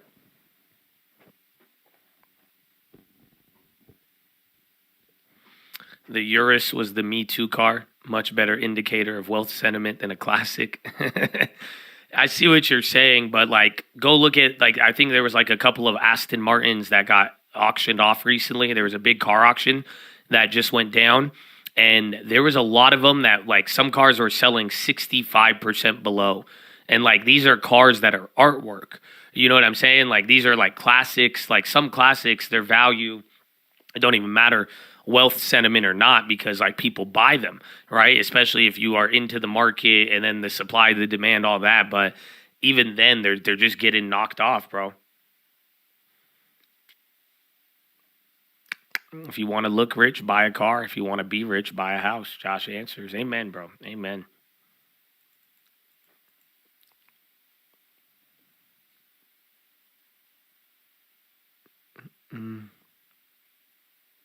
The classic car build trying to get pushed through Sacktown right now? No, what is it?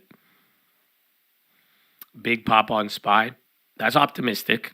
I mean, we're coming off the bottom, though. I mean, remember, we did like 10 points in like 2 minutes. So we are kind of moving back up a little bit.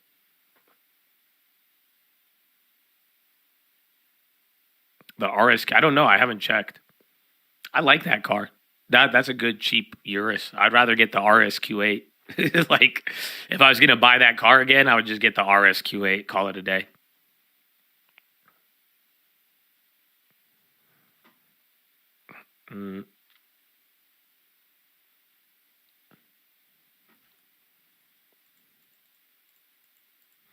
Now, there you go. Now it's getting a little bigger.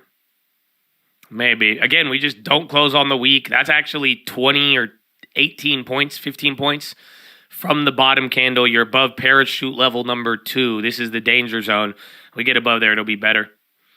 Oh, man. 1 year alcohol free. Thanks for all the knowledge you've been given through the years. No better place than to be here. Brown Tom Cruise. Bro, congratulations, man. Dude, that's hype. Horn. That's really hype, bro. We have a lot of chats who've gone through similar journeys, bro. So a lot of support there. You know, keep it up, man. It's always well worth it, bro. Very well worth it. Bro, you're ripping now, 43.29. So I got a little shaky there for this period, but quickly you got a green shoe. I don't know, though. Bonds didn't move on all that. Dollar still the same price.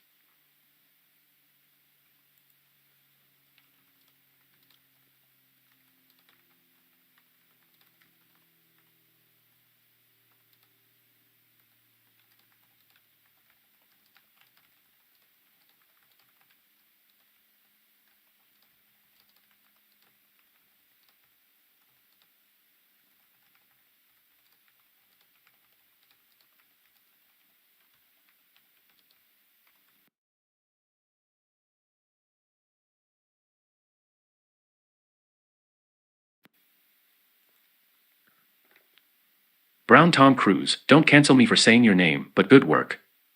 You made a good choice and brightened your future. I love you. Only go forward, don't ever go back. Oh, you're supposed to have a GG there. Amen. Amen. Yeah, the VIX is up a ton. The VIX is up a ton. Like, we were just looking at it down. The VIX looks exactly like the dollar if you pull it out on like a 14-day chart, which is wild.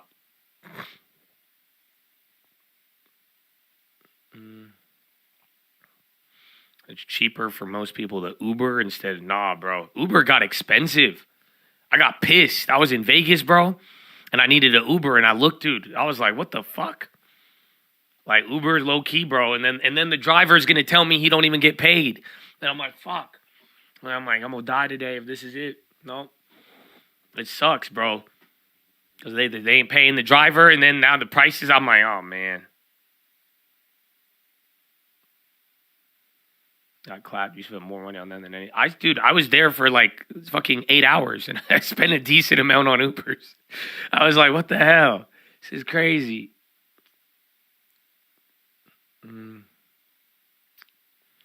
You quit driving for Lyft. I'm done.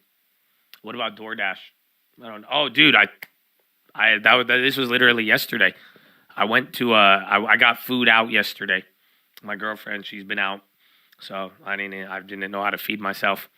But I went to go pick up food, and like I order it through DoorDash as pickup, right? Like I'll go and order it on my phone, and then I'll just pick it up through DoorDash, right? Like they don't charge you more.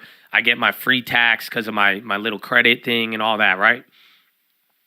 And I'm sitting there, and I'm waiting, and I make eye contact with the other guy who's waiting for his food.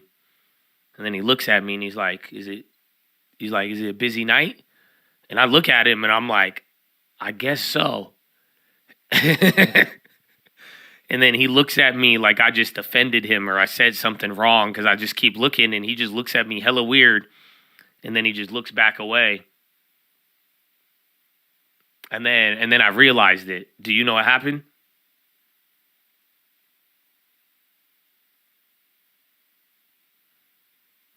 Do you know what happened? You all laughing. Yeah.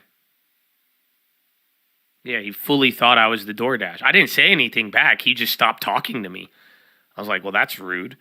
But I didn't get it because I was like, yeah, it must be busy here. I don't know. I was waiting for like 5 minutes. I was like, yeah. But he got so mad at me, but then he didn't say anything else. And then he just got his food and left. So I'm like, on the daily, I am. Every time I order through DoorDash, they think I'm the driver. I love it, though. It's chill. I'm like, hell yeah. I'll be like, dude, whose food is this? I'm like, I don't know. I'm just dropping it off. Mm-hmm. You bossed him? I don't think so. This man looked well more put together than I did.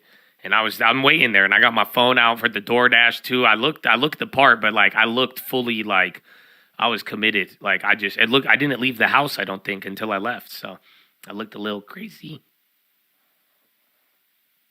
Bonds on it's the same. That's why I said earlier that I can't read the bonds today. You don't have any. There's nothing. It's just stuck in a range, and then even the dollar. Maybe dollar comes down. That will be our green light. But other than that, we'll see.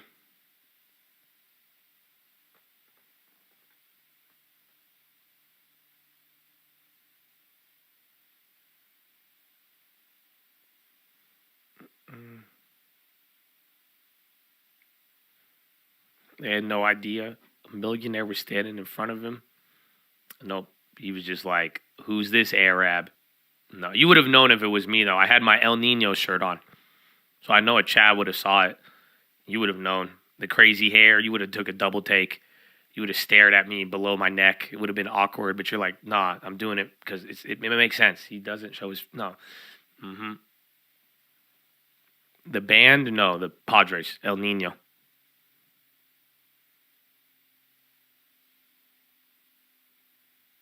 I know, yeah, I think so too. When they think I'm a DoorDash and they give me the food, and if there's a drink, I'll put a straw in it and I'll start drinking it, and they're like, "What the fuck?" I'm like, "It's mine, bro. Relax." Ex illegally terminated worker for tweet NLRB alleges. The irony.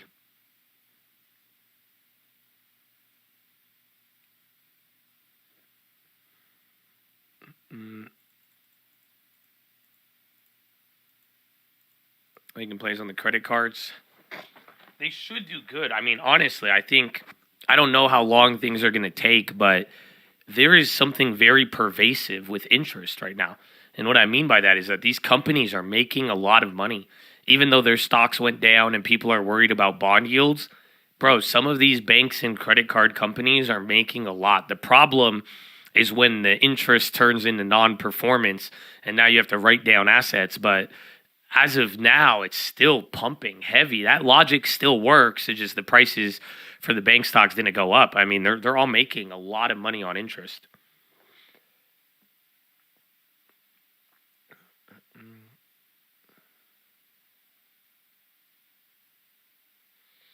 JP Morgan bond losses hit 40 billion. Bank of America should be more.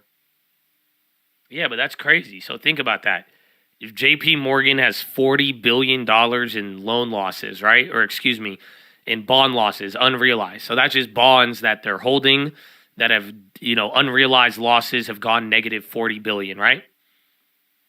So think it. Are you ready?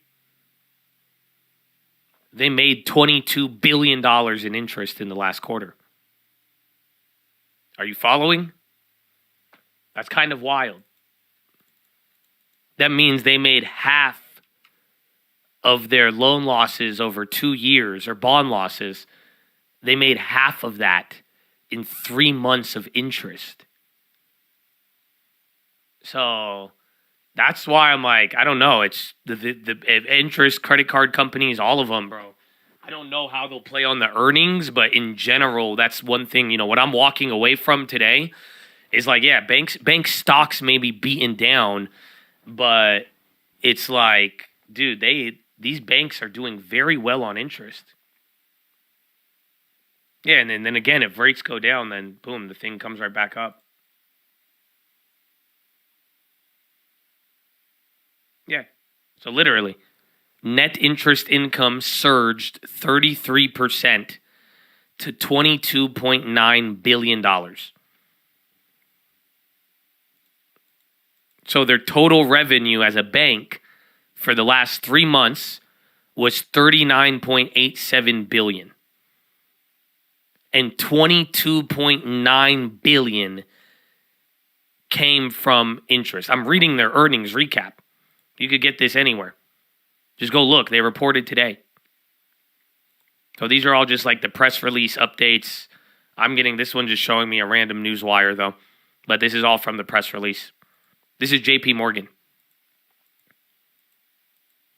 So that's where I'm like, dude, I don't know. I kind of like the banks a lot, unfortunately. But like I said, the problem is when the interest turns into what's it called?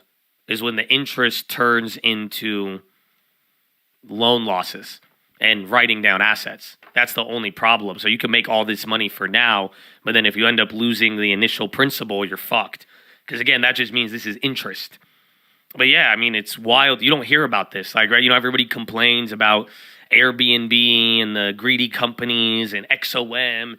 We don't talk about Pfizer, but that's one, even though I own JP Morgan, I love it as an investor, but like literally in 3 months from July till today, they have made $22 billion off of interest only. The other half of their earnings are from working, from operations, funding, trading, underwriting, all of that. All of this is just interest, free money off of what it's crazy, bro. It is crazy. And bro, $22 billion in 3 months, half of their losses on the unrealized bonds in 3 months.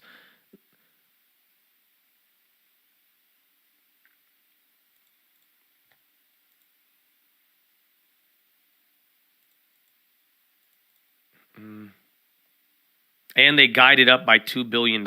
So they think even next quarter, they think they're going to make $24 billion in interest. So literally by the end of the year, they would have made back all of their held-to-maturity losses realized on interest after 6 months.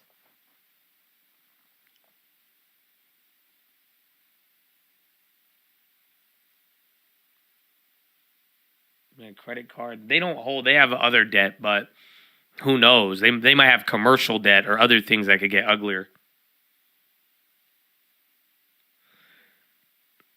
How do you see the balance sheet to see the bond exposure?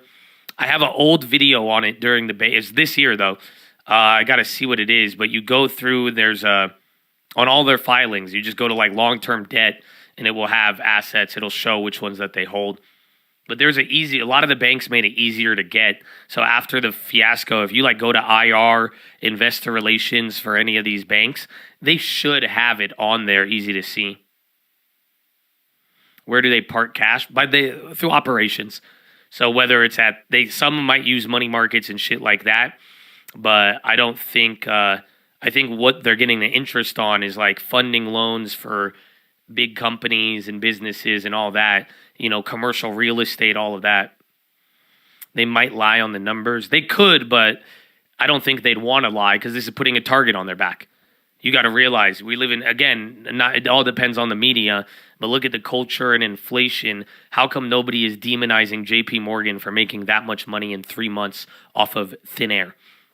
But the thing about it is that it's also like they might want to lie on it, but it's still just highlighting a way, way, way more pervasive effect of interest. That's why if you don't realize, once interest rates go up and they are up and then things start to hit, interest compounds so heavy, right? Like we're saying that, the issue is going to be when companies have to pay higher rates because then their interest expense will cut into their corporate profits.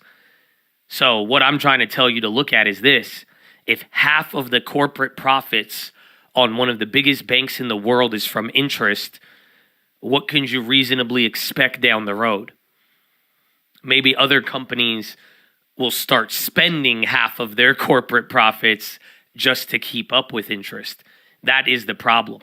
When interest goes high and once it starts hitting the amount of debt we have, interest will cost you more than production every day, all day. That's what we're saying. Like right now, you take on a real estate deal, 9% loan, you better make 9% minimum to break even. Like that kind of highlighting all of that. Contracts on the it is wild. And we're looking for about 3 points. They should pay depositors more, but again, welcome to society and culture. I could relate this to war, but it's the same thing. If your depositors do not leave nor demand it, why would they pay you more? You see what I'm saying? If everybody is, again, it's already been a year of 5% rates. So if you left that money in there and you didn't take it out, when everywhere else in the world offers you way more, it's a voluntary system. No one's forcing you to put your money with JP Morgan. Contracts on the S&P. And we're looking for about 3 points. So each point is worth $750. So we're going to use the S&P to complete our TopStep Trader challenge. We've just hit 2 points, 2.5 points. We've just hit 3 points. And at that point, we would close the trade. So we're getting ready. What would be the red flag as far as debt to assets for long term? I mean, they're deposits. So number three, name three words that rhyme with and even again assets like asset value, total principal loaned and what it backs up compared to the unrealized losses. Because the thing is, if the you unrealized trade futures losses, and you have a tendency to overtrade, technically they shouldn't lose. It just causes a problem. If you're holding that, losing the capital and leverage from it, unless you use the BTFP, and then now your deposits start going down. Because then if you don't have money kept in your accounts by clients, if you're losing $40 billion on the bonds, you're going to need to use their client money to pay for stuff instead of investing it. And that's where it becomes the red flag. So if you notice that the unrealized losses or even the operating expenses are higher than deposits, that's a big problem right there for any of the banks. In on you guys So right but now like comparing how much bonds they hold, the unrealized losses, and then their deposits, that right there will tell you like half of the story, if not most of it. Scaling plan improvements. These scaling plan improvements basically are rejecting all your orders if they exceed the max position. Now, the great thing about this is you will pretty much avoid breaking the max position rule. I think that's really cool. Now, remember, the max position is there, and it will always be there as a rule. You should always have it in your head as a rule because you need to protect yourself. It's there to basically protect you if you ever go on tilt and you just try to jam up as much as you want and other things like that. So we heard your feedback about this rule. cool. We implemented it. We're excited about it. If you do we that hope from this ground up, update will take all the worries find me one away and next help you door. focus on managing I your don't want to position build it and myself. continue to I need monitor someone to do your it. total open You positions send me the lots printout, carefully. show That's me the kind of the big goal of the rule. So that is something very cool. I am in my Snowmass office right now. I'm in a co-working spot. Chicago's been shut down, so I'm going to go hit the mountains. It's almost damn near closing hour, trading day, very quiet trading day. So I'm watching my stuff here and whatnot and got all my gear here. So I'm going to hit that board, walk down the street, and jump on a lift. But I want you guys to always remember, trade smart, always trade for tomorrow, build that discipline, build that core foundation of your trading. And remember that these improvements that we just did should help you better focus on your positions, maximizing as much as you can take out of the market and squeeze out of your setup. So trade well, always trade for tomorrow. Take care. You could show it. No, I'm not. So everyone talks about what you should be doing to become a profitable trader, but no one really talks about the things you should avoid. So I'm a big fan of cutting out the nonsense, cutting out the bad habits, bad traits, and bad things that you have in any skill set that you're trying to master. And the moment you cut out the bad, you automatically start improving. I got more than one crib. That's so I'm good. You know, people been weird with me on that. I'm like, today, right now, if you want to become a profitable trader. Let's start off with the first one. So avoid looking at a trade on what you will potentially make. So how many of you guys have looked at a trade before, and before you even got in, before the trade has even moved in your favor, you start automatically taking your calculator out and you start looking at what will I make? If this trade goes up, I'll make $10,000. If this trade goes up, I'll make $5,000. You start going into the zone of what will happen and what you will make and so on, and you start looking at all the good parts of the trade.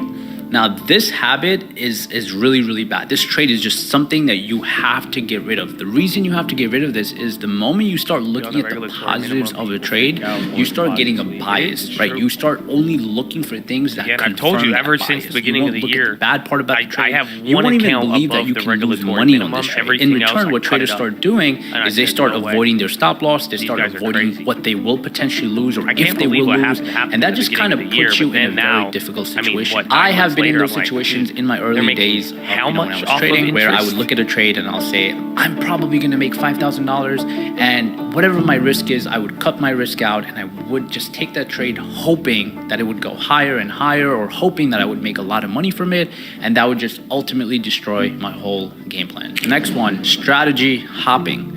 Now, I see so many traders, they find an edge, they find a strategy that works for a week, works for 2 weeks, and the moment that strategy doesn't work, they go on and look for the next strategy.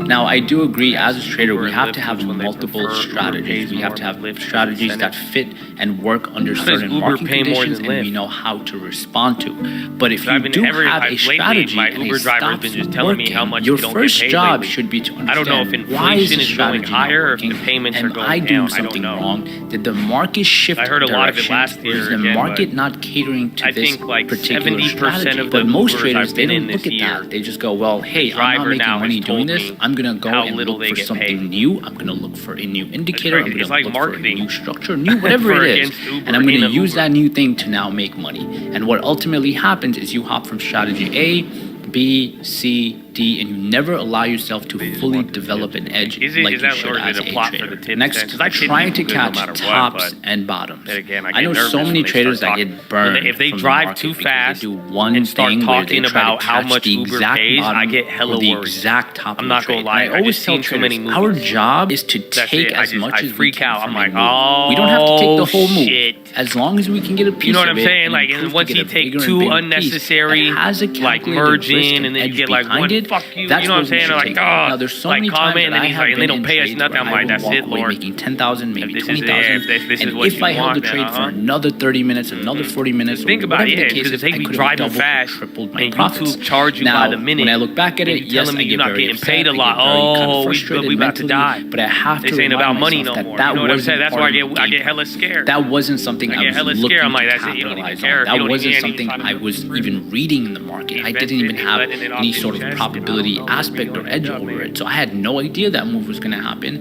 This is the every move time I I'm in an prepared for. Uber, I This is turn move into the planned biggest for, Uber hater. and this is the move I executed for. I got joined that their move, team. and I I'm like, need fuck to yeah, move bro, that's on, awful. right? So next time you guys are in any trade, don't say, well, oh, I wish I'm doing I it got for in my own earlier, safety. or I I'm trying wish to I survive. held my trade longer. No, That's it, and your then I give them job a is good to tip, capitalize too, on a and then move, they a piece of that move, and be able to do it over and over again over a long period of time. The big home run trades or the YOLO trades. So how many of you guys have tried to hit big home runs, or how many of you guys have just taken YOLO trades trying to make a lot of money? Now, I understand our job as traders is to make money, but our job is not to take stupid trades and I told you, I out had of one control and put on an experience that was extreme awful like amount that. of risk. The Now, other ones, the they just moment kinda we try to hit complain home and run then they chill out trades, a little, but we are I had one immediately lady, that lady entering in a Vegas, bro, I'll territory never of forget putting that in my on life. more risk, She right? had So, a for Tesla, example, she was road if you want to raging, make it was bright, and I thought I was $10,000, gonna you're not die. going to be I risking really, a really dollar did. or I just tipped $10 her or 'cause I even got home safe. $100 to make it. Now, if you Like, you know what I'm instances, saying? I the was so probability happy of to that be happening alive is at the end extremely of low. that. But in real Nobody was instances, hurt. if you're I looking to was make like, 10,000, you're going to be looking at my putting on hands and size. feet, If you're I'm looking like, to make $10 20,000, you're right going there. to be putting on Good for you. size. So the moment you $5 mentally trip, get to I a don't range care. of I'm like, I get me outta want here. to hit a home run, and especially if you're not at that place of being able to ride, take the yeah. risk, being able to I take love those type of I mean, trades, I you don't just know, put I'm a car yourself guy, at a so if I big see a cool disadvantage. cool And I see car so many traders all getting the into a time. trade And my where everything definition they of cool, alter is their size. again, I They think go a into the Subaru trade and say, Baja you know is what, one of the I'm going to illest out go in there. with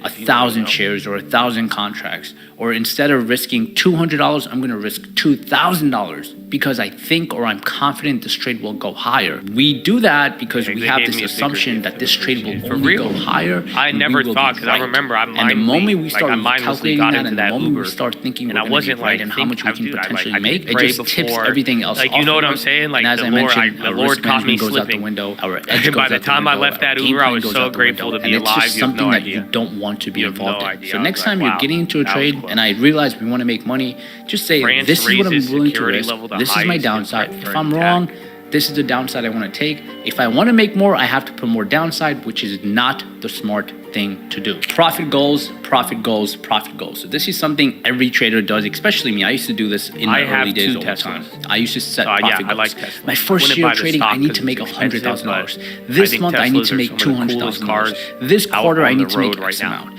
Now, having profit goals is okay in majority of things, but in trading, it's kind of difficult. Now, let me explain. In trading, having profit goals is difficult because the market doesn't always present opportunities. The market will give you opportunities some days, some weeks, and other days or weeks it will not give you opportunities. Opportunities are not consistent. So imagine you set out a goal to make $10,000 this month, but this month the market is dead, it's flat, there's not a lot of opportunity. Now mentally, you get wired to put on trades, put on size to hit your goal, and that leads to taking on bad trades, that leads to overtrading, oversizing, and so on, which puts you at a disadvantage. So one thing I recommend is do not have profit goals. Instead, have goals such as I want to refine And then my we got even a little bit more in San Diego and LA, but I knew you'd say that. Yeah, because that highlights everything. You know what I'm saying? Like, people, they're like, oh, you missed the one play, you hit 10 of the other ones. I'm like, I hope you didn't miss a generational paradigm shift in the biggest assets in the world. You know what I'm saying? Because it's like, at the end of the day, you're going to miss a couple, you're going to get a couple, but I hope too, it doesn't matter what you miss. It's all about what you want. It ain't about what you walk away with. It's about what you walk away. Wait, no, I fucked it up. Yeah, you get it. What shift? Real estate. It sucks, but like, I gave some of you the biggest head start in real estate. If you look back, it's fucked up. We were talking $50,000 houses. Those are all 200 to 300 grand right now. Literally, I was making those videos in 2019, even 2020, even the middle of 2020. You guys, I would go out and tell you I'm looking for houses in August of 2020. I literally, even 2021, every YouTuber said it was crashing. And I told you it is not going to crash. And I said I'm buying even more in 2021. And then it went from there. And it's like, and I had a lot of good things. I may have missed a couple, but you realize if you any one of those houses, your life got changed. That's why some people love me the way they do, and I love them right back, and I'm glad they listen. But it's like it's crazy. It's like, in that, no matter what, like, you could have walked away $5,000, $10,000, FHA 0 down, 3% down, 2% interest, you could have got a house for $10K at 20 years old. You would have made 200 grand. It didn't matter how much you threw in a Tesla. It wouldn't have done that. But yeah, I have said the same thing since then.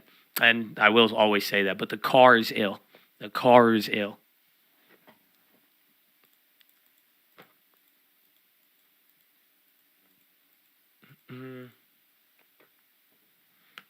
Now I'm selling. Sell a good one, man. Sell it. Buy the cheap ones. The cars, too. The cars, I didn't mean to. The cars, I was stuck inside.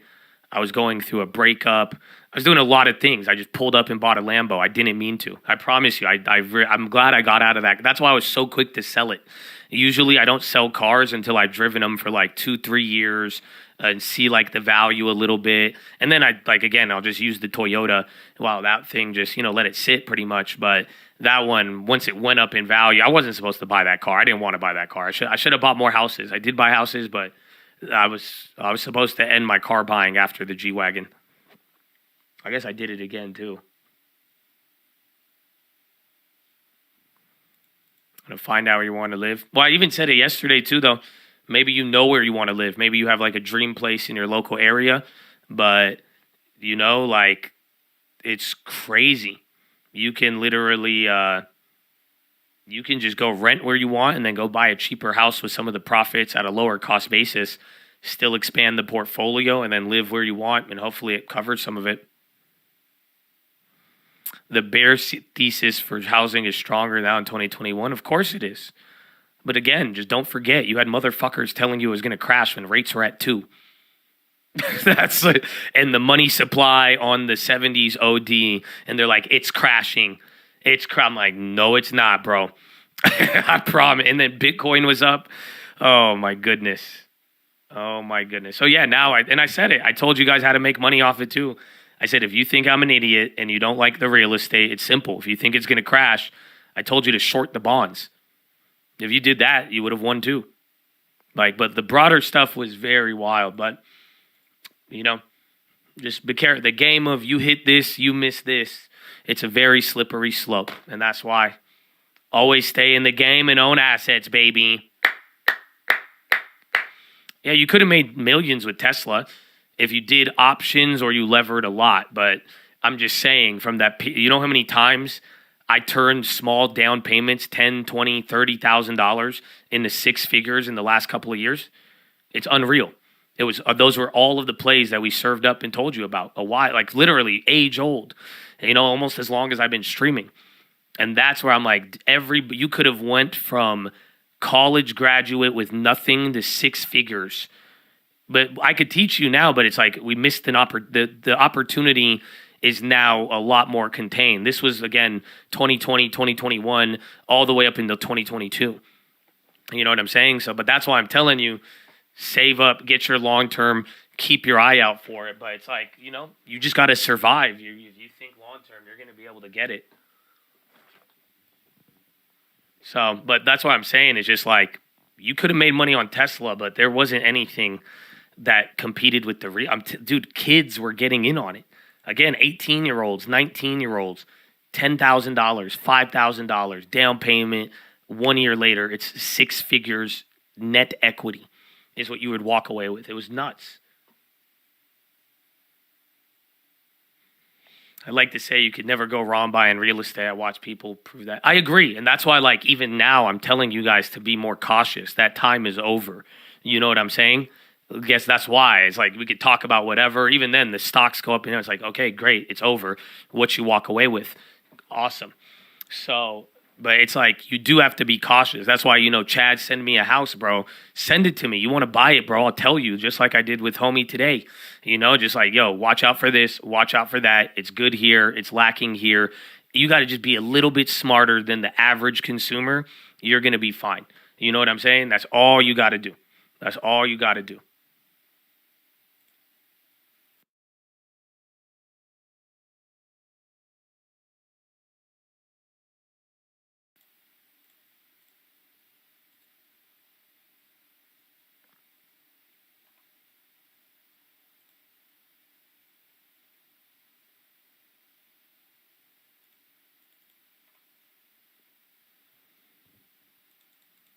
Yield curve survivor. No, I rent. I have a lot of rentals. I've if anything, I've flipped a lot less this year.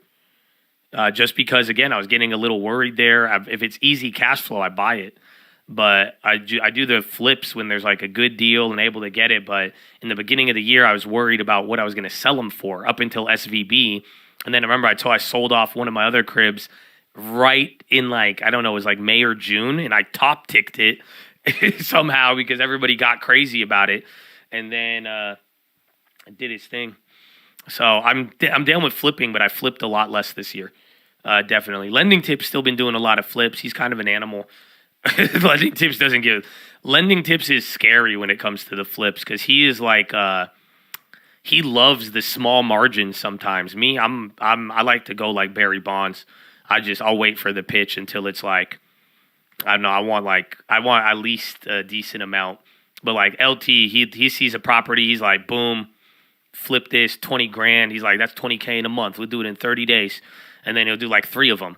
But I'm like, I don't like those. I don't like those as much. So, and then again, some of you guys sent me properties today that you're flipping. So for me, I like it when the margin is good. That's why I could help some of you guys who are trying to just buy a house to live in or something. Because I'm just like, I want you to see what potential value and margin is there.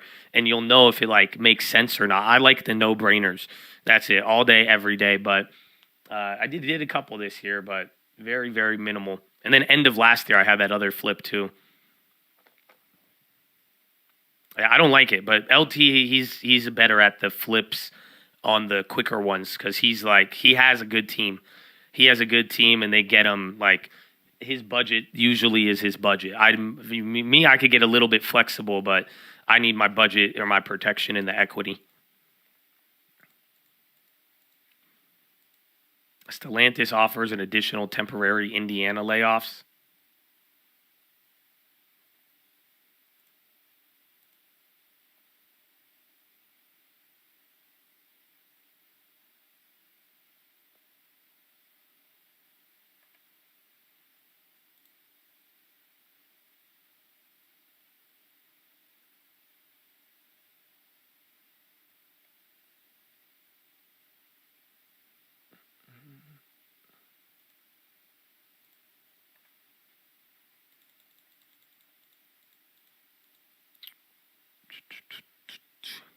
His IG reels. He's funny.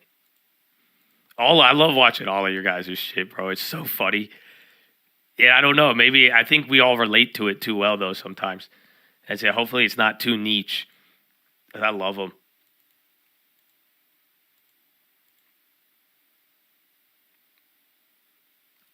Yeah, his approach is very systematic, but like it's because he's done it so many times.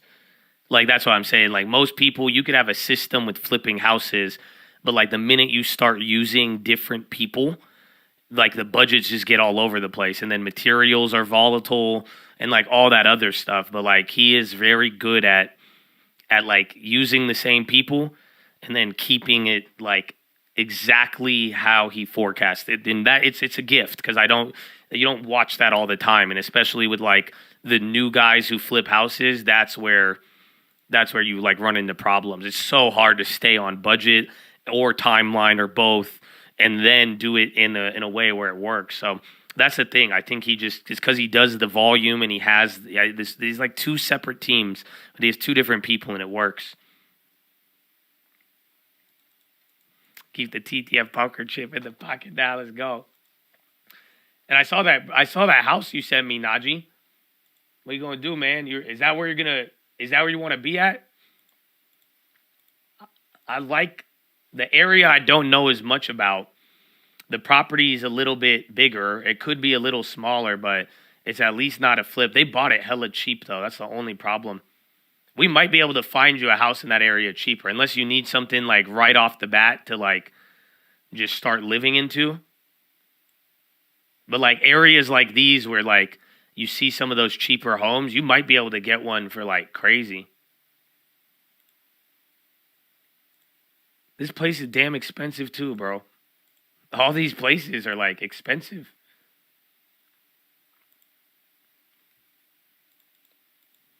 For the email, Oh, did you put in an offer for that for Colt? I hope that one works out.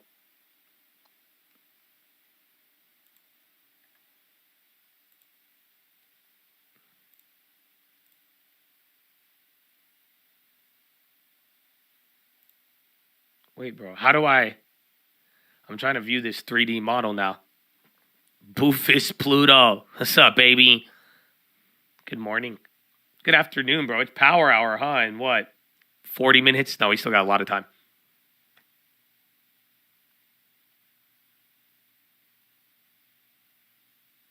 You tried general contracting for a season, volatility for real, every aspect from workers to material. Yeah. It's some people like it, some people don't. LT likes it. You just gotta be good at it or not. Oh shit, bro. Bro, this is the house you're building?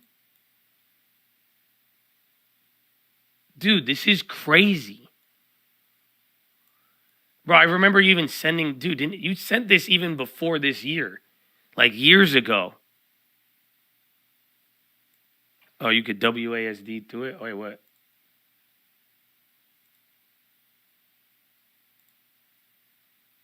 Dude, this is dope.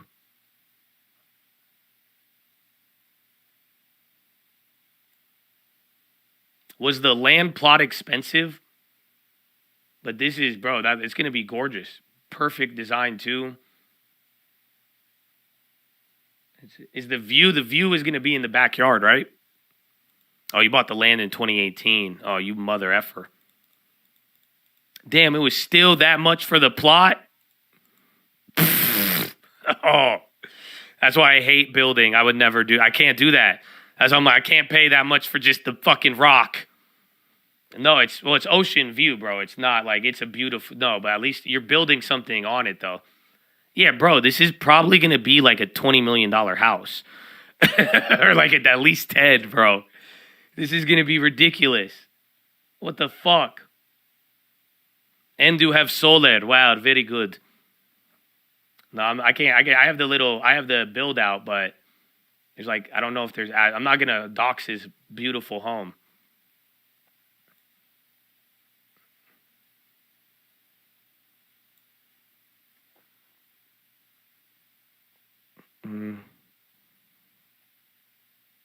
Are you a builder in Texas? Oh, you might need to. Texas. That's crazy. That's crazy. The land, though, is like... Because the only other one I wanted to build, the one I told you about not too long ago in Escondido, somebody wanted to sell me like a 6-unit that already had plans to build 60 units. So I pretty much could have bought this building and then turned it into like a little ghetto skyrise. Like not like a full skyrise, but like 60 units, you know what I'm saying? I think it was like 10 floors with like, I think what? Like 5 units a pop, and then you had like the top floor. It was nice. It was very, very nice. But then I didn't want to deal with that time. 6, it is, but it was like it would have taken like 4 to 5 years, and I'm like, I don't like that, unfortunately. But then I would have walked away with 60 houses or 60 condos.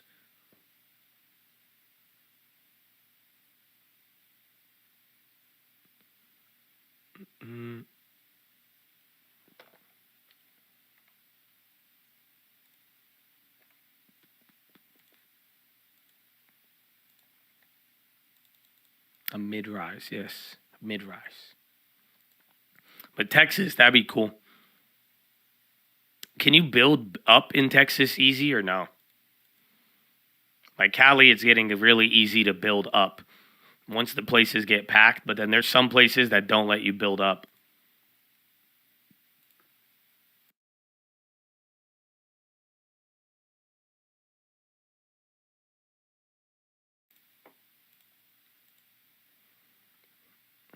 You got towers with 75 floors and the building starts swaying. Nah, I'm good. Most homes are like 2-story. Like I'm saying, like, can we go, like in San Antonio, if I wanted to build like a 20-story building, like of condos, would they let me? Because I've went to places in California that I wanted to build in like the smaller towns in Cali. They won't let it happen. They refuse to. And I'm like, that's stupid. But yeah, there's height limits depending on your city, and then if it's more like family rather than like city, they just won't even let it happen.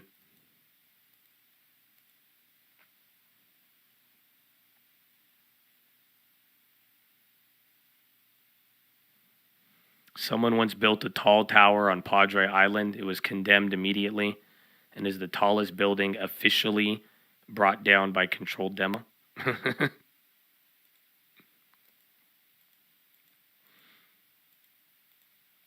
Depends on zone. But that's the thing I want. That's like, if I did want to build, that is something there. Or I do a young Buffett, bro. I do want to build my dream house. That looks like a dream house. That's so. Congratulations too, man. You better enjoy it. And then you got the baby on the way. Man, it's beautiful. It's beautiful. But I want to build a skyscraper. I want one of those. I think that'd be a really cool thing. And just like for real estate, again, like building up in certain areas. And, again, we are going to start building up eventually in all of the really, really poppin' places.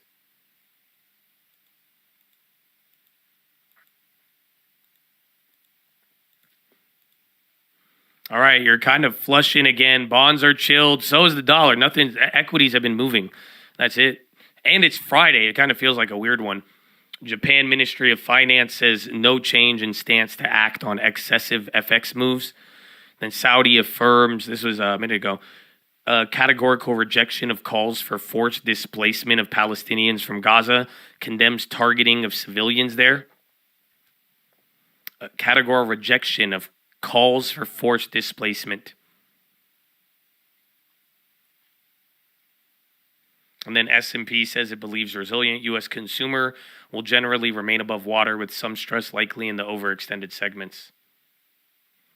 Uber 43? What is that? Is that down 9? Down 6.4? Yikes. Again, oil's on the high, B&O and USO.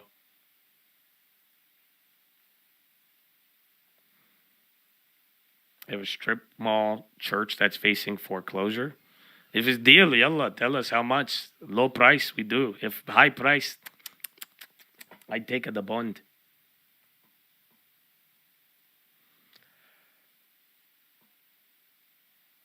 I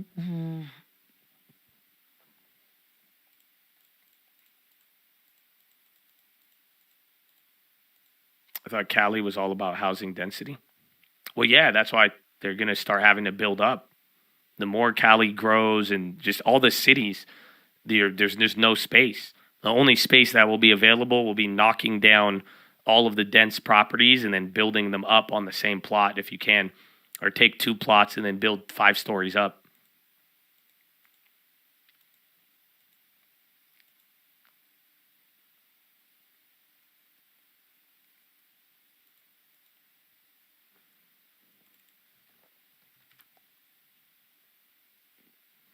Used to live in Hong Kong. You had dinner at the Ritz at the 101th floor. That's trippy.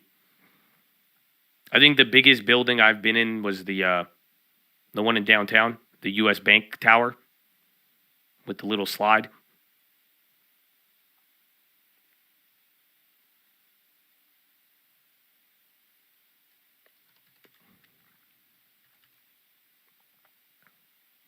There's been at least 10 and 15 others 5-story condos being built. New tram system being built in my area north of Dallas. Dude, they're popping. Israel Netanyahu says Israel's counteroffensive in Gaza is only the beginning. Okay. Jeez. Oh, it hasn't even happened yet. Oh my gosh.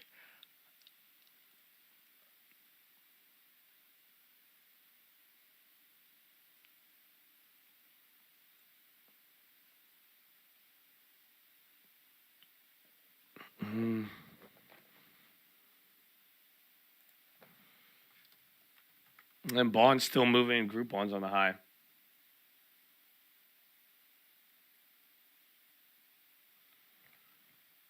Did you go to the 71 above?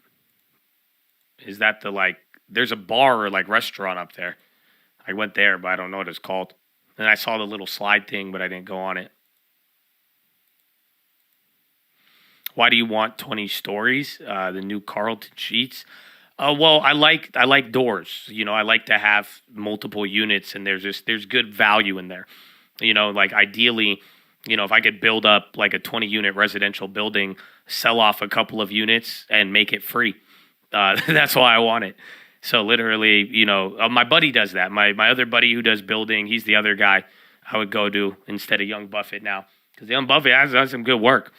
But that's what he does. He'll build 4 houses in LA, like in Hollywood, right next to each other. You ever see those houses that are like modern and they look exactly the same kind of? He'll do that. He's owned them for a while, or he'll buy the land plots, and then he'll build them, right? And then he'll sell 2 of them. Right when he's done, he'll sell 2 of them, and then the other 2 will pay. The 2 that he sells pays for all of them. Sometimes he'll have to sell like 3 out of 4. It just all depends. And then he'll keep one of them for free. So it's the free share method, but with houses. So like if you could build 10 units, sell off 6 of them, and then you could have 4 units all paid for free for the rest of your life.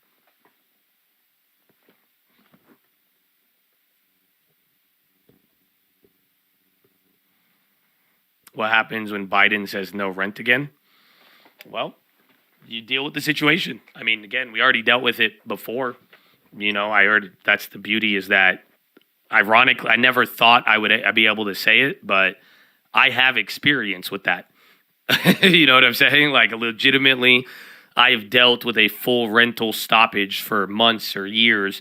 I've had really bad experiences, but for the most part, I mean, we treated everybody good. They treated us pretty decently back, and that's all we could ask for. But either way, I see it as a good investment.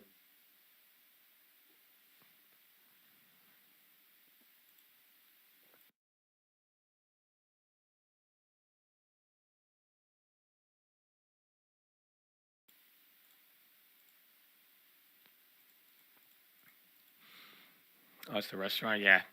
It's cool up there.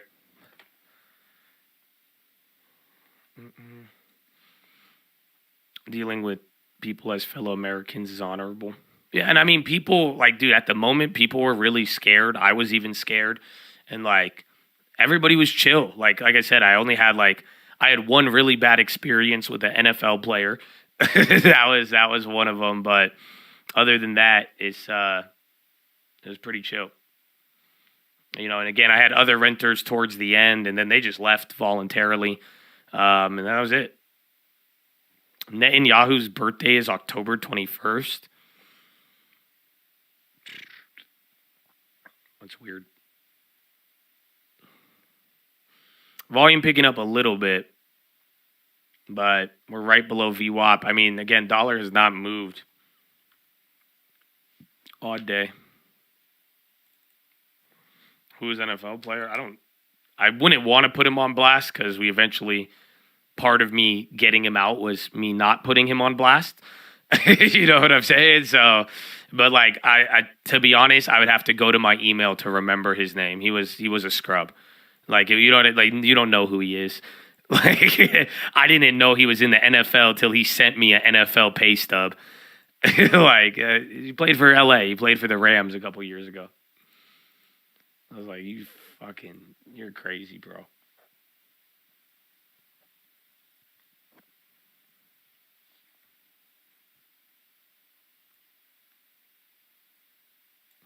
That's a low key blast. Well, again, I mean, I'm not gonna put him on blast by name. I wasn't trying to get him in trouble I was like, bro, you want me to go talk to your team right now about what the F you're doing? No, bro, it's a real NFL pay stub. The guy, like, income verification was NFL. I've never seen that on an application. And then I was like, bullshit. And I saw the checks. The guy has checks from the NFL and the Los Angeles Rams. It was wild. That's why I was like, there's no way this guy's going to scam me. But he did. Yeah, I was going to call his coach. I've told this a while. That was my only bad experience during COVID. Because he was an NFL player and he literally lied. And every time he would refuse to pay month. to pay rent every month, and this was a very high mortgage, and he refused to pay it. And every time he would send us the email with a signed COVID declaration highlighting the laws and like, dude, he was playing the card. You know what I'm saying? Like, it wasn't like, and then at first we were like, okay, that's fine. And then I eventually found the house on Airbnb. So this guy was sending me fucking letters, government things saying signed under penalty of perjury that I meet this and this is why. I was just working the system, right? Yeah, sending me the forms. I have no legal recourse. And then I find my house on Airbnb. And that's it. Once we say, I'm like, mother effer, you want, so how you want to do this?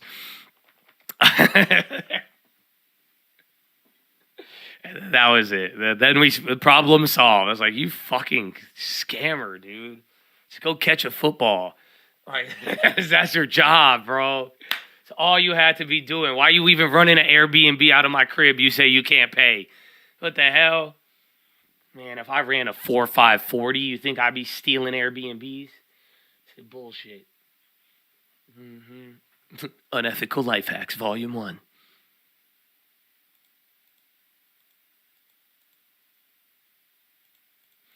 Put him on blast. Well, it's over. I don't even care, bro. It's over. That was years ago. It's chill. Once I told him what I was going to do. I said, if you do not resolve this, this is going to be really fun for me. I was like, bro, I got a stream. This is going to be really fun to talk about with your name. And then we're going to call up everybody on the coaching staff. We're going to get to the bottom of this, but that's it. He reputationally, he didn't want, because he was flexing on the gram too, bro. And I was like, this is crazy. Again, I knew his Instagram. So even when he would send me the COVID shit, I would see this guy on like private jets and in Lambos. And I'm like, my goodness. I'm like, this is, yikes. Well, no, that's it, man. It's over, bro. I don't live in the past. I moved on. I don't know if he still plays or not. Like I said, I don't even remember his name. It's in my email. I don't want to even give you a clue. I have an idea of what it was, but.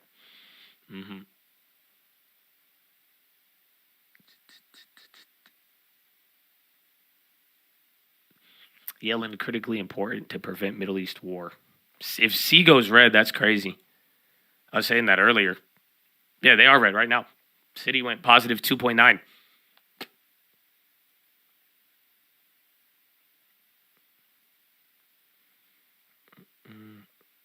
Want to hear your friend's story? Sure.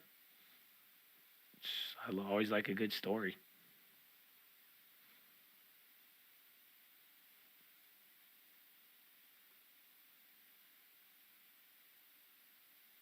Power hour is in 20 minutes, though. It's still like early and slow. Oil is settling now.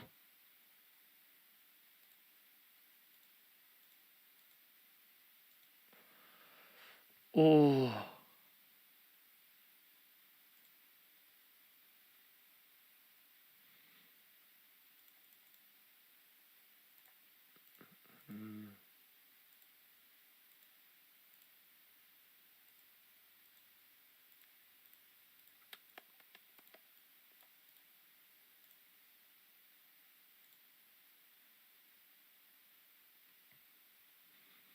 Any steps were taken to protect YCL from any disaster-based moves? No. I think at this, we've already gone through hell with the yen, so I'm holding it like a bank. You know, again, held till maturity because in the sense it's going to do its bounce back. But I don't know about that's how you know it's a risk. We don't know how to view this weekend. I hope you get that. It's like, you know, you're like in the event of disaster. And it's a possibility, but there's no real, like, we don't know what it's going to affect. Again, that's why I said, unfortunately, today, dollar up, bonds up, gold up. So it's like maybe you can get, if you want to protect, maybe you buy something else. But remember, the moment you try to protect, ask yourself how you're doing it with insurance. Are you buying a put? Or if you sell out, like, you know, everything kind of has its own little cost associated. So in this case, though, YCL, I mean, if anything, I'm not as worried about that. I mean, in my mind, I feel like even though the dollar would probably go up, if the world gets a little crazy and it was disaster, I do think the yen performs during disaster. You know what I'm saying? Like, that's where I feel, that's why I've been holding it still, even throughout this last couple months.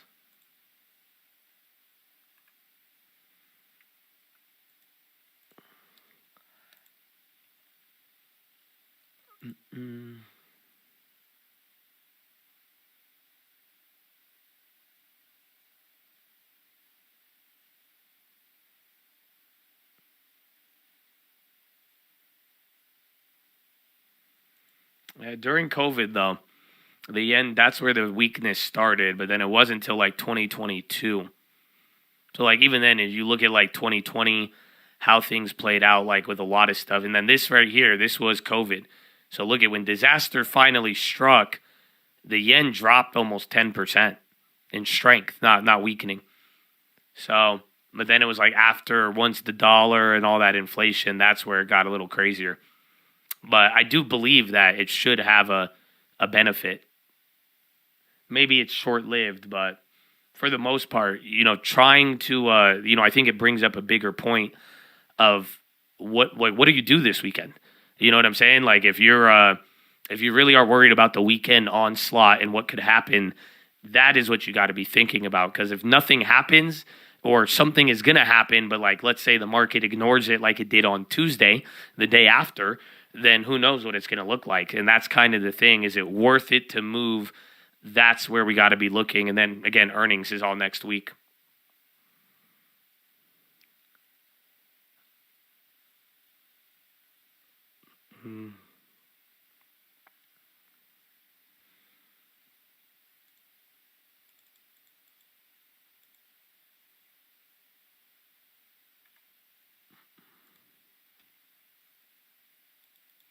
Physical silver.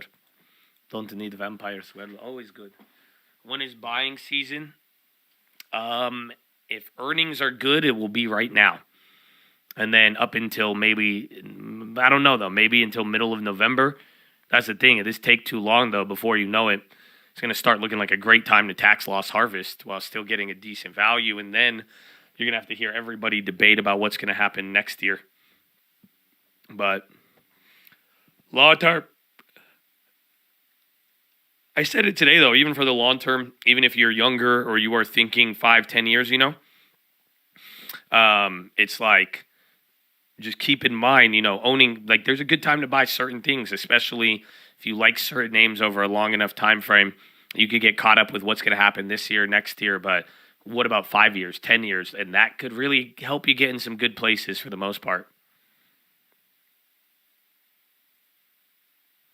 I am expecting tax loss harvest this year. Yeah, I think even for myself and just in general. I don't know when, though. That's what I'm saying. Some people might start tax loss harvesting now, but if you're waiting for, it makes a lot of sense. Wait for earnings, we get a little higher, because if you could get a tax loss sell at a high price, even better, but then this is still high. That's the irony of all of it. Arguably, this was probably the tax loss zone last, October in 2021.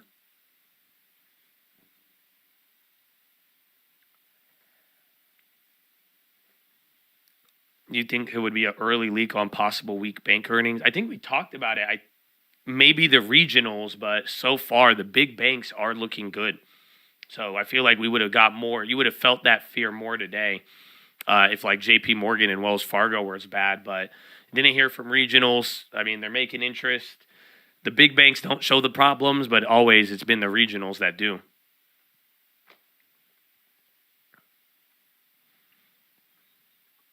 You could that's what I'm going to do. So after I take losses on certain things, if I still have more unrealized losses, I'm not going to take them. I'm going to balance all the way up to zero, and then I'm going to go until next year, and then we'll use everything else for the year after.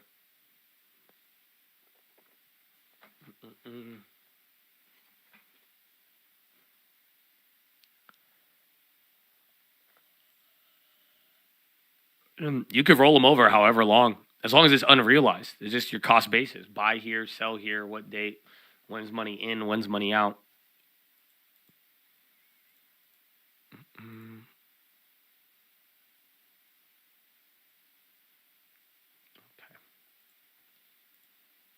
I need to go to the bathroom. You got Romaine Riztic. I love you. Follow me on Instagram at the Trading Fraternity. Even the Twitch too. I love you. NBRB. We were at a customer conference, a month or two ago. I mean, they've started to be a little, from an investor perspective, a little more open. But I think that's going to be part of the story. I mean, if you look at Carp and Palantir building, and we've called it what I view as probably one of the gems in AI, and I think it's just starting here. Defense was actually their roots. Enterprise and going forward, that's really going to be a lot of the core growth. We believe this is really going to be an AI revolution with Palantir playing a major role. All right, it's at the leading edge there, certainly. Dan Ives, really appreciate you joining us, coming in here on a Friday. Dan Ives of Wedbush. Now, all out for Palestine protests are taking place globally, and we see in New York City, they've boosted their security. You can see right now, live shot, this is lower Manhattan, Midtown Manhattan, outside Baruch College in about 25th Street and Lexington. We're gonna dive into how the city has prepared for these protests. That's next. This is The Close on Bloomberg.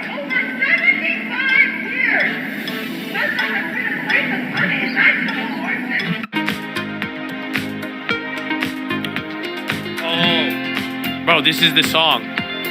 This jingle, bro, I love it. Memories.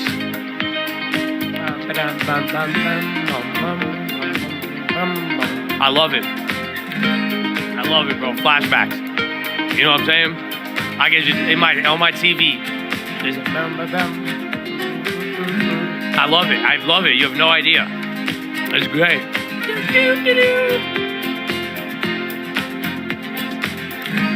Someone find me it. What's it called? No, screw it. I don't want that. Find me that one. Find me that song. Whatever beat that is, bro. Or can someone make it? I'm gonna make a beat to that. I love it though. I love it. I love that song. I'm so glad that came on. I only grabbed, dude. Can I confess? I'm eating another fucking croissant, dude. These Costco things are the devil. I'm never buying them again. Never rebuke them and never have them in my house. But it's good. I need a little food though. You know what I'm saying? I was getting kind of nauseous there. I think it's because of vitamins. You know, your vitamins, we don't eat that much. It's not good. Oh, what song's better? F350, man. You addicted, Nas? I really am. I don't warm them up, no. I still have half. And then it's already the day past the sell-by day now. Is a Costco membership worth it for me and my girl? Dude, come on. Just welcome to adulthood. It is well worth it. I believe, too, depending your cash back, if you get the executive card or whatever, you should, if you spend more than like, what is it, like $3,000 or $5,000 a year on groceries, it pays for itself.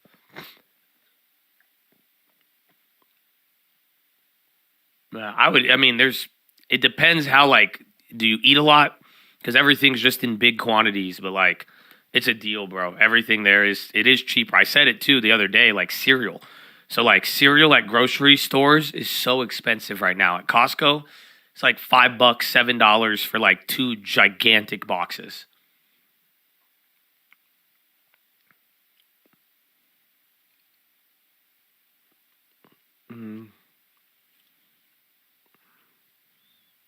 It's cheaper than a date to the local aquarium. You'll spend more time browsing there. And I mean, I'll tell you, I've had like 2 or 3 successful dinner dates at Costco with my girl. She loved it, you know. I'll be like, I'll spoil you today. You get chicken bake, not just a hot dog. You get chicken bake. You're special. That's what I'm saying. They love it. They love it. You get car rent, bro. You get tires. My girlfriend just realized that. She was like, they got tires at Costco? I was like, hell yeah. How you think I used to get tires on the Hyundai? Or on the Honda. I never drive a Hyundai, bro. VTEC life. Where you at? Yeah, they got tires. They got everything. You got 3 boxes of cereal. That's a good deal. If it's good cereal, I could get behind that. Otherwise, cereal's been mad offensively overpriced. Elf is running up again. Amazon has tires. They can't install it, though. I'm not going to let the UPS guy try to install my tires. Maybe I should have mentioned the installation. Costco have installation too. Balance and rotate.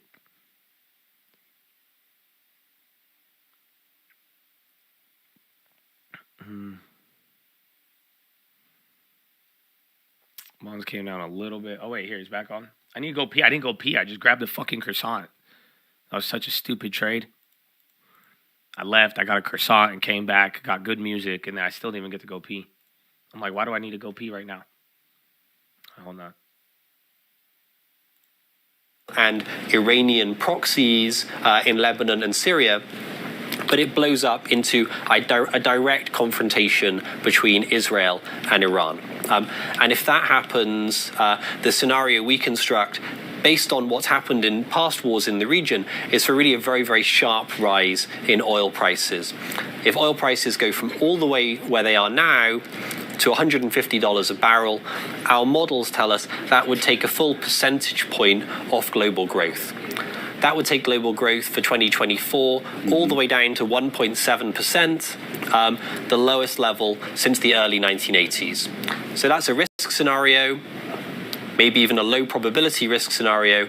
It's not where we are today, but as tensions continue to rise, as emotions run extremely high, it's a possibility that we need to start thinking about. Yeah, and I know you don't get into this in the big take story, but having been someone who's covered China and looked at Asia, there's a lot of questions as well whether other countries might take advantage of this moment of conflict to perhaps pursue their own aims. China, Taiwan, for instance. How are you starting to think through some of that? Because that always comes up every time there's any kind of conflict where a country invades another. Yeah, I mean, certainly, if we think about the geopolitical risks which have the capacity to significantly move the dial on global growth, then Taiwan would come near the top of that list. Yeah. And we have an election in Taiwan in January, which potentially is a moment where we could see tensions increasing. I think if you speak to the kind of China strategists and the Taiwan strategists, though, what they would tell you is actually the status quo in the Taiwan Strait, the uneasy stability, is pretty sticky and not likely to change anytime soon. All right, Tom Orlick, there, our chief economist over at Bloomberg Economics, with the global view of those geopolitical conflicts now unfolding. And back here at home, near our Bloomberg World headquarters, protests are now taking place here in the streets in support of Palestine. Joining us right now is Bloomberg New York Bureau Chief Katya Borzakansky to talk a little bit more about this. And I think a lot of folks in the city were on edge when word got out that these protests were being organized. What do we know about the organizers? We know that they're a variety of different groups. That's the first time they said they were worried about and protesters. They're coming together because they're Middle Eastern. Across various protests. I mean, they're and a lot of people are concerned about a potential attack. Why would that be? Can you tell us why? Can you tell us about the people at the protest? There's one large one that's going to take place imminently in Times Square with a host of different groups attached to the flyer. Right. Hard to know if they're actually affiliated with it. And then we have also on CUNY campuses. They're popping up all over. And I think that's what we're looking at right here, which is Baruch College in Manhattan. What is Mayor Eric Adams saying about the city's preparation for all of this? So the mayor and the NYPD keep stressing that there are no credible imminent threats. And while a lot of people are on edge to go about your daily life, that you're going to be protected, that you're going to be fine, they've boosted security at synagogues, at mosques, at schools, throughout the transit system. And you can just generally see an elevated police presence around the city.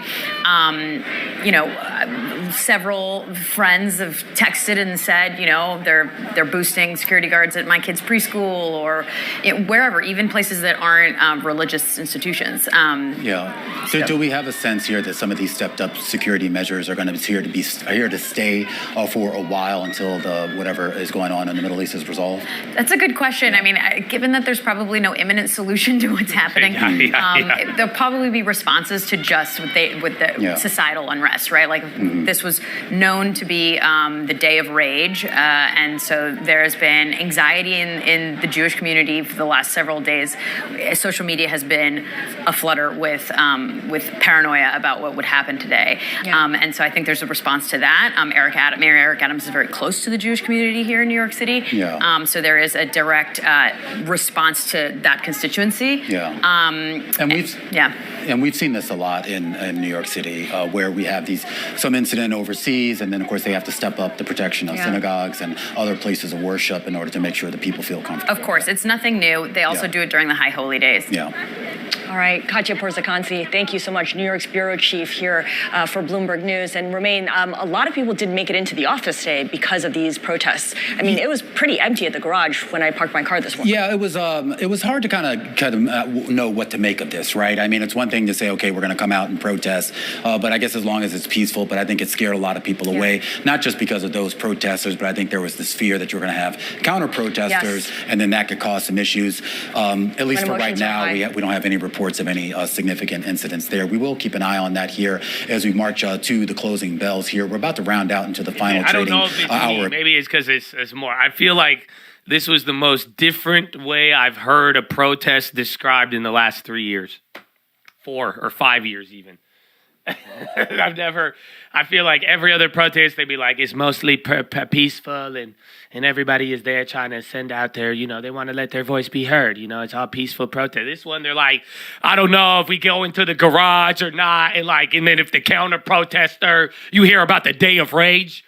And then the people at the protest and then I don't know, man, you should live in fear, but you're safe this time. I'm just saying, but maybe we should watch out for the protesting. Dude, it sounds so much different though, bro. I'm like, it's the Middle East, bro. It's crazy. Because then again, and some of you were like, oh, just because the protesters are Muslim. And now let me tell you too, again, you can be from the Middle East. You can support the Middle East. And you do not have to be a Muslim. Okay, guys? Just like I'm Middle Eastern. I'm 100% Middle Eastern. My parents were born in Egypt. I am not Muslim. Okay? And to help you understand the point, I still celebrate Thanksgiving. Okay? You see, that's what I'm saying. Like, you don't... Terrorists, we got him. No, that's not what I'm trying to... Damn it. Man, no, yeah, but... No, that's what I'm saying, though. It's like... You could tell this is a differently explained protest because a lot of people have a hard time differentiating between the religion and the continent or the country. And everybody thinks the problem is they all say, well, it's Middle Eastern, so then the Muslims, but then like, wait, do you have to be Middle Eastern and Muslim? No. So just keep that in mind. Not everybody is out there, but they definitely explain this one a little bit different. That was an interesting one to see. It felt like an old way they used to talk about protests. Felt like we went back in time there. I am 100% Persian. I too celebrate Christmas and Thanksgiving. Wow, we're knocking over stereotypes today, baby. So just don't ever forget, baby. It does. I feel like it does feel like post 9/11 rhetoric. It feels like the light version, where it's not accelerated yet, but like again, the media and people, they have a very difficult time differentiating the people from the religion. But then it's so embedded within it all. It's just. But then now again, I mean, usually, mostly peaceful protesters out here. They were like, yeah, half the people they show up to work today. We're like, what? Y'all ain't do this for any other There was protesters, the people would have like guns and masks. And y'all were like, it's mostly peaceful protester. And, people just need to get out there and say how they feel. And, they really want to express themselves. It does not. We're like, we got security. We even do this on the normal holidays. So we're just, seems very different. Reuters, yeah, that was early in the morning. 3, I think. I think 3 journalists were killed today. So that stuff was earlier, but again, That's and this whole weekend is all again. They're calling today the Day of Rage. That's why some people are worried, both in the States, in France, and everywhere. I don't know how worried you have to be, but that's why we kind of talked about it a little. But overall, the main theme of today is that Israel has been telling people to evacuate because they're, this weekend they're about to go off. It seems like. So some people are worried about that. It's one thing about today. It's also about what Israel is going to do over the weekend, and it may move everything else.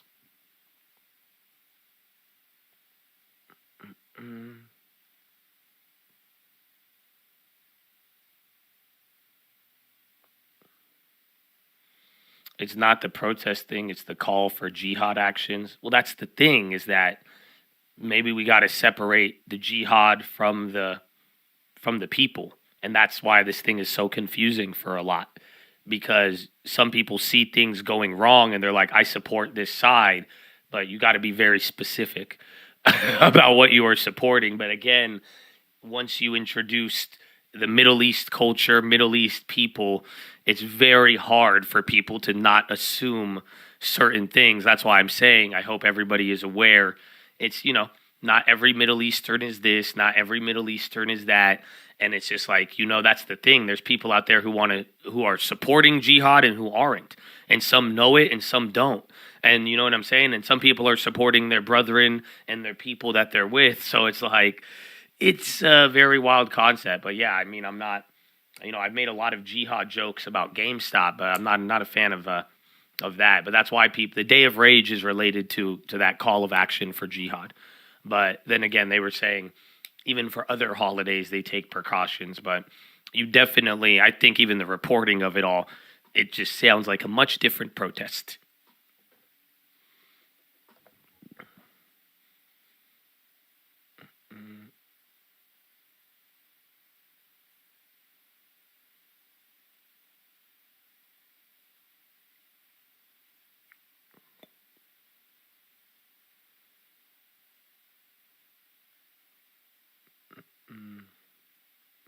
I don't support terrorism, but don't support genocide. Neither choice is good or moral.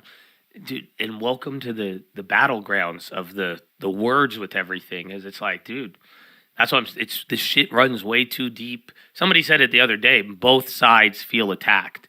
As we call for no violence, and again, I do believe in that. I'm not a bloodlusting warmonger, and I hope you're not either, but both sides feel wronged, and that's why you have both sides kind of saying, well, we're just defending ourselves. But then, then everybody's like, you did this, you did that, you did this, you did that. And it's wild.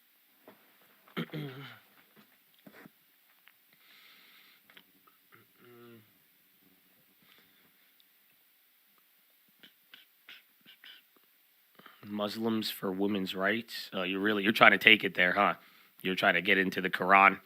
You're going to try to highlight the starkness of the West and the East, and then the people on the West who give support to something that doesn't support them. I saw a better video.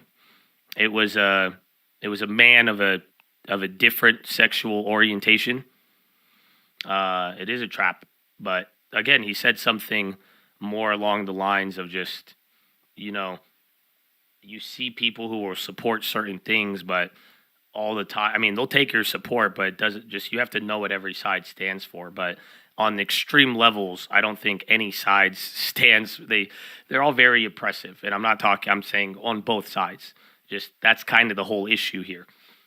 Both sides feel oppressed in some way. So bringing oppression up in other realms, well, I think it's a side issue, but above all else, it is not I don't think a lot of people know about all of the actual specifics of every belief and what they're getting behind. Again, I think the biggest issue right now is there's people who support, but they don't necessarily know what they're actually supporting, and maybe unknowingly throwing their support behind something that may not really call for their safety or support. Shift cut at F-150 Lightning. Wasn't that earlier? Don't forget about the, what's it called? Don't forget about the UAW stuff. There's another one.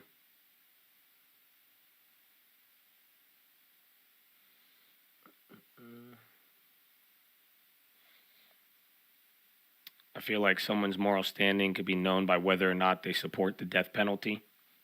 Nah. I don't know. You can't ever judge it down to that, but I don't know. Something about like fake prayers and fake activism on social media, that tells me a lot about people's morality.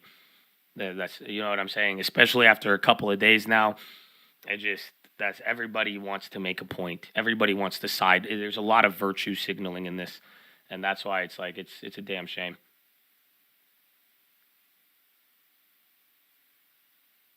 Like, because I'm saying, you have people stoking the fires of morality and this and that and war, and it's not even, you know what I'm saying? And it's just they want to look a certain way, or they want you to know they know. You know what it's again. I mean, listen to Kendrick Lamar, bro. That's it. Rich spirit, broke phone, trying to keep the balance. I'm hanging out. Like, he says it, bro. He says it.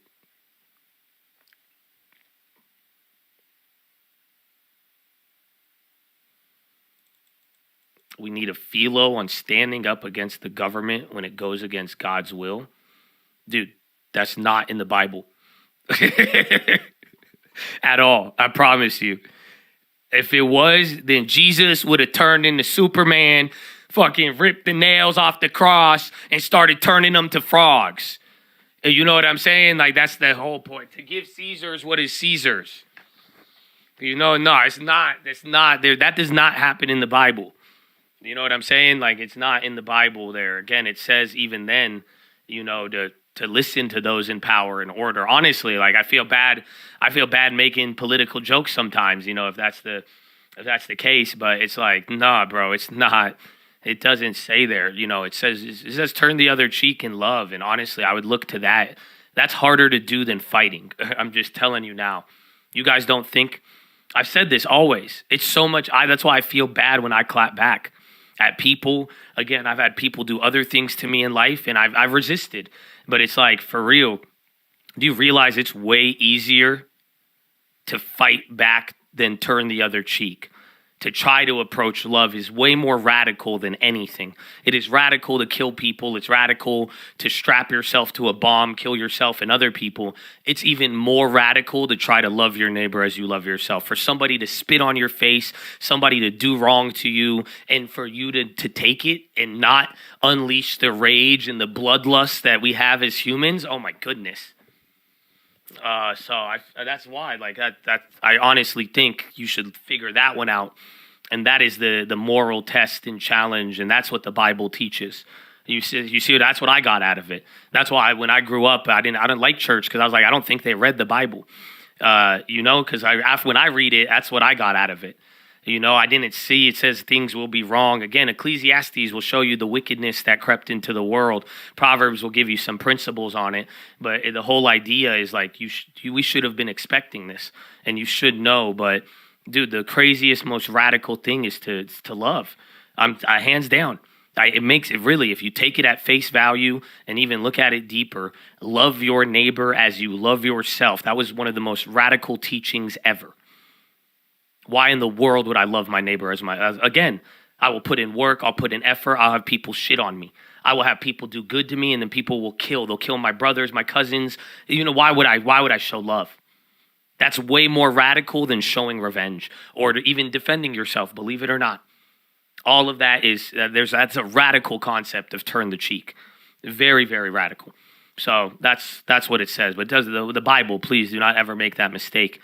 The Bible does not tell you to try to overthrow the government. The Bible does not advocate for you to fight back against authority. That's why people take the wrong belief thinking that the Bible is there to control you. It's not, but it's have faith in God. There's something bigger, but you know, you don't become good by doing bad things. You can say it with me, man. You do not become good by doing bad things. You know what I'm saying? Like, you don't get good by fighting. You don't get good by killing. You know, God does not show, we're doing it in God's name, so let's overthrow this. That's not what the Bible says. So I hope none of you ever misinterpret that. You do not become good by doing bad things. Again, that's why I've been trying to communicate for a long time now. Again, that's what I'm saying. The war is like, dude, you do not become good by doing bad things. That's unfortunately.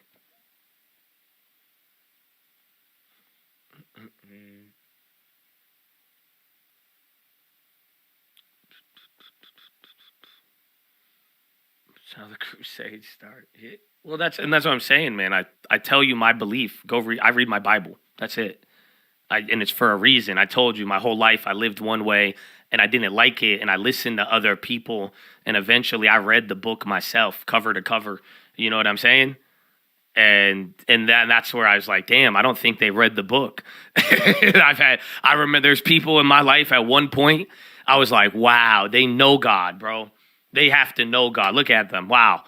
And then once I was old enough and read it myself, I was like, wow, they didn't read it. They did not read this, and they did not read the same things I read. I promise you, because that was not how I saw people get treated, how they behaved, how other people behaved. It wasn't like that. So it's just like you got to read it yourself.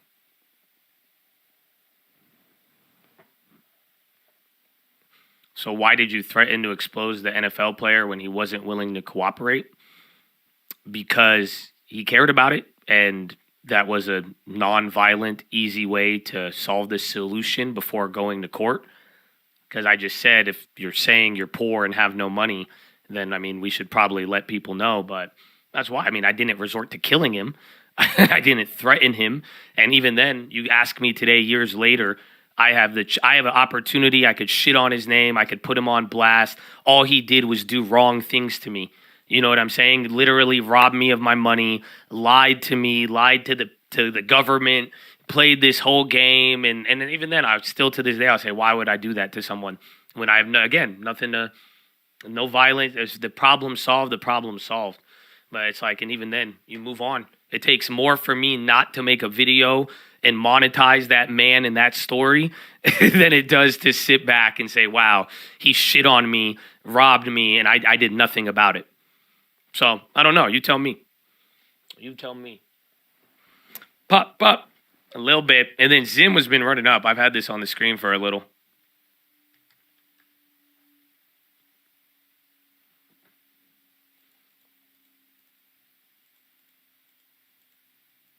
Let God handle the rest. Yeah. I mean, I don't know. It sucks. I don't like it when I get vengeful. But I've learned to keep that out of my heart because it's so disgusting. And that's what I said, man. You know, some of y'all, I love you. God bless you. But it's like, you know, in the same way, I've had people do bad to me for a while. They're mad at me for whatever the reason may be.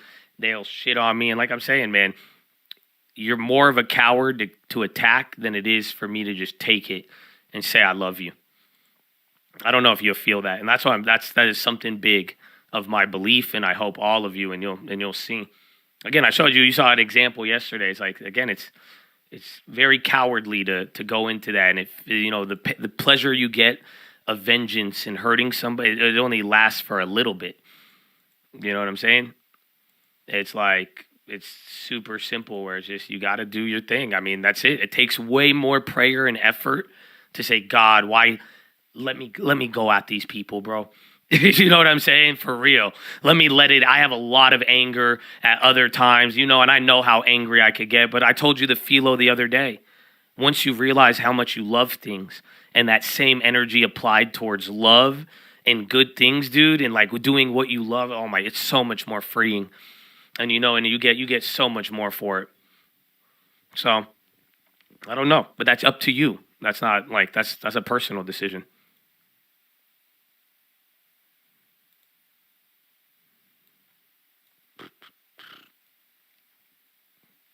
Like, these were the lessons they used to teach you in old Disney movies. Now they don't. Why aren't you fighting back? Then they're going to do it, you know? It's like, but, and again, we're not talking about the war. We're talking about a radical belief right now. So don't get it twisted.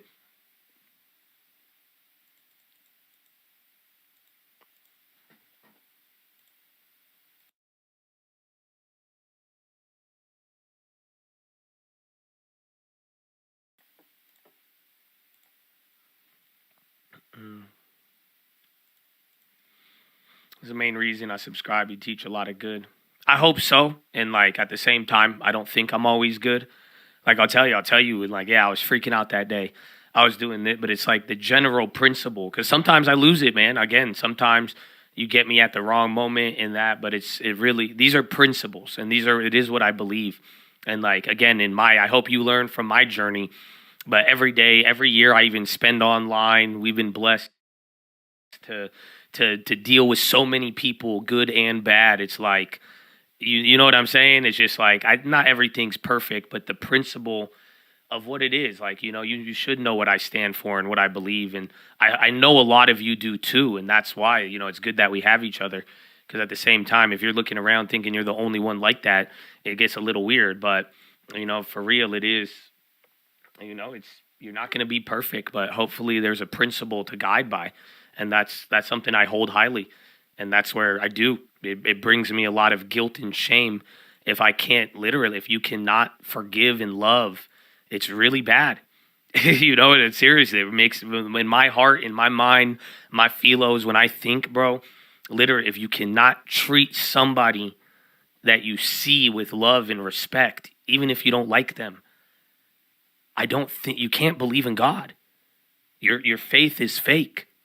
What you believe in is a weird sky daddy, but that's not God. And guess what? These are Jesus's words himself. Literally, if you cannot love something in front of you, how are you going to love something you can't see?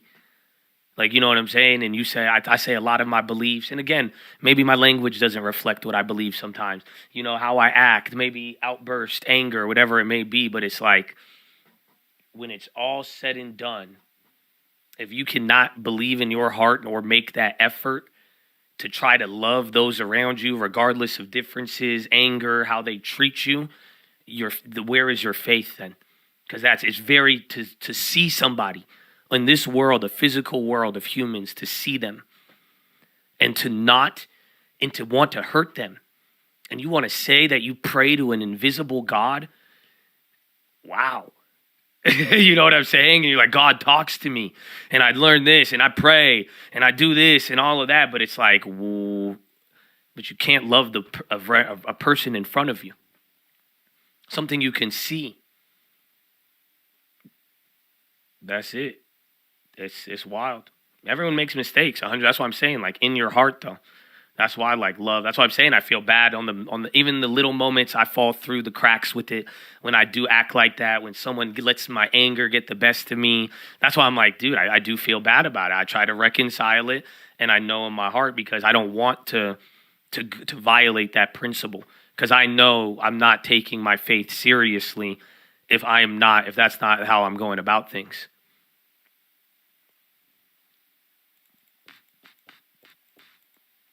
Just keep aiming for the mark, baby. Keep shooting.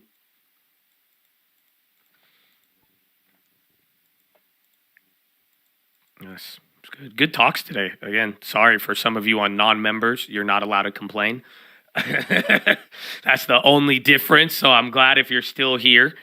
But again, and some of you, I think you have nicely worked yourself into the discussion. And again, I love to see it. So thank you.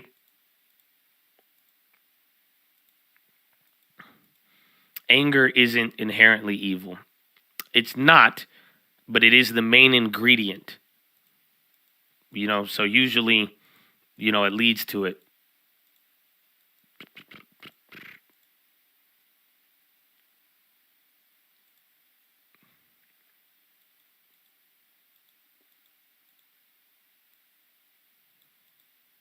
Why are the trips and travel taking the biggest hit? I think travel related to this weekend in Israel. Chips, probably because China unwound the last couple days. But otherwise, going on a limb, I wouldn't know the reason for that one. Maybe for Intel earnings, but that's it.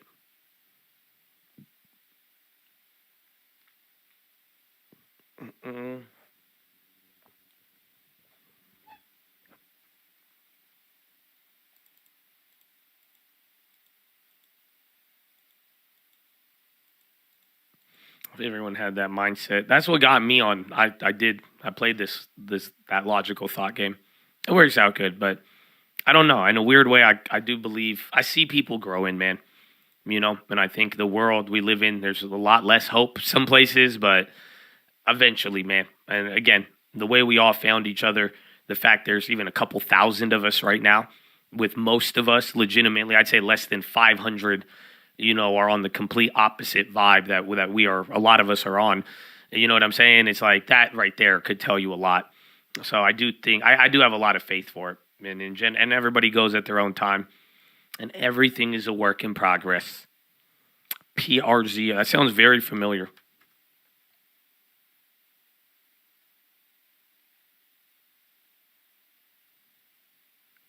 City. I thought City was going to hold up. I think all of the banks did very good. And they all flipped. Delta adding 3 flights to return as real evacuees to U.S. We're like-minded, baby. Amen. But that's what I'm saying. That's what it gives me a lot of hope. You know, you could even find that many like-minded people. That says a lot.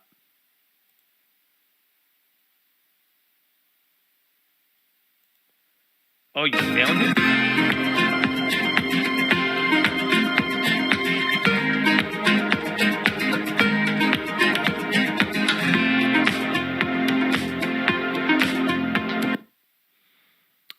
I joined because I miss out on complaining. JK is cool. I would say I missed banning a little bit. So let's see. Let's see what's up, man. But honestly, I mean, we've had talks. We've had a lot of disagreement today. I hope some of you can learn from some of the members. I mean, nobody has been banned or timed out unless it was a rocket today on any of the chats. So like I'm saying, I mean, and you feel free, man. Do what you need to do, but you know, you could be there. You could be here respectfully and vibe. And I would love to give you guys a platform for whatever it may be. That's all, you know, just done respectfully. That's how it gets down, man.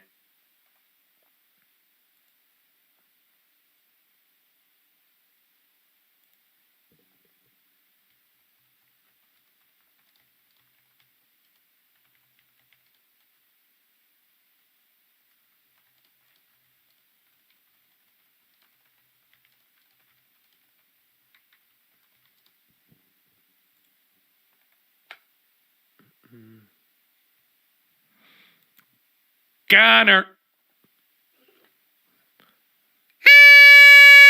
On. God bless you, baby. God bless you and thank you. So I'm talking about. Like letting some of the chads in.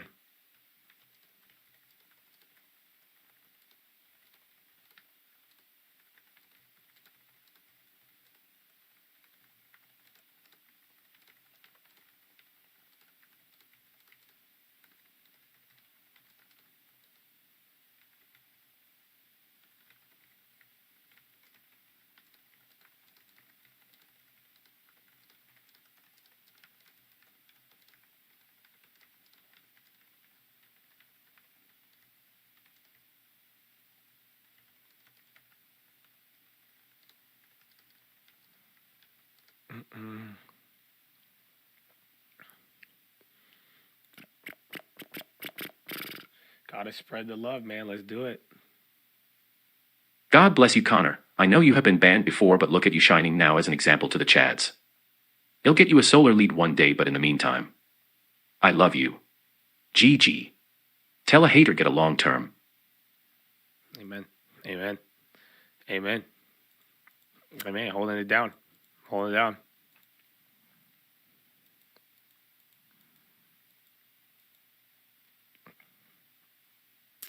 Yes. Yeah, if everyone stayed in constant agreement, no progress would be done. It's how you progress. DC should take notes. I agree.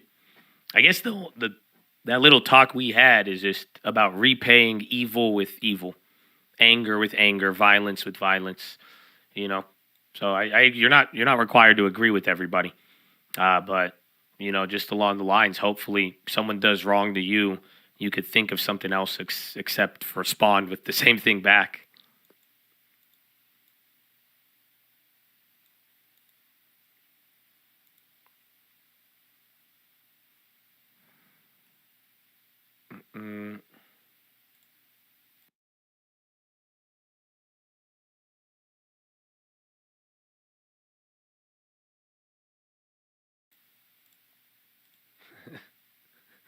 When Judas saw Yahshua, you say, yeah.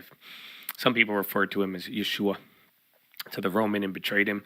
Check out that scene. Yeshua's homeboy was straight tripping. Just because you believe, you need to reinterpret. Amen. Right away, bro. They're like, you taking Jesus? He pulled out the strap right away and cut off the fool's ear. And Jesus is like, yo, bro. Nah, G. And then he said, shout out Najee Wolf. And then he was like, nah, man, there you go. There you go. That's it. Peter. Peter. And then Peter be denying him a couple days later. Humans.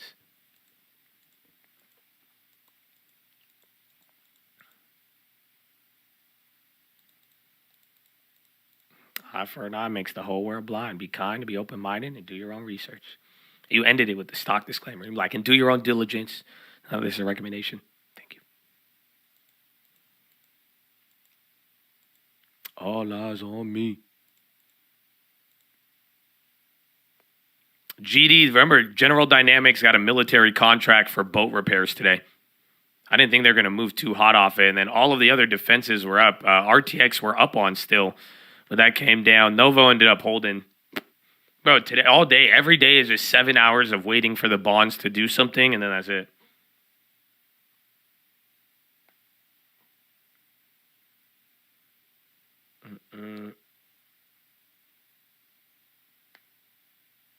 Reed's getting smacked with long duration stabilizing. It's because after yesterday, we're all freaked out in bond land. Because I think the last time that happened was here.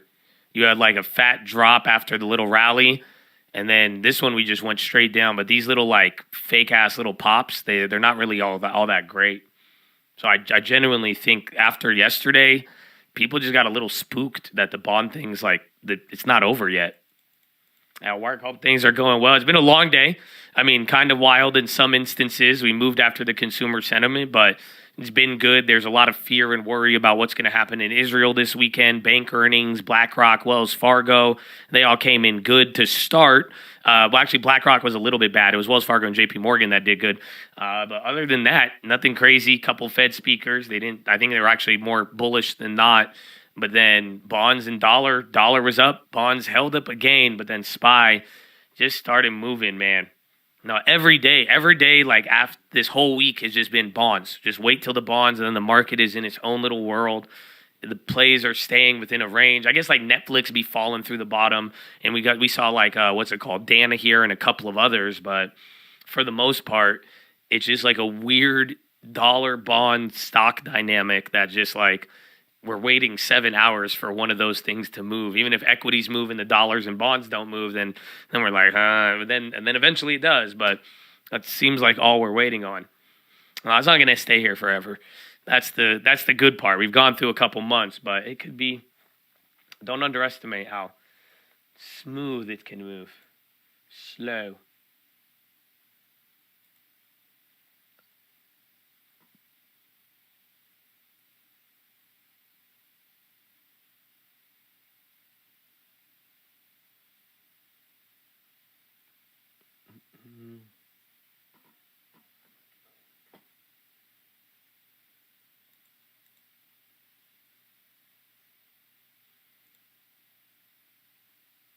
That's great. Did you guys know American Express has a debit card now?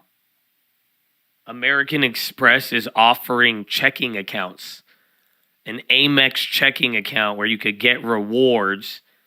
They'll pay you 1% APY, and then no fees, no monthly account minimums or anything. I think for the first year.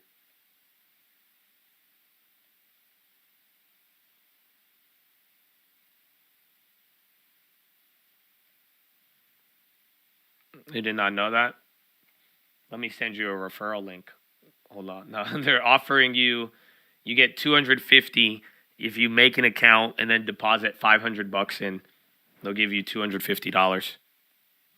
Yeah, I don't think it's like that new. I think they just got a promotional thing. They've had high yield savings accounts, but this is a checking. So it's a checking account that pays out 1%. And then you could get Amex reward points. So prepaid Visa account, kind of. It's not a credit card. It's a checking account. So it's a bank account. but you get 1% on just holding the money in there. So even if you don't spend any money, you'll generate 1% a year. And then if you buy certain things, you get rewards, like, you know, how Amex travel points and all of that. So it's like if you use that to buy things, you'll be good. Capital One, they have 350 by doing 2 each transfers of 250 or more. Huh? So if you do 2 transfers, they give you 350. It is free money on any of these.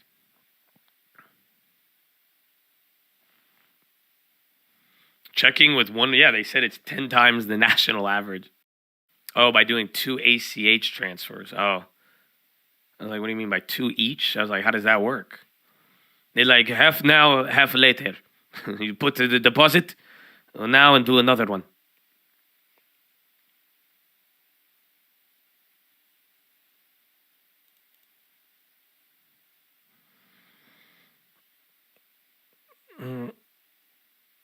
Some have penalties if you withdraw or close early.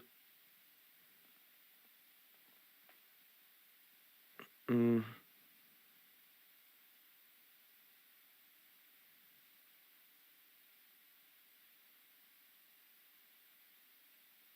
do one now, one later, Habibi. That's what I thought that's what I thought it was implying.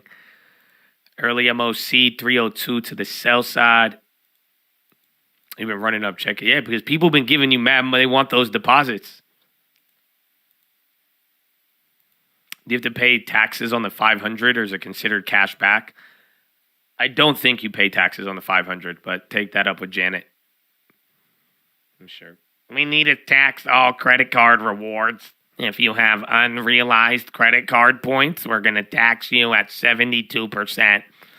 And if we get all the other nations to agree, we're going to tax you at 97% on all unrealized credit card point balances. It's possible.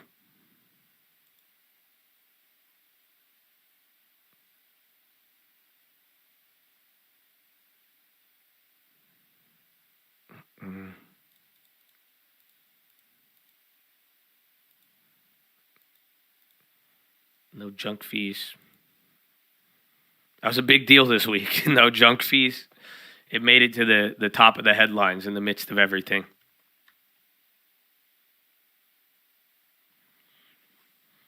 You're morally conflicted about the defense, but it's easy money. You're not. I said it the other day. It's the same thing with like the social media post. I've realized after going through so many world events, anybody who has to say, I feel morally this or I feel bad about playing this, and then talks about, like, you know what I'm saying? If you didn't, the moment you have addressed it now, you've exposed yourself to the morality, if that makes sense. But that's a personal decision, but the minute you tell everybody about it, it turns into a virtue signal. Yeah.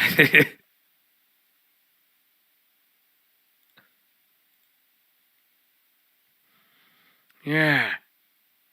Is that American flag real? Surge support and humanitarian consequences for Hamas attack to help Israel. I think that's the flag we use. We can't lose sight of the fact. Because I don't know, it looked like on my screen, the line looked a little smaller. Had nothing to do with Hamas and Hamas's appalling attacks, and they're suffering as a result as well. This morning, I spoke with the family members of all those Americans who are still unaccounted for on a Zoom call for about an hour and 10, 15 minutes. They're going through agony, not knowing what the status of their sons, daughters, husbands, wives, children are. You know, it's gut-wrenching. I assured them my personal commitment to do everything possible to return every missing American to their families. We're working round the clock to secure the release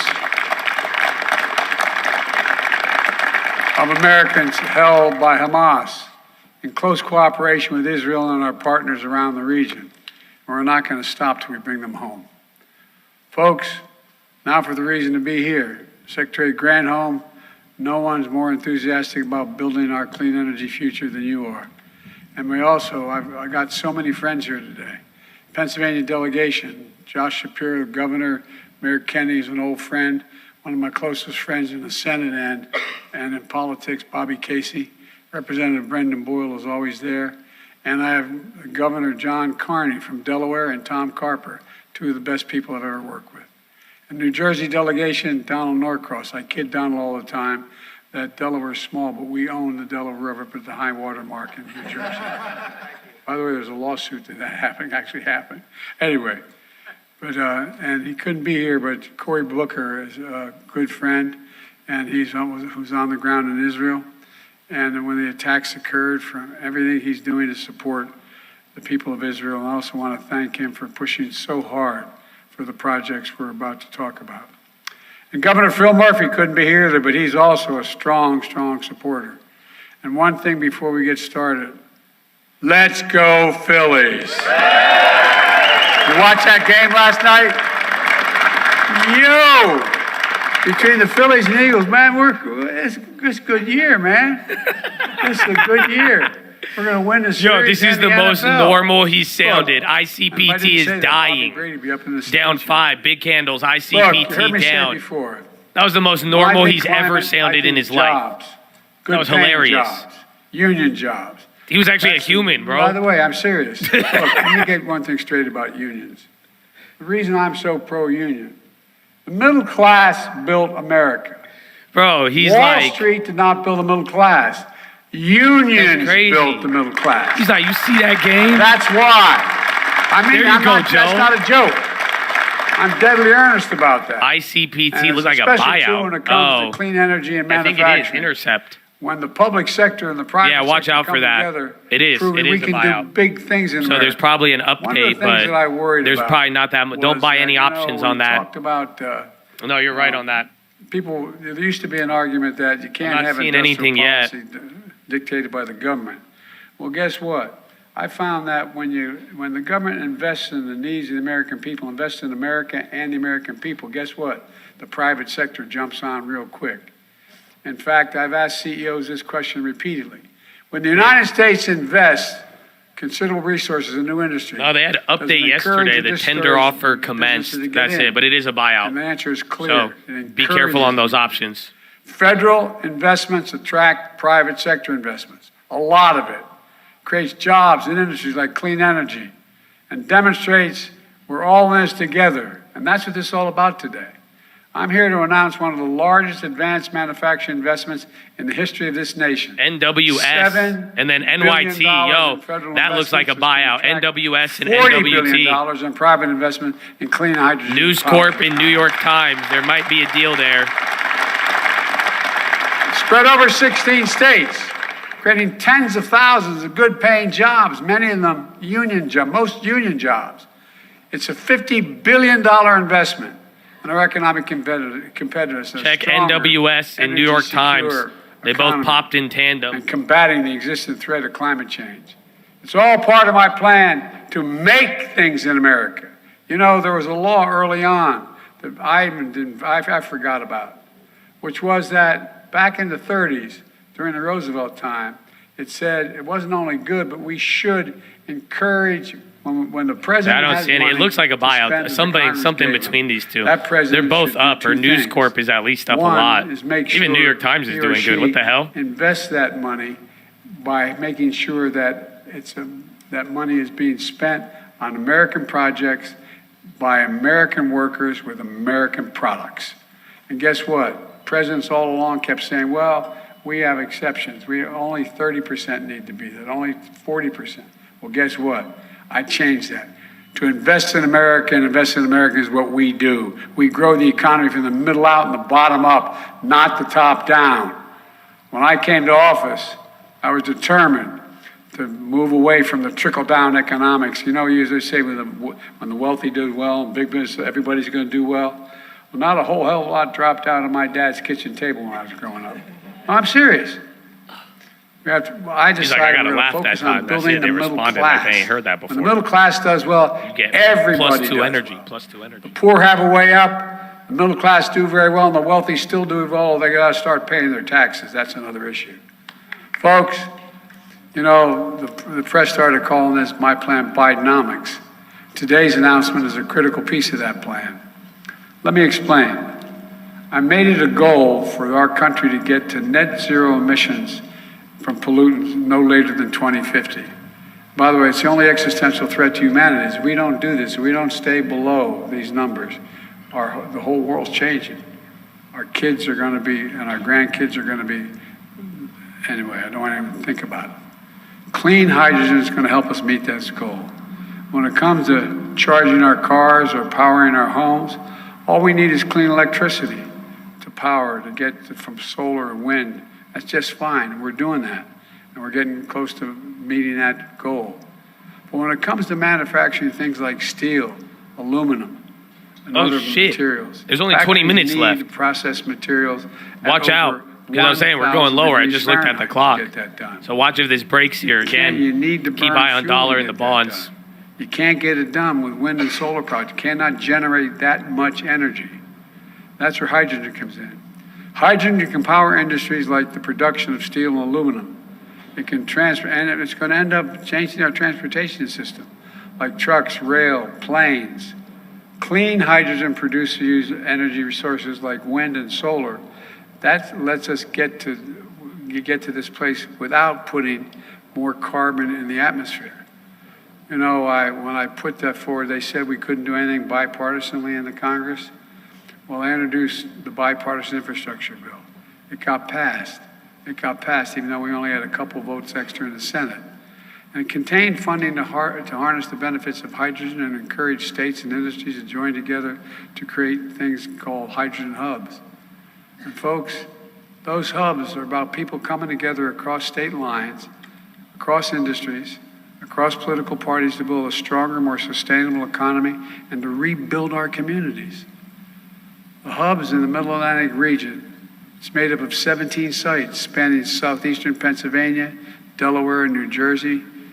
And the hubs are existing infrastructure supporting oil industry and oil pipelines and refineries and repurpose and regenerate, store, transport, and use clean hydrogen instead.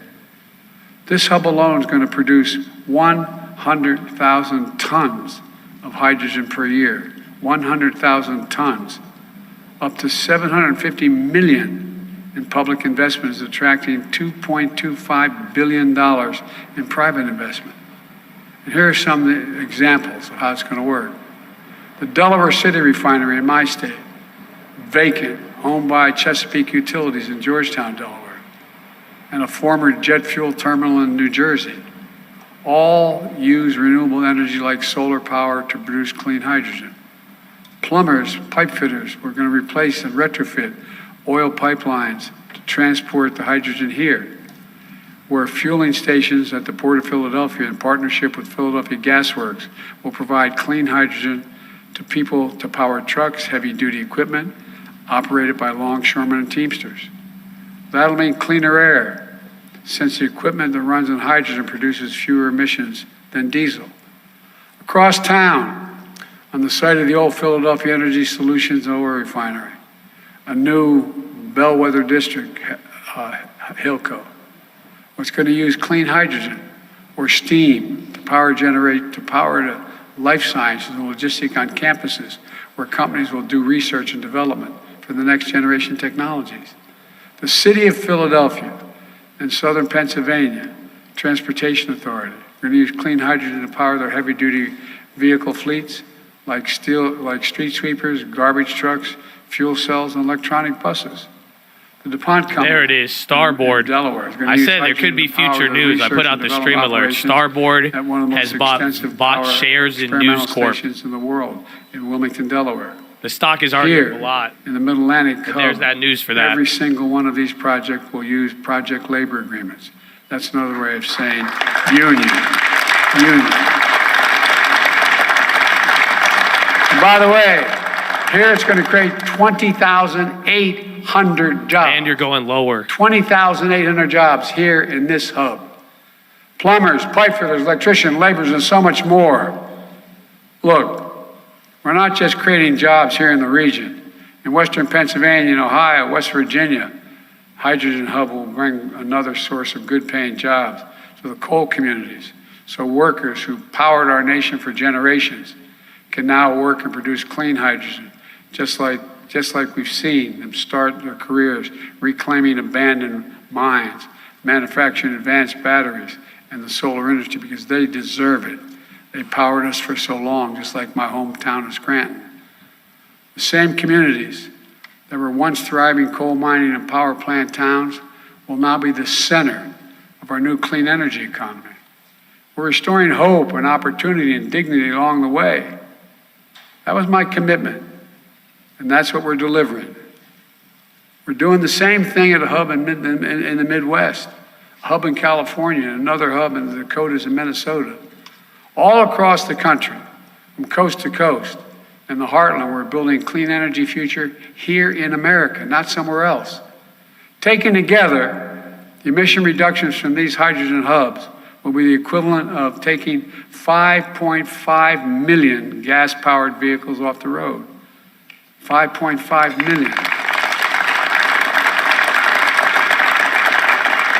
And across America, all these hubs are anchored in the promise to local communities, a promise to build these right, to ensure local priorities are at the forefront, risks are mitigated, and everyone benefits, especially communities left behind, like those that have suffered disproportionately from the legacy of pollution and environmental injustice.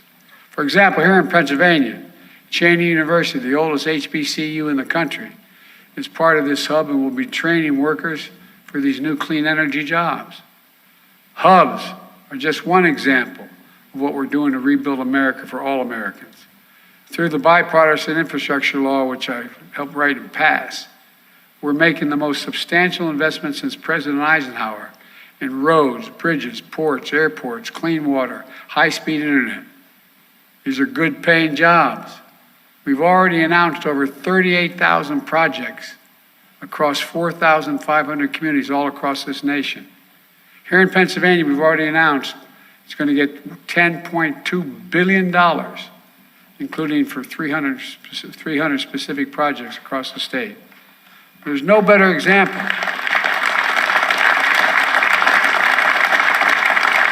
There's no better example of how we're rebuilding America, doing big things right here in Philly, where union labor, a great team effort to get I-95 back up and running in just 12 days with the help of the governor after a section of that highway collapsed.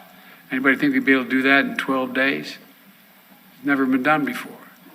We're upgrading airports from Pittsburgh to Lehigh Valley to right here in Philly. And I want to tell you, and Bobby, I say Bobby, my good buddy, the guy from Scranton, you know, Casey, we're investing $900 million, almost $1 billion, to rebuild the Montgomery locks and dams. We're going to get moving on the. Oh yeah, I'm here. I was sending a text. I don't know. I got hella quiet there. We're going to build it. LT's telling me about his experience going to the gym today. From Scranton, New York. It's coming, man.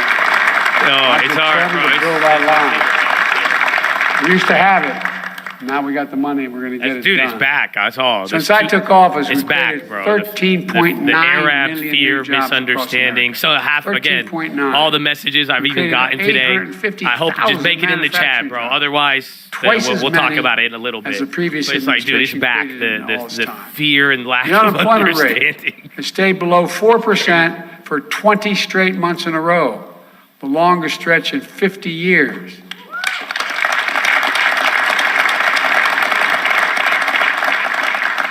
We've achieved a 70-year low on unemployment rate for women. We've seen record low unemployment for African Americans and Hispanic workers and people with disabilities. This is everybody, not just a few people. This is everybody. And by the way, the status shows we have the highest share of working-age Americans in the workforce in 20 years. And inflation is coming down. It's down 60% since last summer. Core inflation is the lowest level in 2 years, and now we have the lowest inflation rate of any G7, any major industrial country in the world. We're creating good jobs in communities. We have more to do. We're creating good jobs in communities across the country, including in places that have been left behind for too long because factories shut down, towns were hollowed out, and jobs were moved, and people lost their sense of pride. Hold a second, think about it. How many small towns you know in Pennsylvania and all across the Midwest where there was a factory that for 30, 40 years, people were able to work and have a good, decent salary, live a middle-class life. And all of a sudden, corporate America decided, I'm going to find cheaper labor overseas. I'm going to send the job overseas and import the product. Not anymore. When those jobs move overseas, they're bringing them back, and we're bringing them back big time, big time.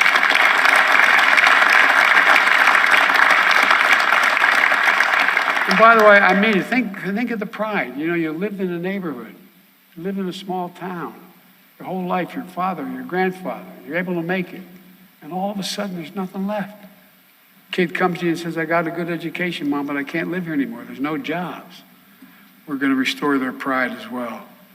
Under Bidenomics, you don't have to leave home or your family to get a good job. Under Bidenomics, we're investing in industries of the future so that the future is made in America. Made in America. The one clap guy who keeps jumping the gun. He keeps front running the claps. He's happy to be there. Started. He didn't know. He didn't get the memo. I invested in American. That's why he's like, fuck yeah, bro. Boom, and then it's like he's going in. $500 billion in private investment in 2.5 years. It's like the third time. You guys were dying on the first one, but no, he got me on that one. I don't think it was hired. I think everybody else was hired. He was just excited to be there. In the last 2 years. Like he's listening and he's just getting hyped off of what he's saying. And now instead of exporting American jobs, we're creating American jobs and exporting American products. See, he's ahead of everybody. He knows. I really mean it. Think about it. I know this sounds boring, but I really mean it. And that's good for everybody. It's good. It's hyping up Joe, though. I'm telling you, it's giving him something. I came to office he did another class. This country up again. So we could face the existential threat of climate and still grow. Oh, or he's the lead fundamentally clapper. Change our economy. Oh, no, never mind, man. Transition this country to a clean energy future. Today's announcement is all part of a bigger vision to do just that. We're going to invest in the Inflation Reduction Act that we passed. I was able to put in $369 billion. $369 billion. And by the way, I reduced the budget by $1.7 billion. Okay? I reduced the debt while doing this. To fight Latest climate budget change. estimates came It's the out largest showing investments that of its kind. did not happen. Anywhere in the world. The single largest investment ever. And we invented, by the way, we invented the semiconductor. The little thing, the little chip about the size of the end of your finger. We went to the moon. It affects nearly everything in our lives, whether you have a cell phone, an automobile, refrigerators, sophisticated weapon systems. But guess what? 8 minutes left, too. Initially you didn't flush to a new low. You're kind of bouncing off of it, but guess what? Yallah. Went down to producing 10%. Why? We took it overseas. So I proposed legislation, which I thought would be a slam dunk to pass, but we had a little bit of resistance from my MAGA friends, and signed it. And as a result, semiconductor companies all over the world are investing hundreds of billions of dollars to bring chip production back home. Okay. For example, you know, just outside of Ohio, outside of Columbus, Ohio, there's 1,000 acres. We get Intel come along and say, look, we're going to invest there. We're going to invest over $20 billion. We're going to build these new fabs, these factories they call them. They're like twice the size of football fields. And guess what the average pay is? About $100,000 to $110,000 a year. And you don't need a college degree to have the job. Look, with this bipartisan infrastructure law, we're seeing cranes in the air, shovels in the ground, and pride coming back to cities and towns all across the country. Nearly a century ago, Franklin Roosevelt, Rural Electrification Act, I'm going to go pee. brought electricity to millions of We only got Americans, 5 more minutes, bro. generating significant economic growth and prosperity. Nearly 70 years ago, President Eisenhower launched the interstate highway system. The investment we're making today will be for our kids and grandkids what those historic projects were in previous generations, only bigger. Today's announcement is transformational, you know, and it joins a long line of transformational adjustments we made just since I took office. And as a result, I truly believe that this country is about to take off, because for the first time in a long time, we're actually investing in America. We're investing in Americans, not just America. We're investing in our future. I can honestly say, and I mean this, and I know I don't look it, but I've been around for a while. I've never been more optimistic about America's future. Just to remember who in the hell we are. We're the United States of America. There is nothing beyond our capacity. If we work together, nothing.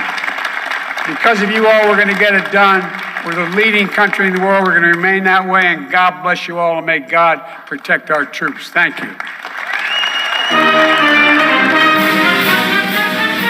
Calm down. You get copyrighted for that music, bro. I tell you every time. That was good. Bro, I'm just standing there going pee. He's just yelling America at me, bro. Whew. But Chad, you only got 5 minutes, so listen. The new guy's going to come on and close it out. I don't know if some of you already had enough of me. It's Friday. We're going to hang out for a little bit, but you're going to have to go to the Twitch, especially with global tensions this high. You're definitely going to need to be on the Twitch. So we love you. God bless you guys. But when you hear me say earmuffs, okay? When you hear me say earmuffs, that is your sign to mute your speakers. Why? Because it'll get very loud in here. And we want to prevent any unnecessary damage to your eardrums, your attitude, your spirit, or anything in between. So we're giving you ample time to warn you, as well as a key word to know. So I know it's Friday the 13th. It's a lot of weird things, but when you hear earmuffs, I hope you could find, some solitude because it will prepare you for what's going to happen here at the bell. So not too much time left. Again, I think you got the market on close, boys. They were dropping that earlier. Just a weird day of bonds and dollar, man. Well, we did 7 hours of it again. So God bless you all. God bless you all. It's your wife's birthday. Well, tell Mrs. Samuels happy birthday, baby. Or not. Yeah, right before the bell. I should have gave the earmuffs for that, but, I'm not the new guy. So on that note, I'm going to let him come in. Happy birthday again, Mrs. Samuels. Of course, it's amazing. I wish the AI had something to say, but we got to land this thing, man. We got to land it, but earmuffs. Omaha, earmuffs. Mute.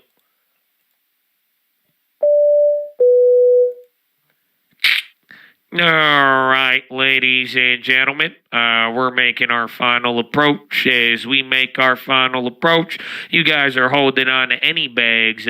Please throw them in the overhead bins above or firmly beneath your seats. We'll be coming through the aisles with a trash bag if you'd like to dispose of those bags. But as we make this final approach, we're going to be landing here into the second link terminal. Second link terminal description, that's going to be your nightly watch list and main channel layover. 2-day layover because the weekend will be taking off probably Sunday night and then taking off Monday morning out of sunny San Diego, California at 6 a.m. local time. But as we make this final approach in the San Diego International Airport, it is about 71 degrees. Again, partly cloudy, partly sunny. Sounds like the bond market all week, but honestly a lot less scary there. So the good news is we are no longer under COVID guidelines, so no masks are required till the election, and all we ask is you exit one row at a time and drop a GG on your way out. As always, we appreciate you guys' business. If you're interested in your Call Rapid Awards program card, please flag down our flight attendant, and we'll get you that as soon as possible. As always, thank you for flying with the coat,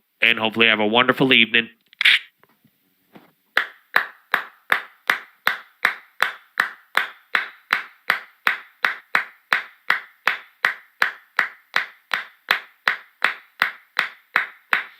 Ladies and gentlemen, boys and gals, it's time to bring it home. It's time to bring it home. Wrap it up. Let's go. Make your mind up right now. Make a decision. But what a week, bro. This was the CPI week. We even had earnings kick off today. Are you kidding me? This has been wild. But Chad, you only have 1 minute.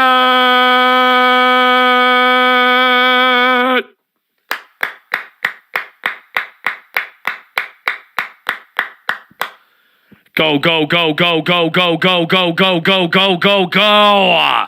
Ladies and gentlemen, boys and girls, it's time to wrap it up. Bring it home. Finalize those plays. Speak now or forever hold your peace on Friday the 13th, because